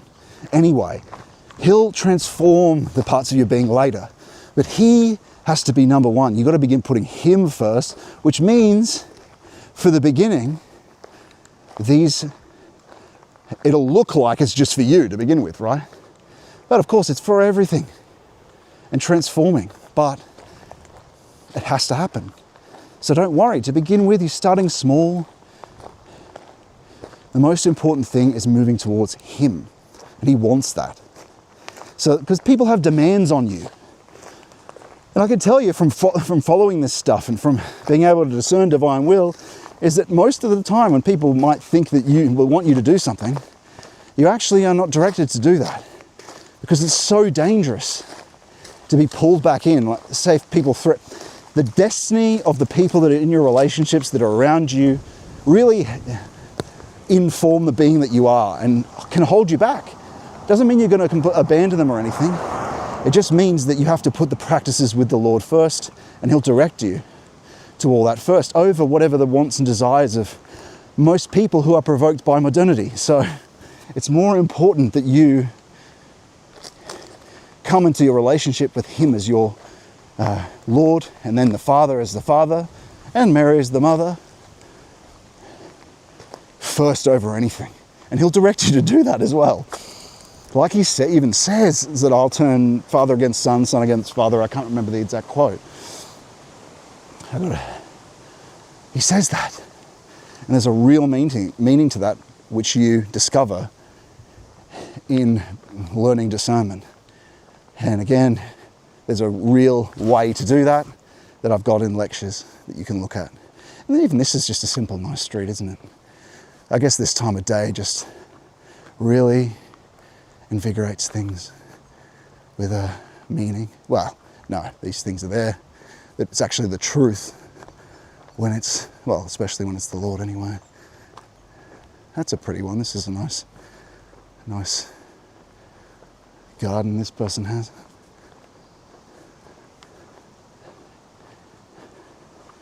I remember a long while ago I would have walked past places and then covet them rather than just enjoying it for what it is. An effort.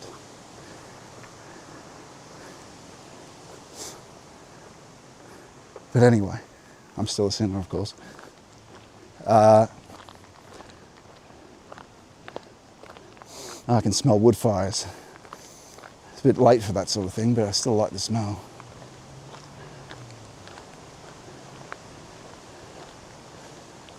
There is something quite nice about going somewhere you haven't been before.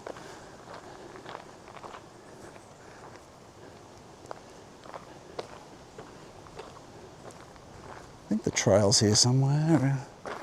I don't know.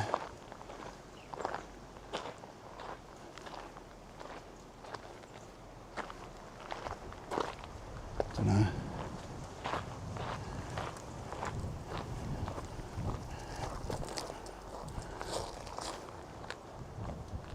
What a lovely little street we find ourselves on, friends. Look at this. So pretty. I really love when you have a hill. It just gives texture and depth to an environment. These layers, you see that in a filmmaker like David Lean. When he composes a frame, it goes either down or it goes up into the distance. So it's not just a flat image, it's a layered matter. This is what, living in flat areas is terrible. I've always liked the hills. Always liked the hills.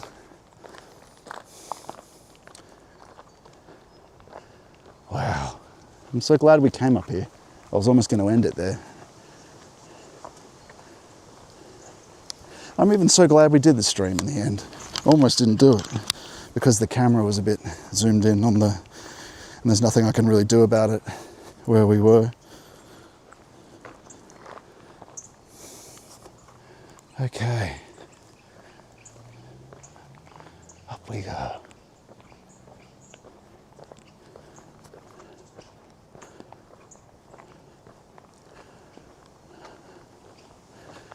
Yes, I feel blessed, I tell you. I feel blessed.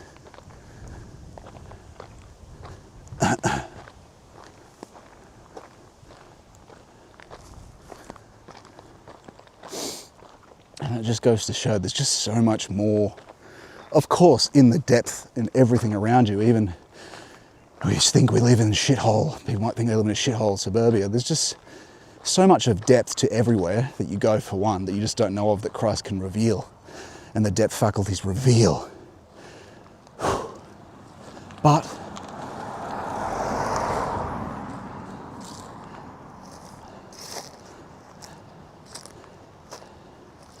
the littlest things,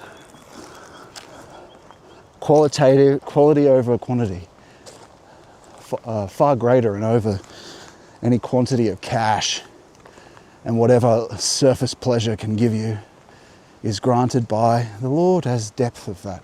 Beatitude is not the same thing as joy, of course. It's far deeper.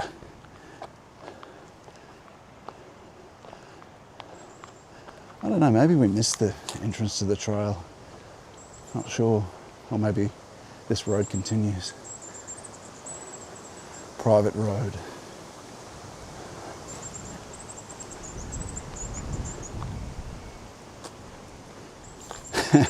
By the way, the reason why this is still probably coming through nice and clear, isn't that a pretty road? Not going to go up there, but the reason why it's still here is because we've got three.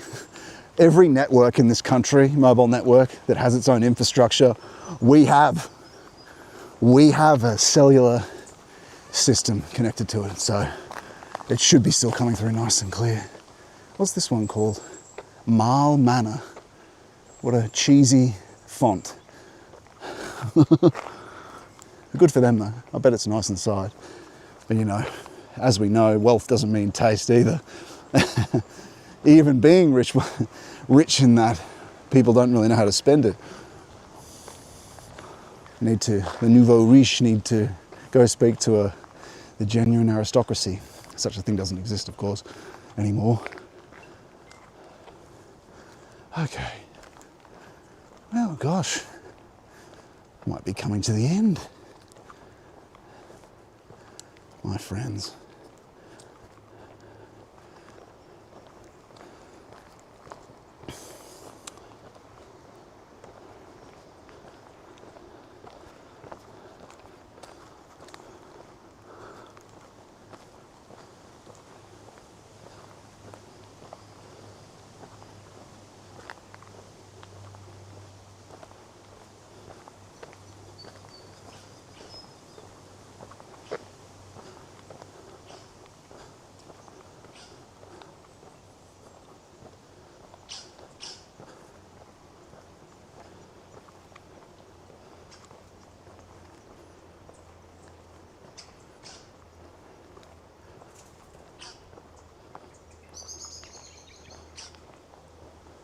again, take it as another opportunity to pray the Jesus prayer. That's what I'm doing.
Maybe we missed the turn off for the path.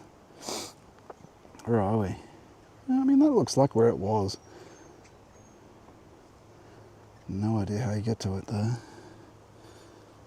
Maybe it was through the golf course. Looks like there's something there that you can get to. Maybe you have to go through the golf course. Yeah. It's still pretty up here though. I mean, maybe they wouldn't mind if we saw if they've got a view. No, I don't think they do. They've got a little bit of a view. You can see out here. Nice estate. Anyway, we won't go too far in. Very nice.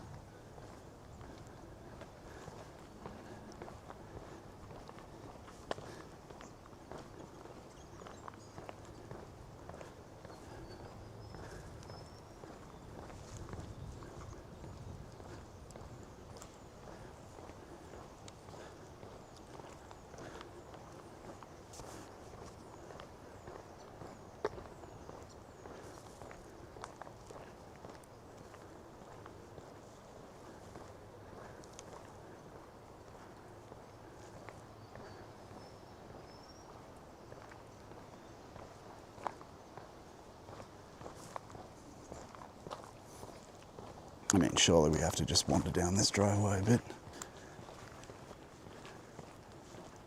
Just a little.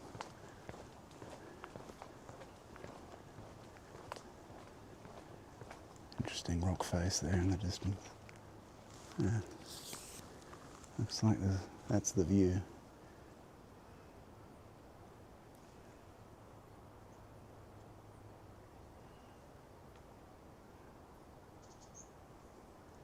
Very nice.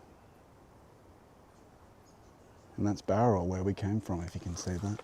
Should be able to. And we'll walk back down there now.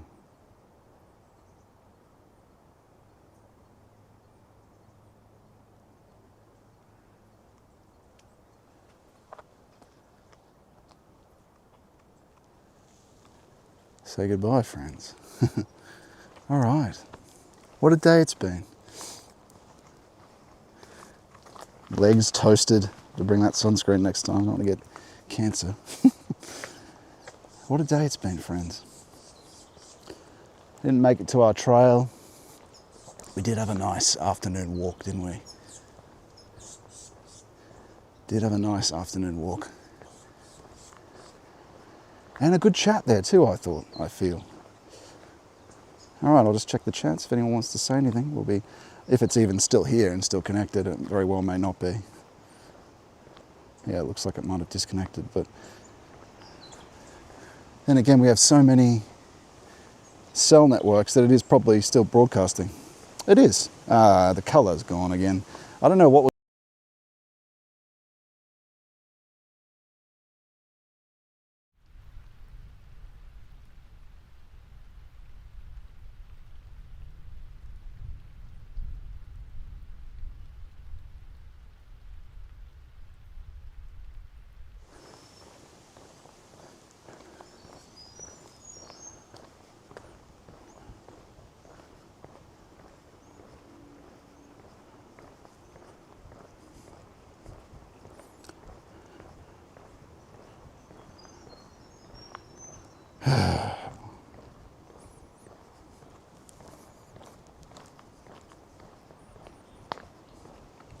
Well, friends, it's probably reconnected by now. I do apologise about that colour issue. But hopefully the content we were talking about was enough to overcome it. It looks like we're going to have to bite the bullet and get a different camera, as nice as this is, or return it and see if a new version of it solves this issue, because can't have that colour messing up on us. Other than that, it's been a pretty flawless broadcast in terms of just this one issue, though, is plaguing us. But who cares about that? What a day it's been. What a day. And as usual, what a beautiful time to end it in, with the birds chirping, idyllic, modelled, pooled light. What a wonderful life is just around the corner, is just out of reach and out of sight for us. In the smallest things that are around us that we don't realise, is Christ, is the depths, is essence that can be revealed to us with something that is revealable and experienceable by everyone. You, me, everyone. Christ came for everyone. And these practices seem esoteric and they're of the depths, and what the monastics do, it's for everyone. Union, theosis is for everyone. If we just take the time, if we can just trust the saints and the sages, if we can just trust them about withdrawing from the world, if we can just make our world orbit Him, not Him orbit the world, then He shows Himself to us. The way is there. You can do it a little bit at a time. And like I said, there is a whole world of essence around everyone. Doesn't matter what your conditions are. What is needed, though, is silence. What is needed is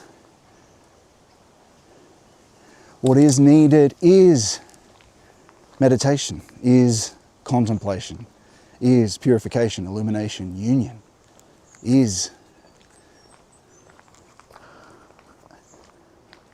a different way of seeing the world than what is of modernity. But it's the way we're supposed to see the world. It's the way things are supposed to be. If you've ever had that feeling, this isn't the way things are supposed to be. And that's true. That doesn't mean the low desires are what you're going after, that they're not being fulfilled. No. It means there's this other will out there that we haven't been living up to. That's fundamentally the satisfaction of all desires. Because nothing will satisfy you. No wealth, no... whatever your goals are will not satisfy you. And the moment you achieve them, they will dissolve into thin air. The only essential satisfaction and is the divine truth is, of course, in this process, is, of course, Christ. And with that point, friends, we're going to leave it there. I'll see you guys next week. Not sure where we'll be, but I look forward to it. And I look forward to these pilgrimages we're going to have coming up, where people in the Sydney area can join me on a pilgrimage to a monastery. That'll be lovely. There's a few in the Blue Mountains on a half-day trip. That'll be great. And so we're going to start that soon. But for now, signing off. It's been a beautiful day. I'll see you next time. God bless you. Oh, don't worry, everyone. I'll check the chats as soon as I disconnect this, by the way, so I always read them. I always read them. I guess I might as well check in case someone said something. Don't want to leave you without a response. There's no way. Did that go colour bad again while we were here? I don't think so. Hang on, let me look. That can't have. No way. God.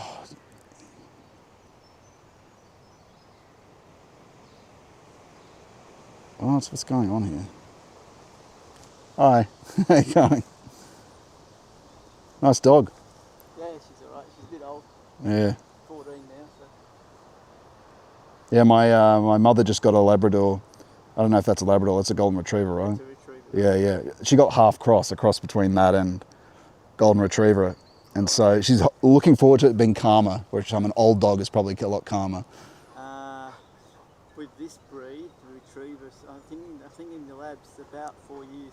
Yeah, right. Before they really, 2 years and they'll calm down from being a puppy. Yeah. But about 4 years before they really soften and just, they're not running, zooming. And Yeah.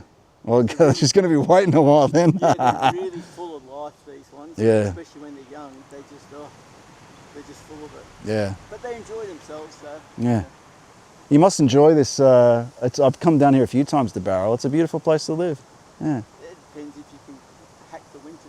Yeah, well, I don't know. It's in our genetics, isn't it? I mean, Anglo-Saxon or Scottish, you're probably Anglo-Celtic, right? So. I think that's, you find down here, there's a lot of, I don't know, I suppose, English, Scottish, Yeah. Irish sort of people. Yeah. Because they like rather than the Gold Coast, which is like 30 degrees. Yeah, exactly. That sort of lifestyle. Yeah. I think they like the cooler.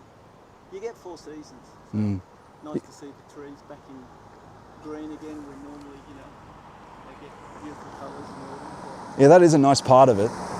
I've been here in winter and spring this year, and so it was really nice to see everything come into bloom.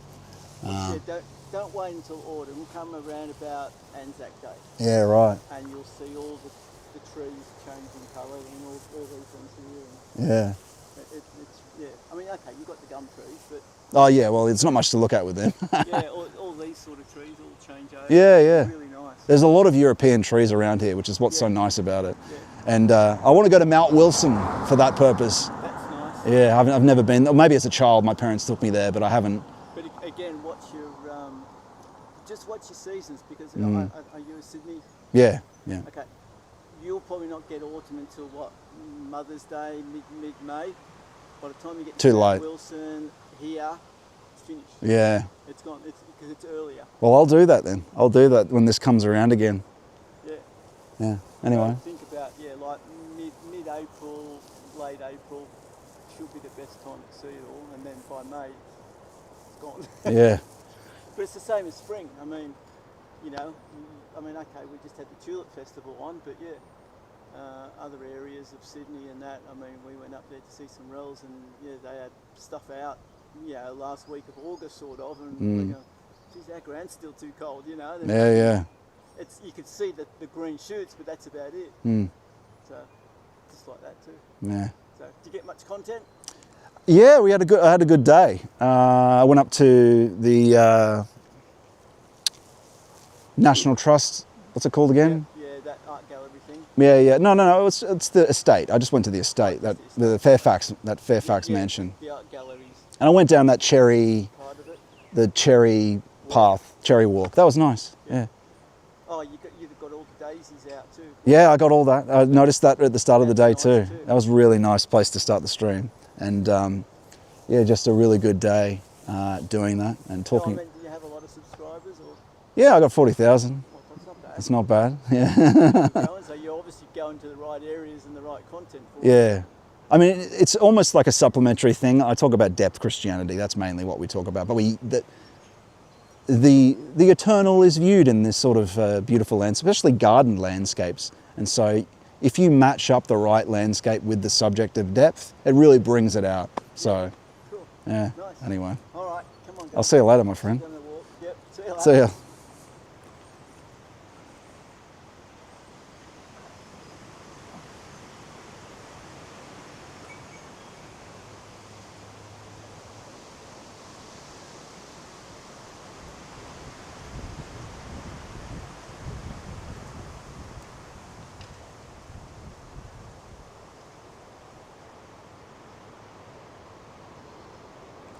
All right. I am reading your messages. You probably heard my conversation there with our friend. It almost like when I mentioned Christianity, he kind of wanted to walk away. Maybe when I said depth Christianity, but could be sort of boomer, summer of love style. Maybe not though. But here we are, I'm reading your messages. Hail Mary, full of grace, says, God bless you, Scott. Until next time, dear friend. My friend, God bless you too. And I really wanted to read something to make sure I got it if someone said something. I'll see you next week. God bless you, and yeah, nothing else more to say. It's been a great day. The Spirit's with us all. I'm sorry about this camera again. We'll fix that. We'll fix that. All right.